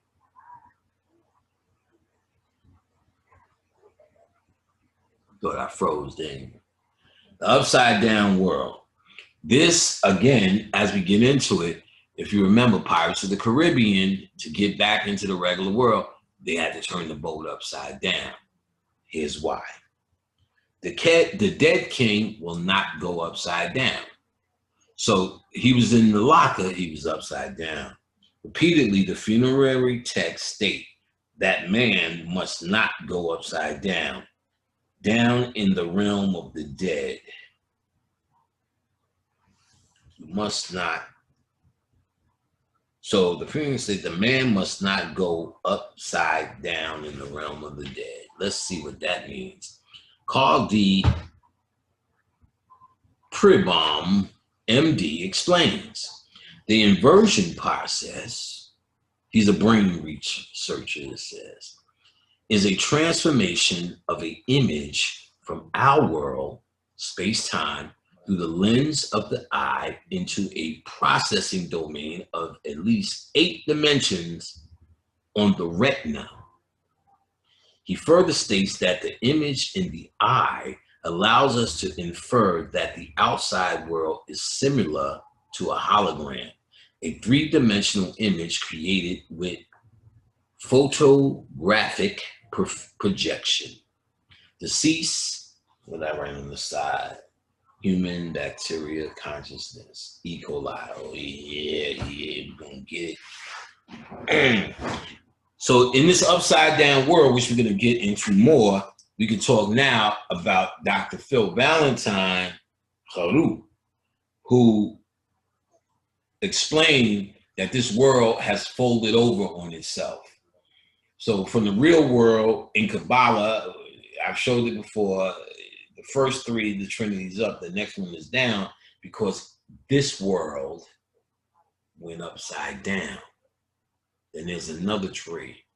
It copied itself. And then it's Malkuth, where you are, which is a copy, which is an afterthought. So you're an afterthought in a copy of a real world who still may be farther beyond, because you got 3 states of Ein, Ein Sof, and Ein Sofar, which is 3 trimesters of birth. So it's a path out, but whatever the destination of Kether is, and it may just be a part, some certain. Well, I'm sure the Watt is Daf.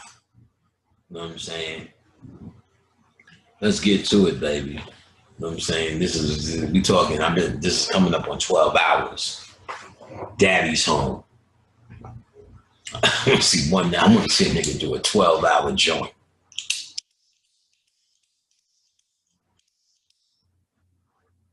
Baphomet, nigga. Yeah, baby. Let's go. Come on. Yeah, baby. All right, so recall that during a supernova explosion, we did that to stiffen, strain them out. So yes. Pages are turning, fans are going. Damn, I was this far. All right, we're getting closer. Maybe we might make it through this motherfucker without a part 2. All right. The deceased in the spectral domain of the afterlife perceives himself as a upright and the world of matter and living as upside down. So they're saying as soon as you go into this world, the world you came from is upside down. Now, I told you already, you perceive this hologram. So your brain needs to turn this shit upside down for you to see. This is all in an upside down world. You are in it. To perceive this shit, what you're looking at, remember, you see the image in you. Why does your brain have to turn the image around in your head for you to view it? Because it's all hologram. It's all not real. It's all, as he said, a 3-dimensional. No, let's even go back. The outside world is similar to a hologram, a 3-dimensional image created with photographic projection. This world is upside down. So the deceased in the spectral domain of the afterlife perceives himself as upright in the world of matter and the living as upside down. You shall walk upon your feet. You shall not walk head downwards. CT 2021. Deceased is not to eat feces in the realm of the dead, not to walk upside down, to have power over water and air, to go forth into the day. CT 184. The idea of not eating feces suggests purification and the decay related to bacterial agents, which seems a reasonable parallel to our model that asserts the earth and its magnetosphere acts like a single cell bacterium, such as E. coli. It is obvious that it's just as odious to go upside down as it is to eat feces in the realm of the dead. The dua, the deceased believes that to be upside down, my skin was turned inside out at the time of nightfall in the West, CT 389. Similarly, the deceased ferries across the firmament when the sacred land is turned upside down, CT 343. In other words, the process, in other words, the process of inversion has resulted in the deceased now walking upright.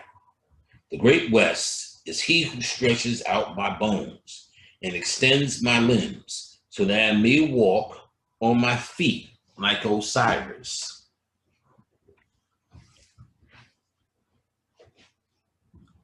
Our genome is so littered with families of repetitive DNA sequences that have no function, such as a mobile genetic elements, transposons, and tandemly repeated simple sequence DNAs.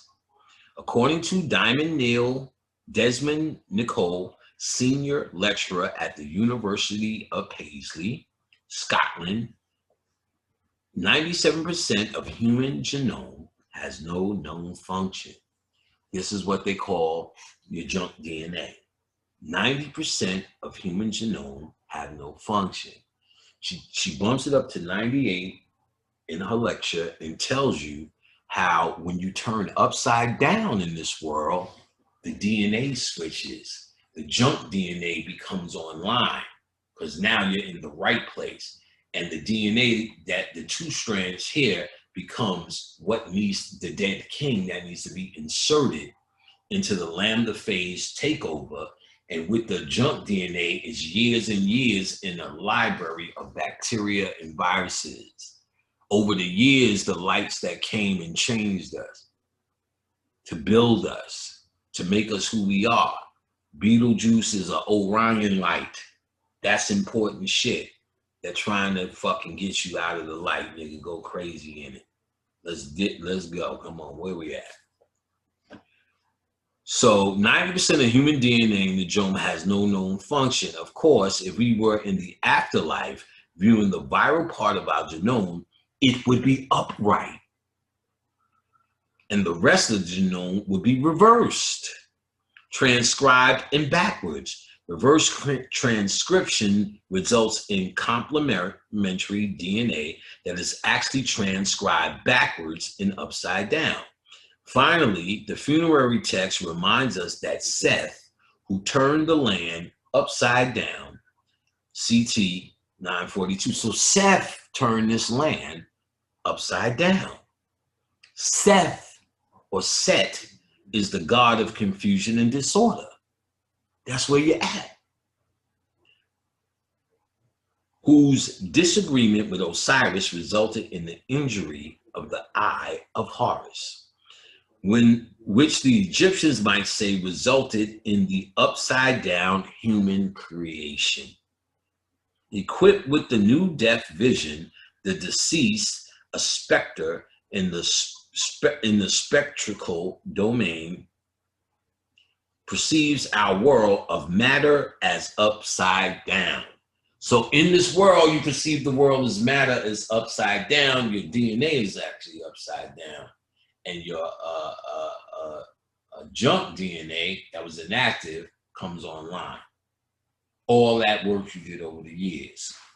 So upside down world is space, time, material world, or living humans. You are in the upside down world, the world of confusion and disorder. Get it now? Now, universe, there may be a hologram. an invertible reflection of the quantum world. Yes, it is. Just told you in Kabbalah, wherein the world has flipped over on itself, copied itself, and made an afterthought. So listen, are we an invertible reflection of the quantum world? Hell yeah, just got told that. In holography, every part of the writing contains information about the whole. The hologram then would be a material representation of the whole. Writing or holograph, that is a three-dimensional 3D image where information about the holograph is recorded. When our world or the hologram is illuminated, what emerges is a rational 3D picture that unfolds the whole image of each part. So if you can cut the picture into pieces, each piece would contain the whole. The deceased states, I am Ra, I am Atum, I am the Lord everlasting. I am the being which upholds eternity. CT 442. So Atum in his quantum world as the sun god, as the eye of generation, now becomes the light from within that illuminates our 3D material world or hologram. He's talking about consciousness while you're in 3D world, bitch. Not wokeness. I am the being which upholds eternity. So Atum in his quantum world as the sun god, as the eye of generation, now becomes the light from within that illuminates our 3D material world or hologram. It may be that process of death is an upside down movement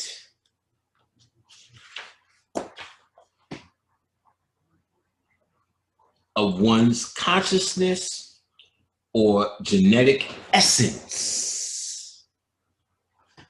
Genetic essence. Consciousness or genetic essence. Let's go back.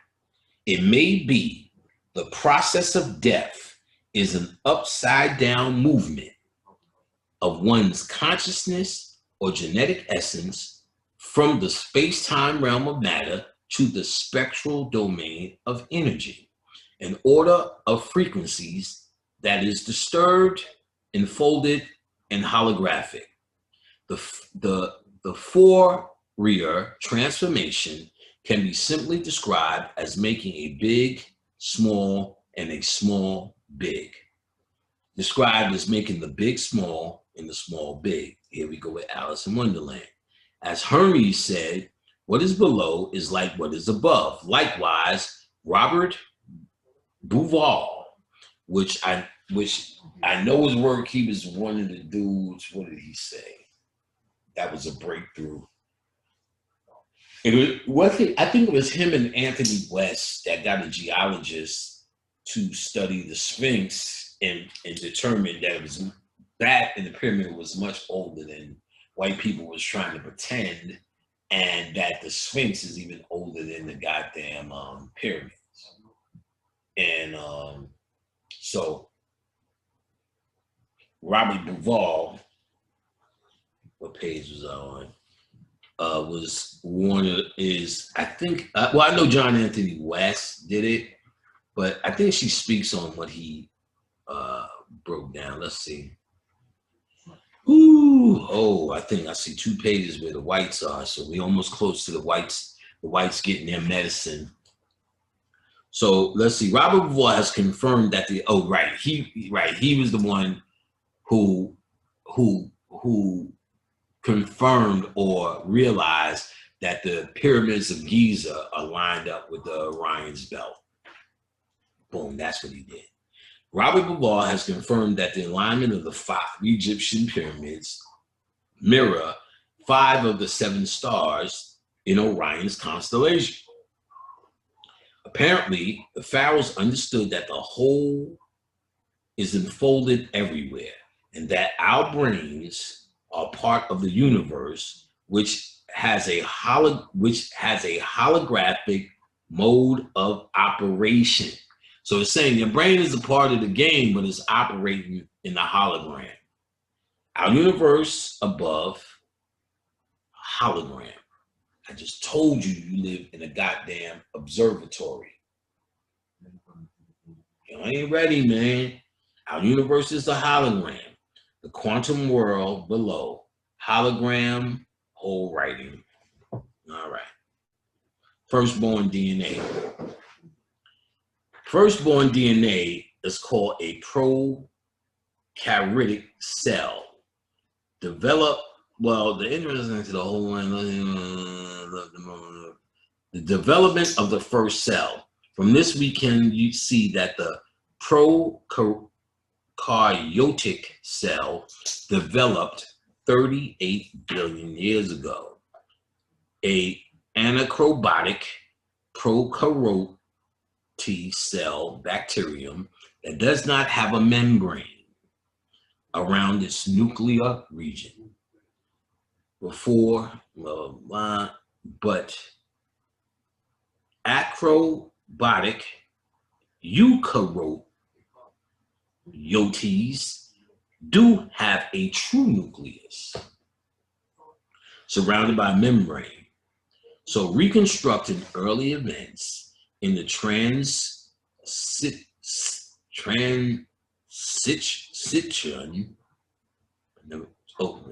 is it transition?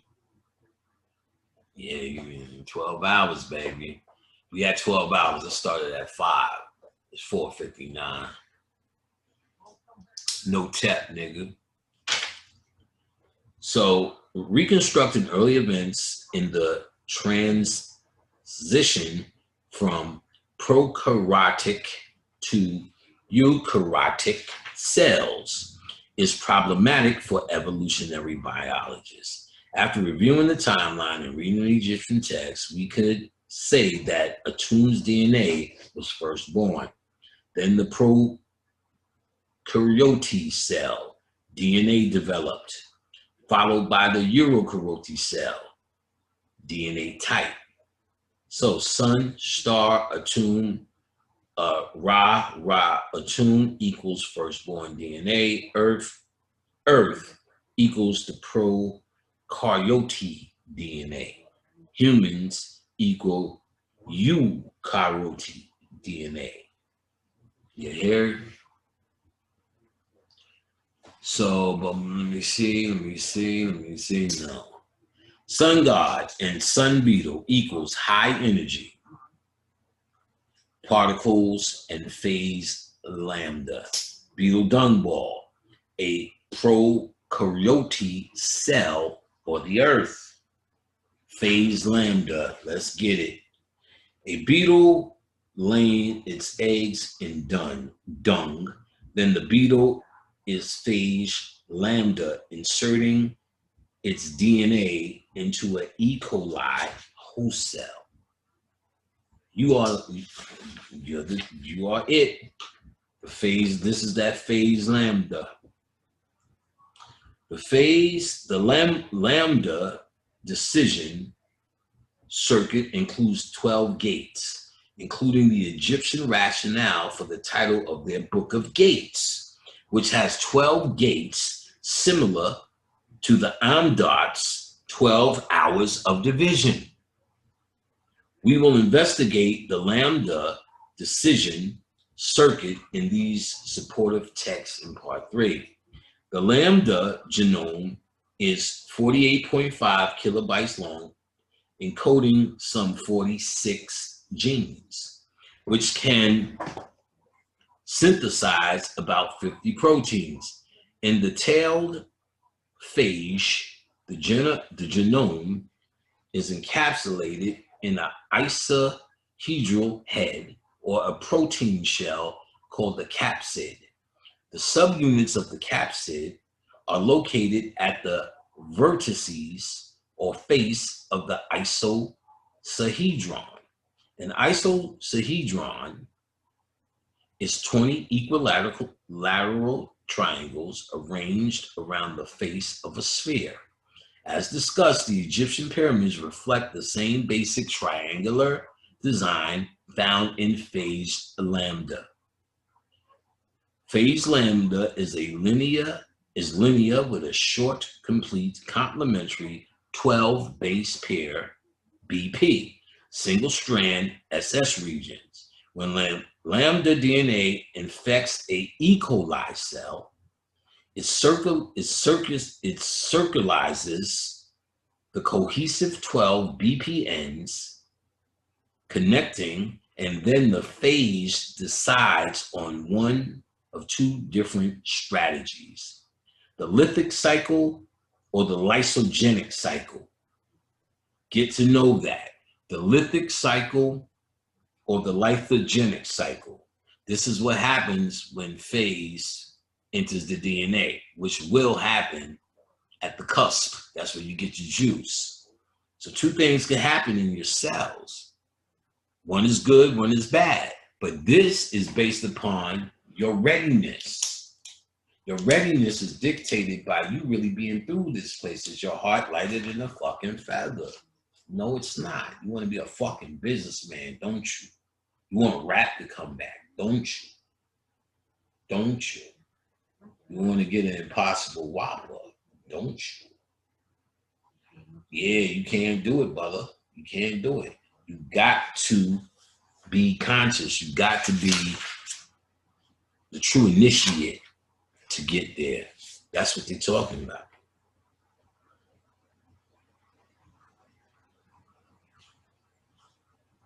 A bacteria phase is a cell invader taking over the bacterial cell's reproduction machinery so that it can produce its own phase progeny. You want that.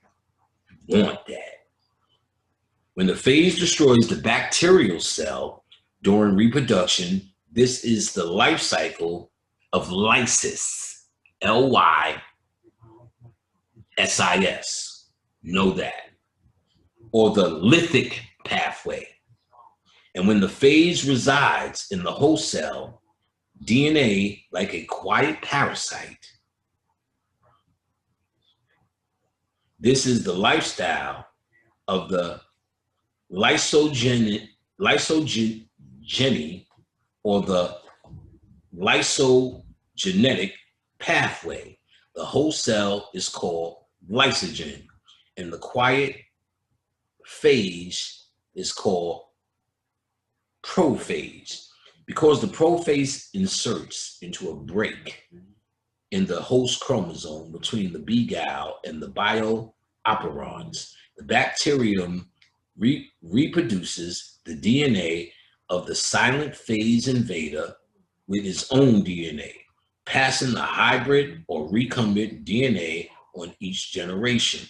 The process can be compared to the idea of our world as a hologram that centerfolds the whole image or sleepingly embodied genome in each of its parts. Recent research shows that human genome may have originally been viral. The human genome may have recently been viral. This is a bacteria, niggas. Your ego is the consciousness of what bacteria is. It gets on something, it must explain, it must eat, it must dominate. So these race wars is nothing but bacteria doing what bacteria does. This consciousness is your spirit trying to leave this fucking goddamn debauchery, this feces, this E. coli, this bacterium, this dung. Recent research shows that the human genome may have originally been a virus, suggesting the potential for lysogenic infections.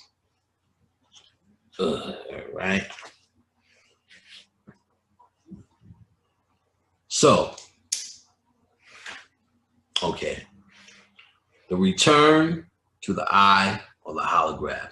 Now let's look again at 312 BC papyrus text about the creator god Khepra, symbolized by the copenphage beetle. From our new perspective of Egyptian-based model, a sun or star represents a phage lambda source, and the Earth in its magnetosphere represents a rod-shaped gram-negative bacterial cell such as E. coli. E. coli. You are living on E. coli, son. The meaning of Khepra is to roll, suggesting that rolling circular replication of the lambda lithic cycle. Khepra, or the beetle rolling the dung ball in a cellular form, suggests the circularization of lambda DNA, which occurs in the host E. coli cell. Also, Khepra raises the creation from an inactive state, suggesting that raising out excision of the lambda prophage. Additional language points to the, Horus belongs to you.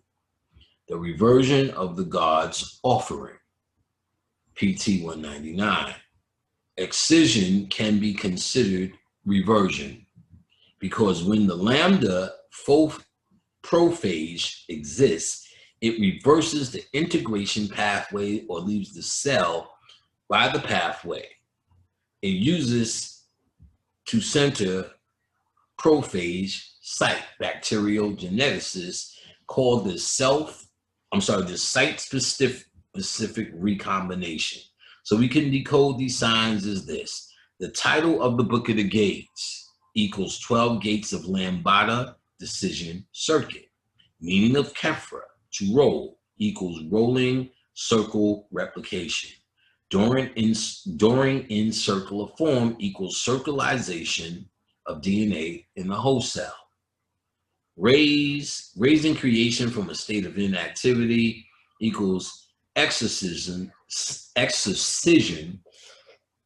and prophage revolution of the god's offering equals exorcism of prophage. All right, where's water?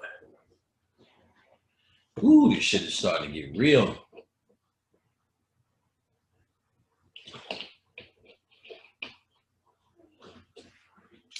I have to find me a goddamn lozenge.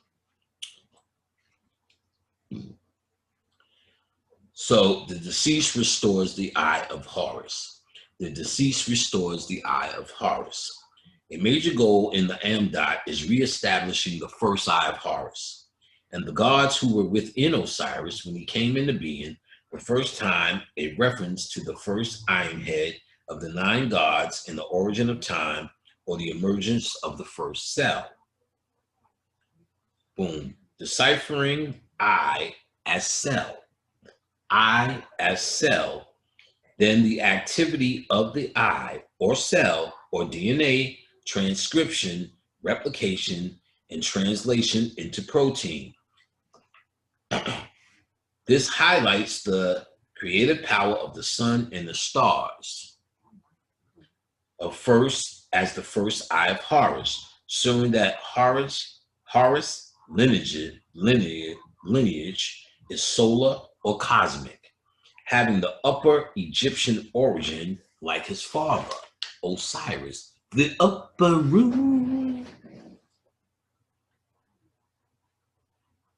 All right, so it may be that Osiris, who is always shown mummified with a close linkage of legs, that suggests a phage tail representing prophage. So I told you his legs are usually together because it represents the tail that releases the bacteria, prophage tail. They was doing it, boy. They knew this had to be injected and take over your DNA. So rise in the morning now that you are a mummy. However, in a footnote to this passage, he notes a variation. You are in your mummy shape. Being in the mummy shape suggests phase morphology. Osiris in the realm of the dead, IS 8486, that is exercising lambda prophage. If Osiris is lambda prophase, then the E. coli host or lysogen not only produces its own DNA, but it also that of prophage lodged within it. It suggests that human life developed from the transition of first prokaryote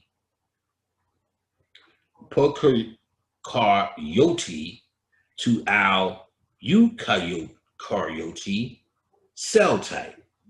Remember, one has the nucleus, one didn't. Which is the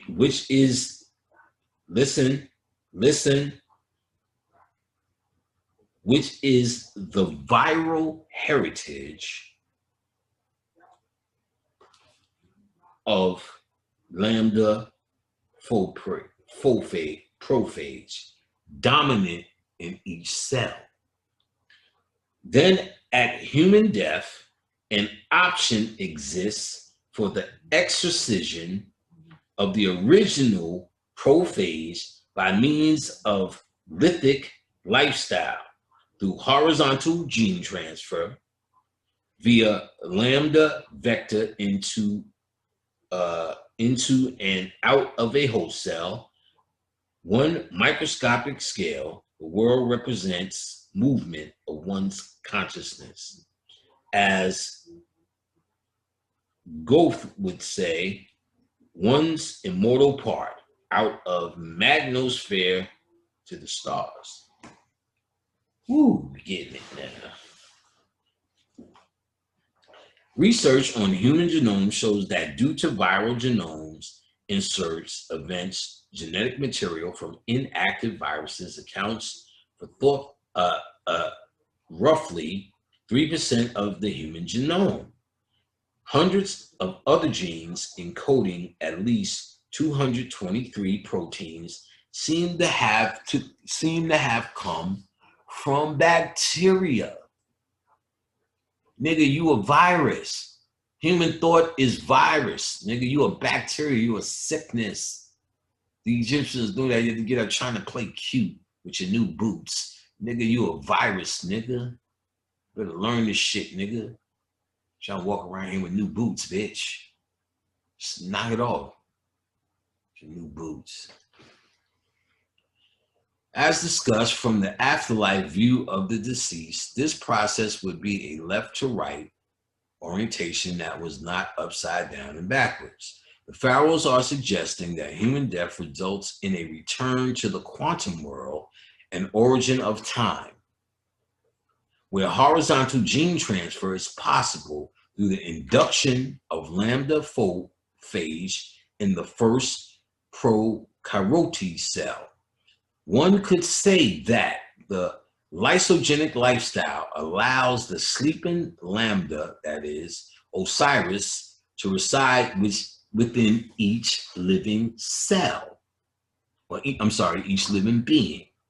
On the other hand, a human death opens up the lithic cycle option if the deceased has knowledge of the paths or the two routes to Ra Atum CT 694 decoded.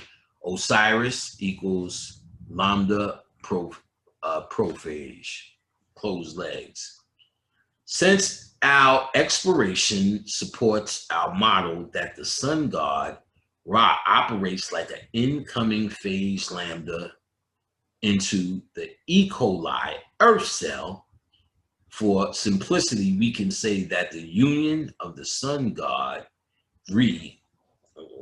Ra and the deceased could represent an uptake of human information or genetic instructions that is fragmented DNA into incoming lambda sun god.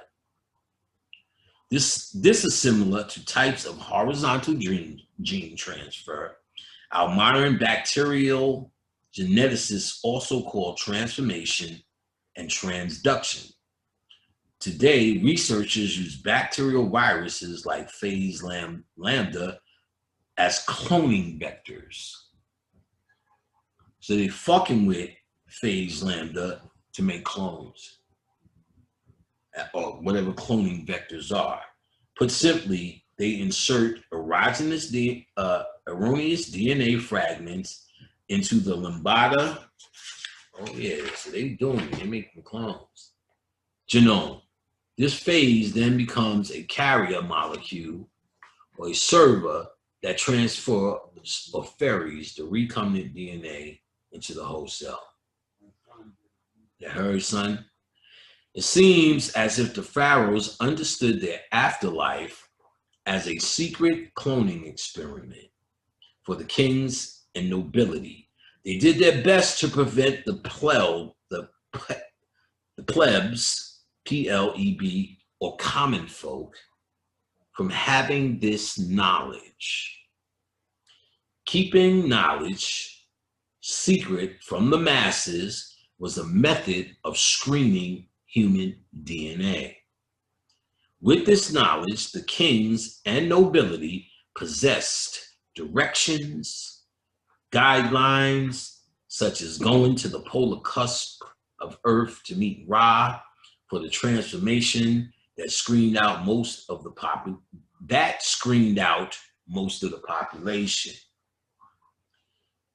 On the cellular level, this translates to directions indicating the polar cusp or gap between the cytoplasm and cell wall, where the dynamic polar localization of protein critical for cell division and cell cycle control exists in bacteria. Now, just even that fucking writing, when you see this lady, she's very intelligent and smart, but goddamn, somebody put this shit together, done. All right.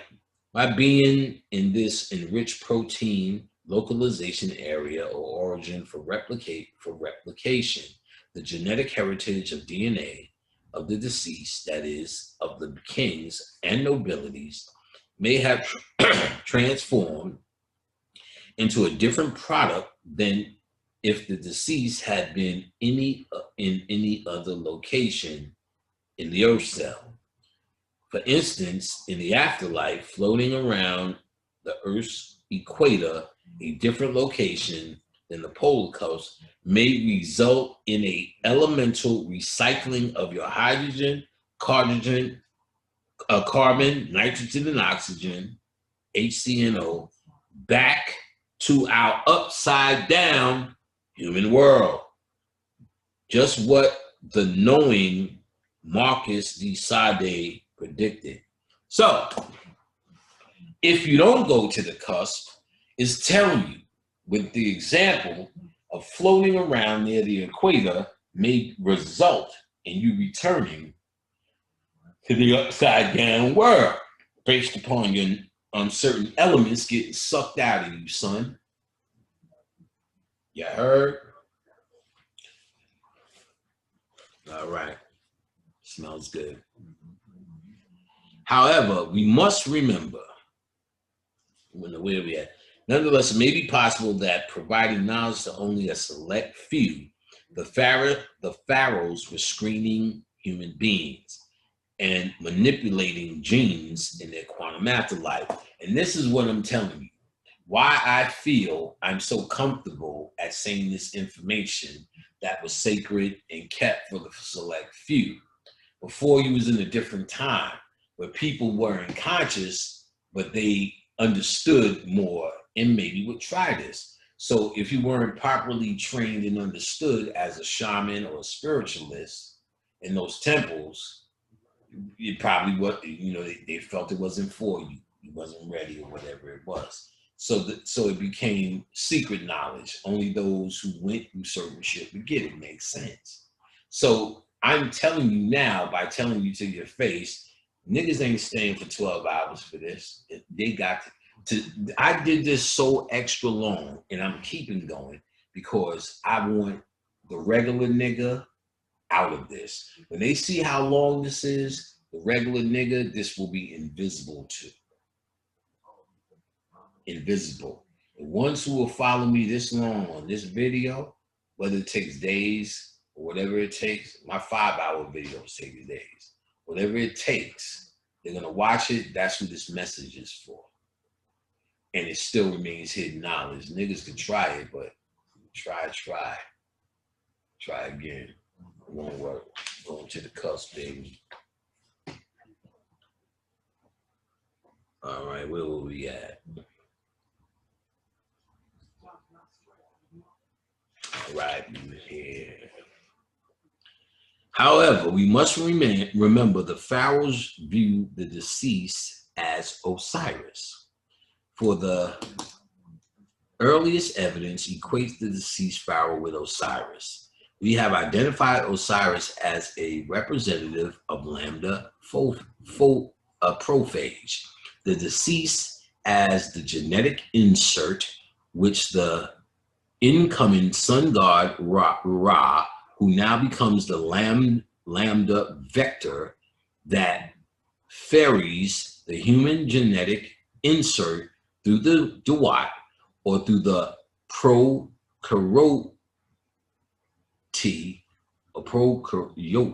cell to the prophage site. The result in rolling circle replication in the excision of the prophage Osiris and the transformation or transduction of the deceased into the recumbent species. The deceased becomes Osiris when he bonds to the sun god and the crew and the polar quarter. We could say that the trinity of the deceased, the sun god, and Osiris are all representative of phase lambda, or the firstborn DNA of Atum. The sun and the stars. The deceased receives the eye of Horus, which the wind brings to you for your nose. CT 934. Thus, lambda trinity is the eye of Horus, which is not only recumbent DNA of the sun god and the deceased, but is also the lambda genome or prophage Osiris lodged in the host chromosome. Decoded, the eye of Horus equal lambda genome prophage Osiris incoming sun god. Yes, Osiris is lambda prophage. Then what does the wall of the double Osiris represent in the tomb of Ramses? The V1 is either 4 or 6. 6, I think. 5. Yeah, 6. 5 plus 1. I think it's just that simple. God damn, that felt great. Let's keep going. Where was I at? All right. Here? Yeah. Hold on.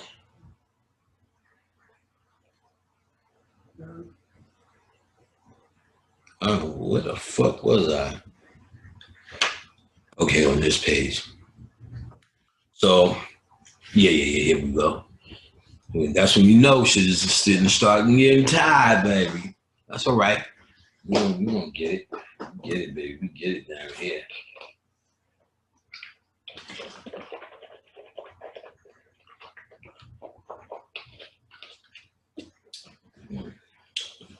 Damn, I wish I had a profile picture down here. I should have thought of that.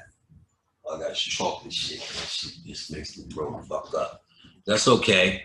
We're gonna get this. I'm gonna try to get through all this in one sitting. So remember Pharaoh, we read all of this, decoded, right, the double, okay. So yes, Osiris is lambda prophage Phage, then what does the wall of the double Osiris represent in the tomb of Ramses IV? Plate 35. The scene depicts two identical Osiris back to back on two thrones, sometimes in phage lambda, a double lysogen forms in the specialized transduction, what geneticists call dilyoisogen.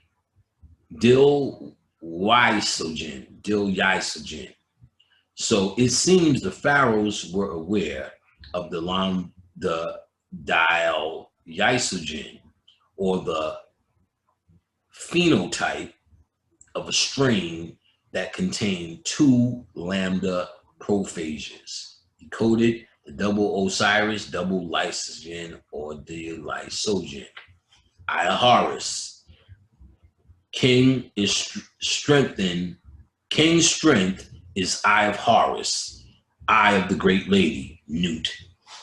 King bears complete Eye of Horus. Eye of Horus will not fall to Seth. King takes Eye from Seth. King removed mounds of Seth and mounds of Horus. Eye of Horus is whole. King unites the two lands when the Eye awakens, heads to conclave, said the sole possession of the Eye. King's bright cloak is the Eye of Horus. King absorbs Eye of Horus, swallows intelligence of the gods. So this Eye of Horus, which they identified as the phage lambda, is once you absorb it and become it, you have the intelligence of the gods. Get the secret, baby. Let's go. Hi, baby. Hi, baby. All right, let's get overcome, set, done with Earth. Yeah, pioneer work is almost. It's your third eye, third. Okay, good. All right, so Heru means the distant one. The distant one. The most common genealogy portrays Heru as the son of Osiris and Isis, making a 10th on the family tree of Helopian Ironheads. The god of origins is Ra. Atum, the sun god, who is synchronized with Ra Harukuti, meaning Ra is Horus of the horizon. The deceased states that he restores the eye that was injured when the rivals fought, suggesting that the lambda DNA has been damaged. The text goes on to explain that the rivals are Horus and Set, the god of confusion and disorder. Set wounds the face of Horus, who loses the light in his right eye, while Horus carries off the testicles of Set. Horus' right eye is the sun, his left eye is the moon. In another version of the account, Seth is in the form of a black boar. He tears out and swallows the moon eye of Horus. The Egyptian accounts suggest that at one time, most likely the beginning of creation of matter, the eye of Horus, or the Wujat, whole one is what that means, was complete before fission. When the eye became injured, we could say that matter creation occurred, causing it to fission into nuclei, for it was no longer whole. According to the funerary text, upon human death, the deceased returned to the dwarf world of Atum, restoring the eye of Horus that Seth damaged. Thus, the deceased becomes the fiery eye of Horus, CT 316, the whole eye, the Wujat. How are we to make sense of the story? To understand the meaning of the signs related to the eye of Horus, review the pyramid text. At least the least corrupted evidence is helpful. In these texts, the rebellious Seth is overcome by Horus, IS 71. The Horus takes back the eye of Seth. snatched, I is 69. The two eyes of Horus are called the black eye left and the white eye right, PS 43, PT 43.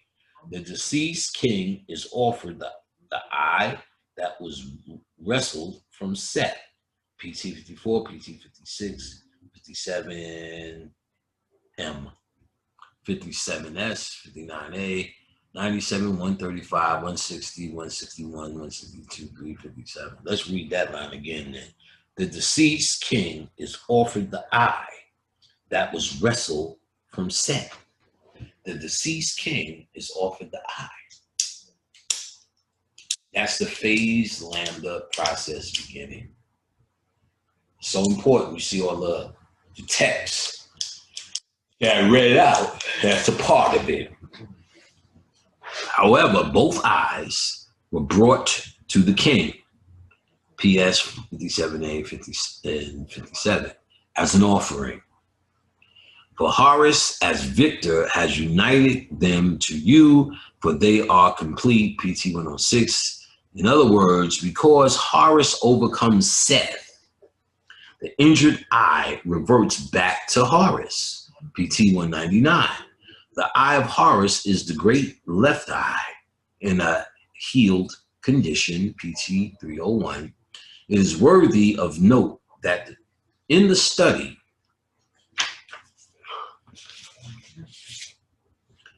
of mutation, reversion is the phenotype of a mutant, can be reverted back to its original parental phenotype by a second mutation. The reversion occurs due to the, listen closely, second mutation within the gene or another locus. True reversion occurs when the mutated base pair is converted back to its original base pair, and the function of the translation to protein is restored. This idea, reversion, is mentioned to the deceased. May the eye of Horus belong to you. To you, the reversion of God's offering. PT 199. They're talking about mutations that can revert back to their glorious beginnings. So the sun god Ra is incoming phase lambada, Betelgeuse. Return of deceased, Atum, who, Sia, equals movement to foundation of forms, origin of time, or at Atum's lambda DNA before humans. Trying to take you back, done, before this infection, my nigga. Osiris dies. Seth's injury to the eye of Horus is the death of Osiris. Equals matter, human creation from the lambda genome. So Seth's victory of snatching a nigga's eye. They did that shit in and she already had a missing eye. And it was L in that Quentin Tarantino karate movie with 2 parts, Kill Bill. She snatched out her second eye. They're doing this shit. Osiris lives. Horus overcomes Seth, takes back the eye, making the eye of Horus whole, equals mutilated base pair converted back to its original base pair. And the function of translation to protein is restored. All right. Because the pharaohs use more than one meta symbol to identify the same idea. So you see this idea is, especially when we read the pyramid text, They pretty much saying the same thing over and over again. I need you to understand that's a form of them yelling it. This is it. This is the process. They put it in many symbols over and over and over and over again. And they did that because they're trying to tell you the most important story that you could ever hear, to master the realm of death transformation, to get into the true world, your true lifetime benefit. Because the pharaohs use more than one meta symbol to identify the same idea, let's review the interkinetic metaphors relating to the Eye of Horus so we can make sense out of the text. At this point, a deductive compilation of interconnected group of meta symbols from the pyramid and coffin text describing Seth and his eye, Horus and his eye, and then the whole eye of the rival Set and Horus results in our next matrix. The whole eye of Seth and Horus.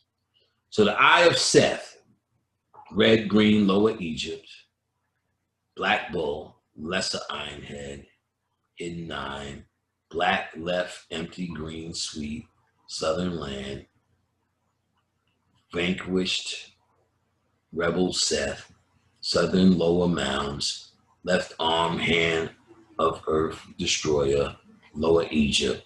That's the eye of Set. Three portions of the earth or house of Thoth after Seth vanished. Iron bowl of Seth's eye, one pillar, iron Lower Egypt, moon eye, whatever. So now you have this middle point of the whole eye. That's the double crown, the double bull, the two iron heads, the two eyes, the two lands, the two rivals, the two mounds, the two arms and hands. So what they're talking about when Upper and Lower Egypt got together is the whole eye. And they said even on earth it gets better when you have this, you have all this pestilence, you have hell. And then you have the duality of heaven, the Eye of Horus, white, Upper Egypt, crown. Remember, Seth is red, green, Lower Egypt. So when they come together, when the eyes are whole, and Upper Egypt and Lower Egypt must come together. That's why you have this image, which I do have the book. This is a part of class. Let's get it.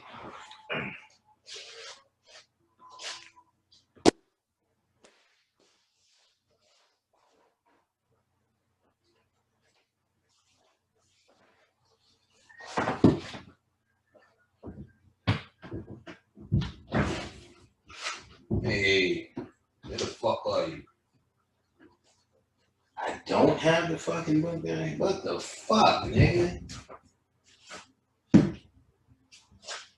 motherfucker, goddamn, this is a unprepared ass fucking lecture. I tell you that much. No, I don't have the book, but it's the well, we don't have to get it, but it's occult symbols. I thought I had this shit. Occult symbols, and they break them all down, and they break down the image of Horus and Set back to back. It's a Satan ye get behind me situation. You get what I'm saying? So these things do show that they are bonded together for a purpose. This idea of them fighting is a purpose. Okay, let's get it. So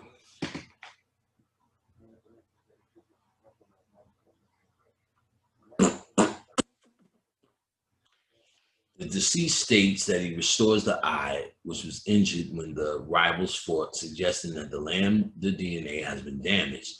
The text goes on to explain that the rivals are Horus and Set, the god of confusion and disorder. Set's wounds the face of Horus, loses the light in his right eye. Horus carries off the testicles of Set. We got there already. So we good to hear it again. Did we? No, we did all. No. Here we go. We too far back. Here we go. So we talking about the differences, blah, blah, blah. We got it. Horus is heaven, Seth is hell, Lower Egypt. and then but they Upper and Lower Egypt come together, and actually she talks about it. The full function. Let me see. Chakras. Recommon, define, sleep DNA. Don't know what my notes are saying. The full function of the Eye of Horus is necessary for the king to speak the great word, which results in the Horus lineage or the reborn deceased king as Osiris. We can see the repression of Seth or the human lineage result in the activation of Horus or celestial lineage and vice versa. This means that when Seth is active, Horus is inert. And when Horus is active, Seth is beheaded and his power over the Eye of Horus destroyed. Again, Osiris equals the deceased king, equals recombinant DNA, equals Eye of Horus, equals lambda genome. In Matrix 4, we point out, we possess that the Eye of Horus is the field of offerings, also described as 7 portions of bread or 7 uraei, Uraei. This compares to the left and right arms of the lambda genome, which has 7 operons that control lysogeny and lysis, and it supports our developing equation that the Eye of Horus is the lambda genome lodged in the host chromosome, that is prophage Osiris in the Book of the Dead. The 7 cows who give bread to the and bear represent the field of offerings of the 7 lambada operations. 1. The battle between Seth and Horus on the Island of Fire as the battle between C1 and CRO proteins, determining lysogeny versus lysis. So we got to remember the CL, which is also called C1, the CR proteins represent Seth and Horus.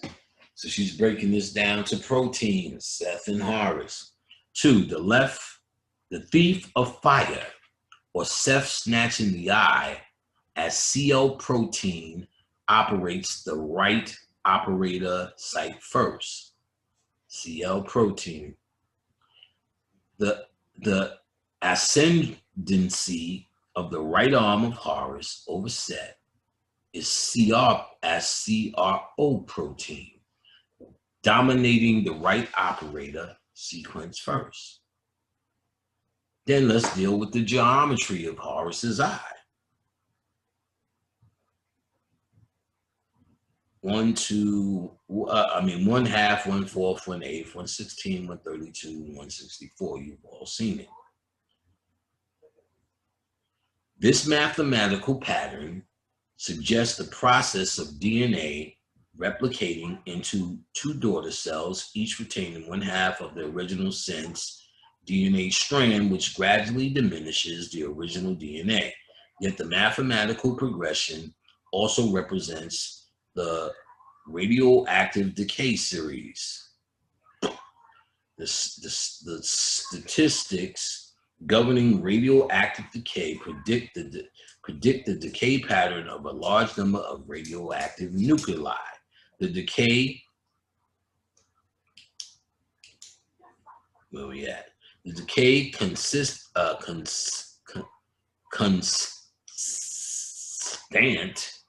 is closely related to the half-life, which is the time it takes for half of the material to decay. After 2 half-lives, there will be 1/4 of the original sample. After 3 half-lives, 1/8, and so on. So the decay series of 1/2, 1/4, 1/8, 1/16, 1/32, 1/64 is a good fit for the 6 fractions of the Eye of Horus, corresponding to the sense data, which appears to be vanishing. By calculus, the fractions of the I add up to 1, suggesting wholeness. So we could say that the whole I connotes no DNA replication and no decay, but the injured I results in both DNA replication and decay. So the I of Horus geometry equals DNA replication, radioactive decay series. The whole I, 1, equals no DNA replication, no decay. In this moment, toward the 0 point, the I of Horus series relates to the gravitational force. According to Hawkins, in 3 dimensions, the gravitational force drops to 1/4. 1 doubles the distance between the 2 bodies in 4th dimension. It drops to 1/8 in 5th dimension, 1/16 in 6th dimension, 1/32 in 7 dimensions, 1/64. It drops to 1/32 and in 7 dimensions to 1/64. This situation would make Earth very, very unstable in its orbit around the sun, causing it to spiral into the sun, which would either fall apart or collapse to form a black hole. So the Eye of Horus could represent the decrease of gravitational force between 2 bodies due to low dimensionality. Getting a little bit deeper now, huh? The deceased, with his 180-degree flip or left turn orientation from west to east movement, would be a left-handed Hell City Compton radius vortex. So the Eye of Horus fractions may relate to gravity, 0-point energy, and the formation of QMBHs, especially those with the left hand helosity. Helosity. Finally, the long spiral from the pupil of the Eye of Horus is a mirror image of the Fibonacci code. So that little thing on the bottom of Horus's eye is an image of the Fibonacci code, a genetic spiral whose growth is regulated by a series of numbers: 1, 1, 2, 3, 5, 8, 13, 21, 55. How it works is 1 + 1 = 2. 1 + 2 = 3. 3 + 2 = 5. 5 + 2 = 8. 8 + 5 = 13. 8 + 13 = 21. 21 + 13 = 34. 21 + 34 = 35. It goes all the way through. So they show you the code 1, 1, 2, 3, 5, 8, 13, 21, 34, 55, indicating exponential growth. The Fibonacci series converges on 5, 1.618, which also related to the isohedron and the pentagon and Baphomet then, and DNA. Any number in the series after 1 is equal to the sum of the 2 preceding it.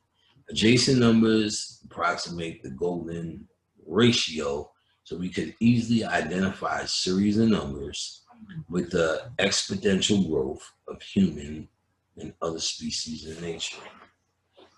Ooh, we get good fucking stretch. Oh, man.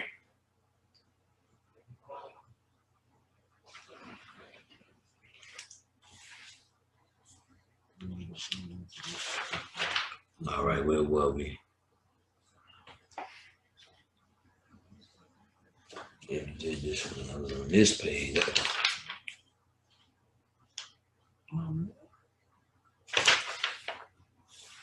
Oh, we did. Yeah, okay. So objective 5. Matrix 5 is centered on the idea that the Egyptian afterlife exists on a quantum cellular level.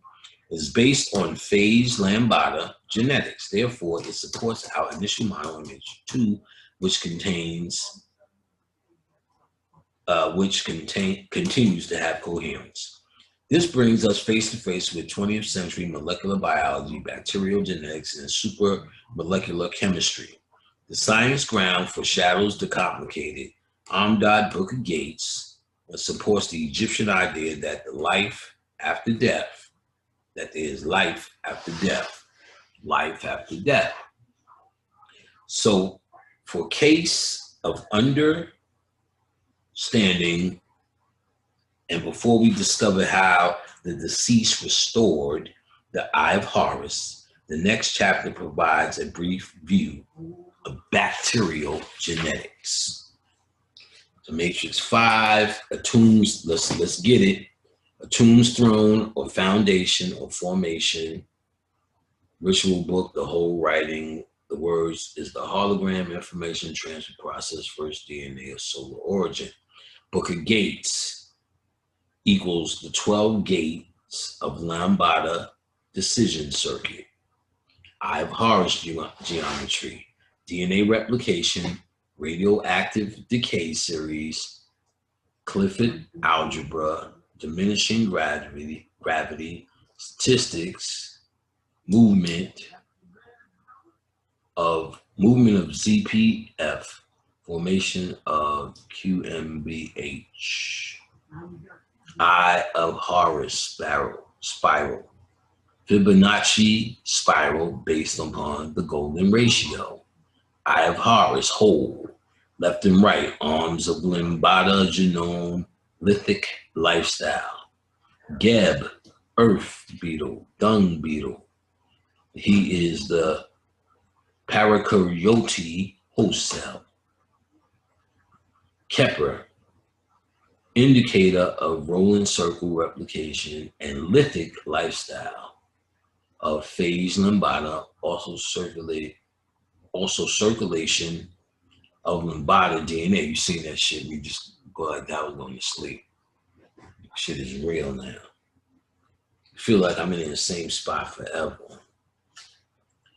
All right, a bacterium is a single cell microscopic plant-like organism. So listen closely. A bacterium is a single cell microscopic plant-like organism, but it's lacking a nucleus. Remember the Pharaoh's model of Earth, the dung ball, the sun beetle, which has clarified by assigning the sun beetle the value of phase lambda and the Earth dung ball the value of E. coli bacterium. Ooh, ooh, ooh, ooh, ooh, ooh, ooh. I'm stretching my lower back, don't think I'm air humping. All right, let me get a moment.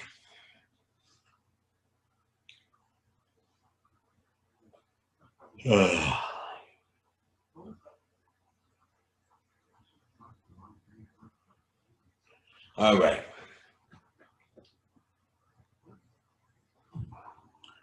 The bacterial genome is a small and highly organized, whereas 95 to 90% of the human genome has no known function.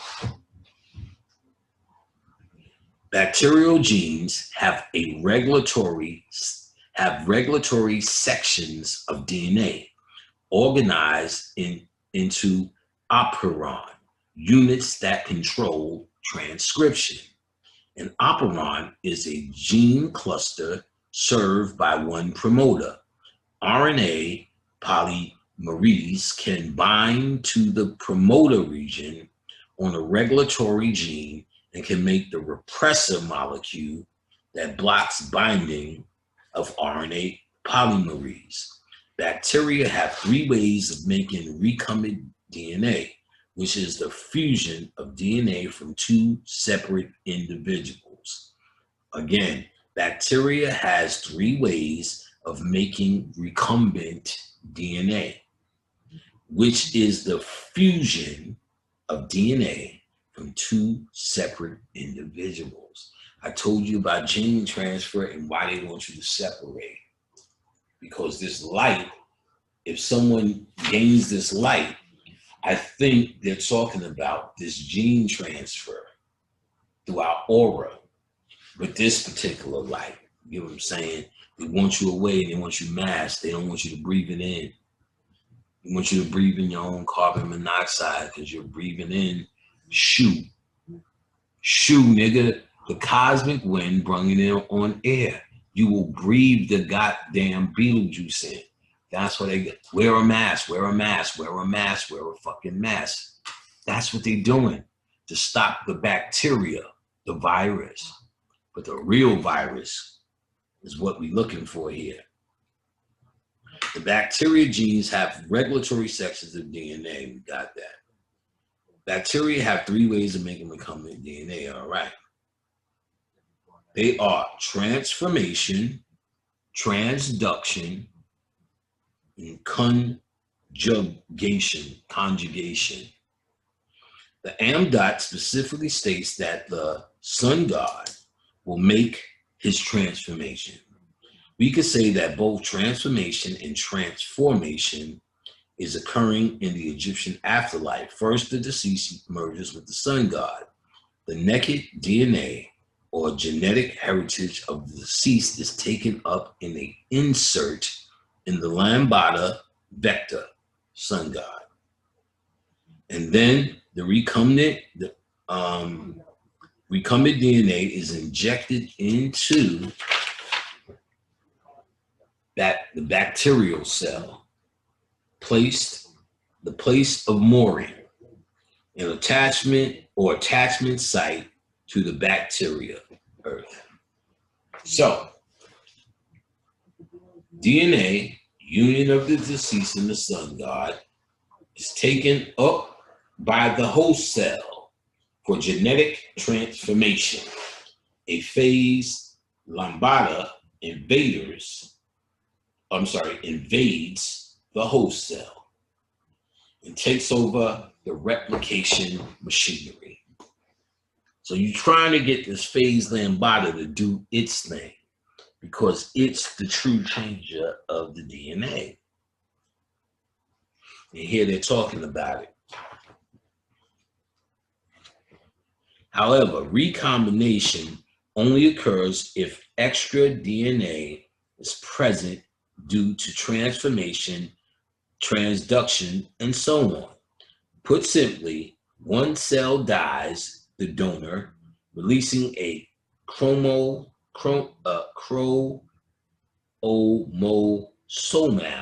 DNA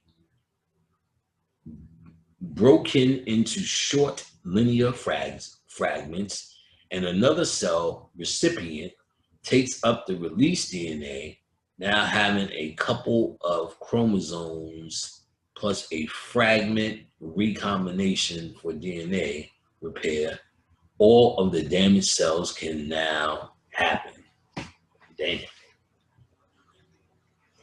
Let's go, baby. Let's get it. Wait, just lean on it. Just lean. Never stop, boy. I thought I told you that we won't stop. I thought I told you, nigga. We won't stop. Keep losing my page. Where my page at, nigga? Okay, we got this page, nigga. Run that page, nigga. Okay. So, objective. To understand how the deceased sun god restores the eye of Horus, we must examine the nature of his crew. The dead king is a god, a magician, a savior. Dead king is unique, a lone star in the east. Dead king, reborn from form, is a being with no arms, no legs. He is coiled, has jackal face, celestial serpent, middle of the hinder parts, like a broad head hall. Sun god and crew is knit together about him by the imperishable star, CT-255. He is then literally injected through the gap or the origin of reconnection on the Earth's magnetopause, so he can navigate the winding waterways in the Sunbark, CT-62. Space physics evidence suggests this path results in an open field line to the sun's IMF, what the pharaohs might call going forth by day. Research shows that some of these ions in plasma have complex structures, such as ordinary ions surrounded by a cloud of polarized molecules, an idea that could be represented in the eighth around one arrangement on the Sunbark. Another correlation is that the Gelman and the Neumann discovered that mesons, particles consisting of a quark and an antiquark, could be naturally grouped into octets and baryons,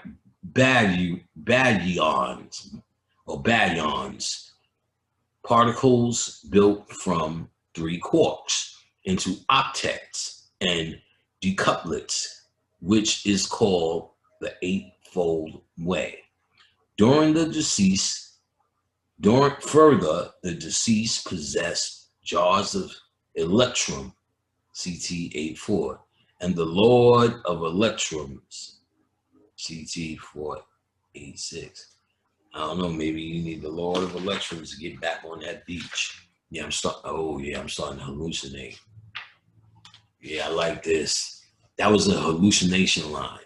I zoned out and seen this guy. What is it? The Lord, what was it? What the fuck did I just read?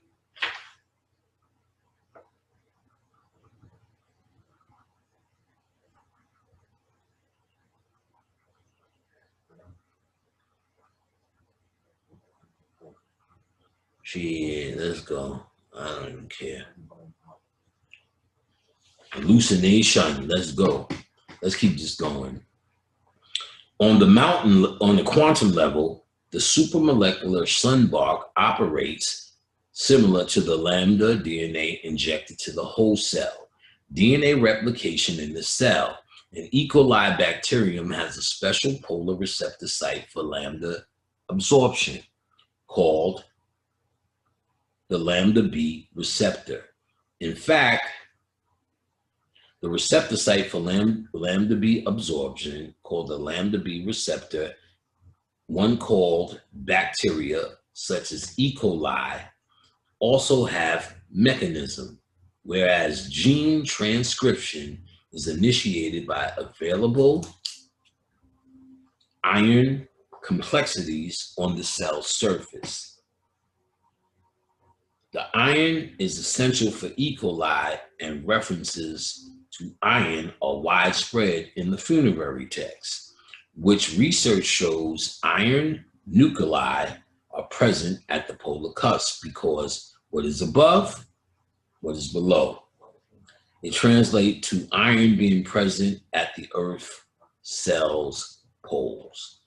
At the gap or horn of Ament, AMD, Hour 1, the deceased bonds with the sun god and his crew on the 8th on the bark at a group traveling and working together for a common purpose. The transformation of the deceased, Hour 1, into a new Horus species, Amadit out, AMD, Hour 12, it seems as the pharaohs understood supramolecular chemistry, or the 21st century study that assembles of molecules working together, reacting to this like supermolecular components. The sun god and his crew communicate form associations, have preferences and aversions, follow instructions, and pass on information. In a supramolecular chemistry, one molecule is able to distinguish another by its shape or its properties, a type of molecular social order also evident in the Amdat. For knowledge of souls is stress to the deceased sun god. It is the transcription process. The DNA double helix wraps around the core of 8 histone protein molecules, and a second histone H1 secures the DNA to the nucleosome core. The histones may activate or silence genes. Cold Spring Harbor's laboratory said that. The octamer of 8 basic proteins is a fundamental packing unit called nucleosome. The history core structure is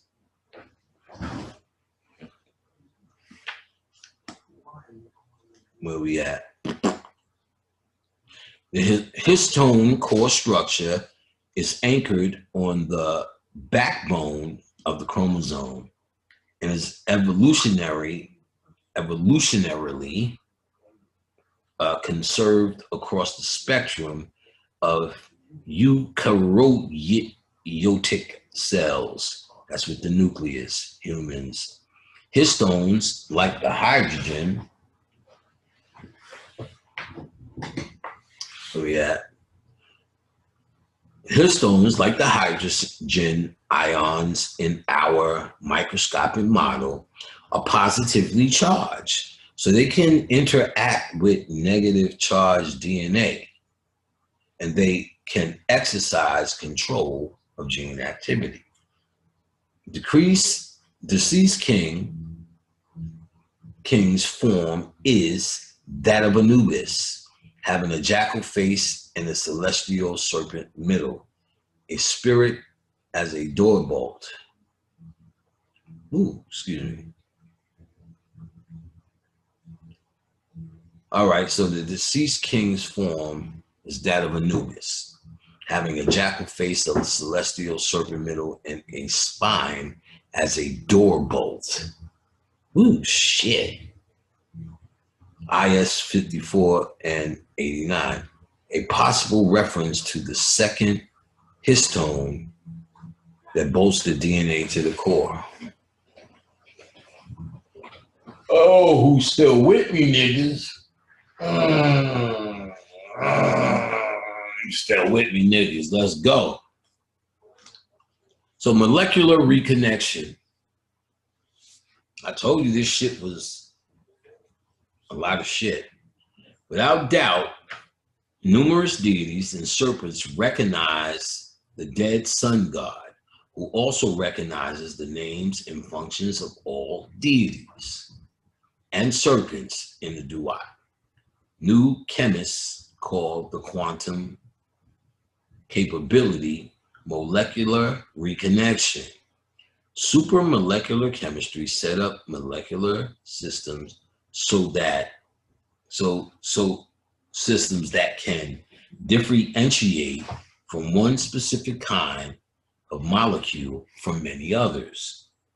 As the texts corroborate,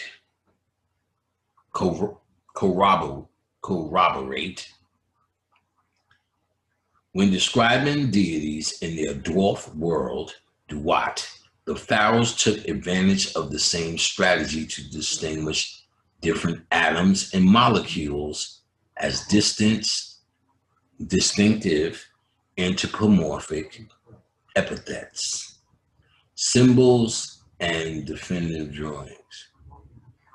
Another way the model chemist explains molecular reconnection is by the metaphor of lock and key, where the enzymes lock and has a molecular shape complementary to the substrain key. All right, I'm sitting here nodding off. I don't know if you know this. And I want to get to the white people shit. Let's see, we got pages. We ain't gonna get it. It's gonna be 2. We already at 6:12. We're gonna end this now. All right, there will be a part 2. I'm on page 103. Let me write that down. We stopped on page. Yeah, we got to come back to this because I'm just reading like it's empty. Yeah, on 103.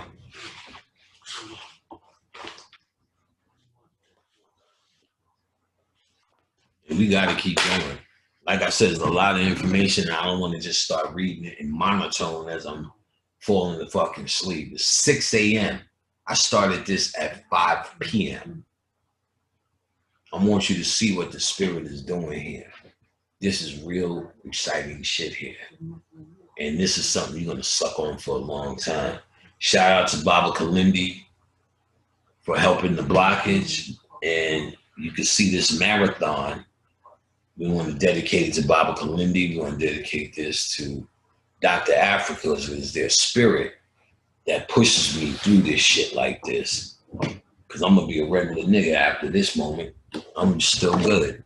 After fucking over 12 hours of fucking shit. And we still got another half to do. And I didn't even get to this book. So your homework, you know what I'm saying, is to get this book, check out her, get both these books, really. Get both these books by Judy King. Very real. This is secret society information that they stole, and now they're regurgitating it with all this intellectual shit on it to try to hide the true story, what to do when you die. The what to do when you die. You must go to the pole star. You must be guided by the Big Dipper to take you to the Little Dipper. You must be in the right place at the right time with the right consciousness, and the process will happen. It's a new birth. You don't remember the details of you birthing yourself here. That's for a reason. You won't remember the details there, I'm sure. After you pass through, this becomes a dream. This is the upside down world, as they said. It's a dream. So you got to get out this dream. This is how you do it. Very detailed instructions. And she's telling you a lot of shit that goes along the way. I'm going to leave this for a surprise for the second one to show you how white people ain't going nowhere. I get it now. I get the genius in creating them. Earth is not the place. It's not the showdown. It's all you know. So it's all you can measure against whatever. So it puts you in a position to fight white people for this. If you understand there's no fight, it's really just leaving them alone and letting them fucking suffer with themselves. Let them suffer with their own Democrat, Republican, leave that shit alone. Become something new. No one can stop you. Become something new. Start being free. Enjoy this golden age in a state of calm. That's the way you're getting out of it. That's the way your heart becomes lighter than a feather. So y'all good. Y'all know the instructions. Now just stay in the light. Get your will, bend your will to understanding the force in which you need how could you say it? The goddamn spunk that you need. Go get that through consciousness. Because you have the instructions, you know the right place to be, and you're waiting for the right time. You'll get swept away, and she's going to say even more of that. That it's an automatic process. The shit she was explaining when she gets to it, when she expands on what happens, It's clearly an automatic process. I was like, oh, this shit is automatic. You just got to get there.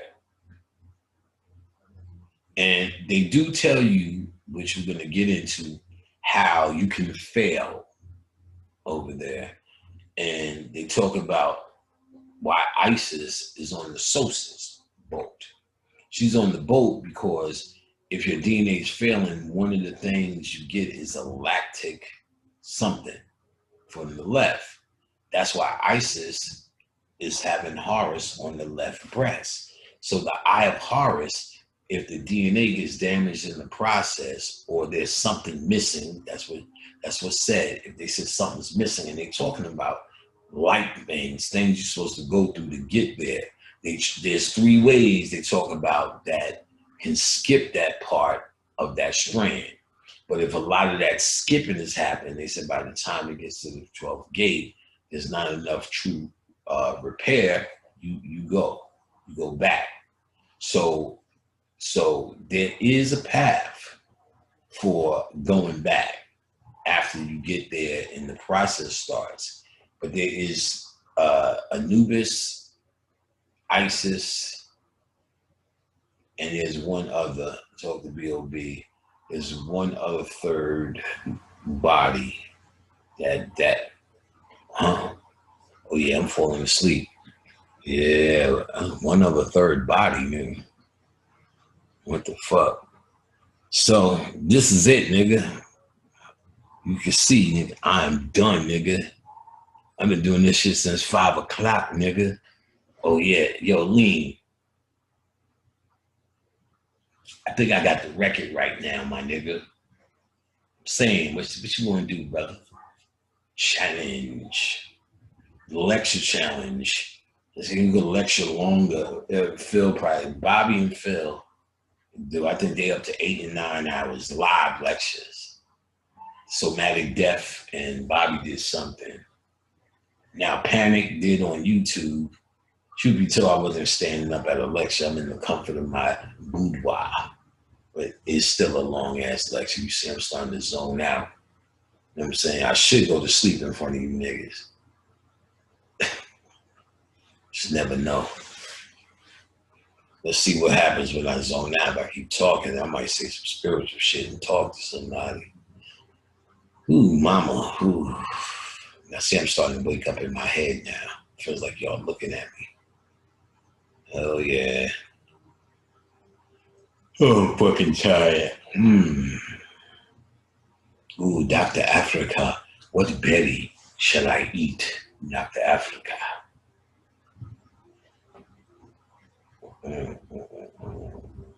Yeah, I can feel it. Dr. Africa is fucking light right now. You know, he's definitely reconfiguring shit. He ain't fucking organizing shit. He's like a maestro.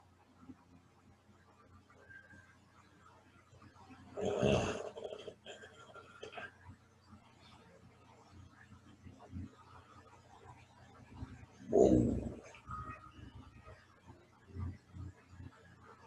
Then I gotta walk all the way upstairs to bed. That is fucked up.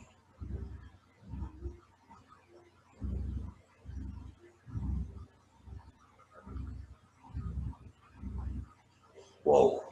I feel motherfuckers.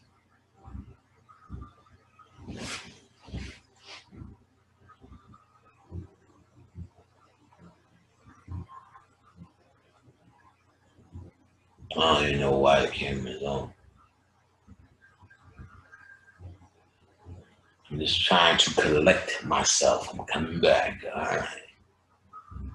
Get one more zone out, and then we're gonna end this shit. And let's talk to somebody. Let's see what somebody's doing. See what somebody's doing. Let's see, KL.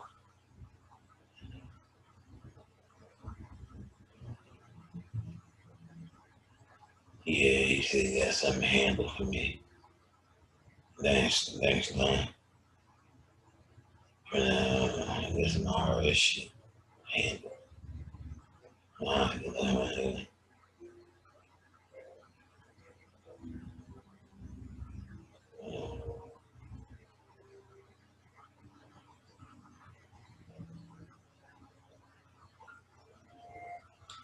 Okay, I want me to get another motherfucking 99 banana. Yeah, okay, nigga. Thank you for that tax break.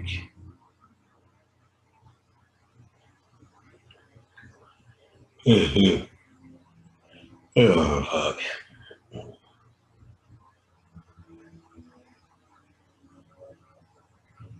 All right, chaos that we had to say, let's get somebody else. I was thinking hostile, but I'm like, fuck that.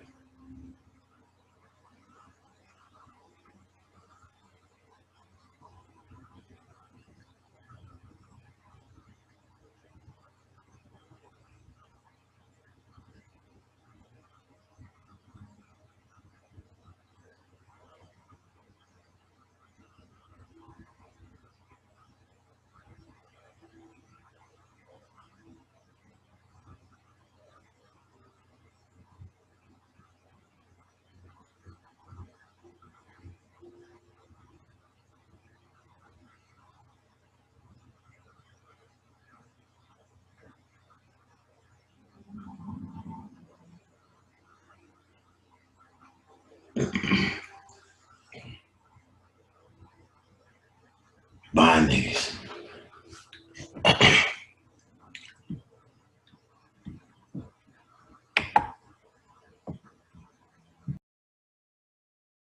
Got you open. Come on, baby, you drive me crazy.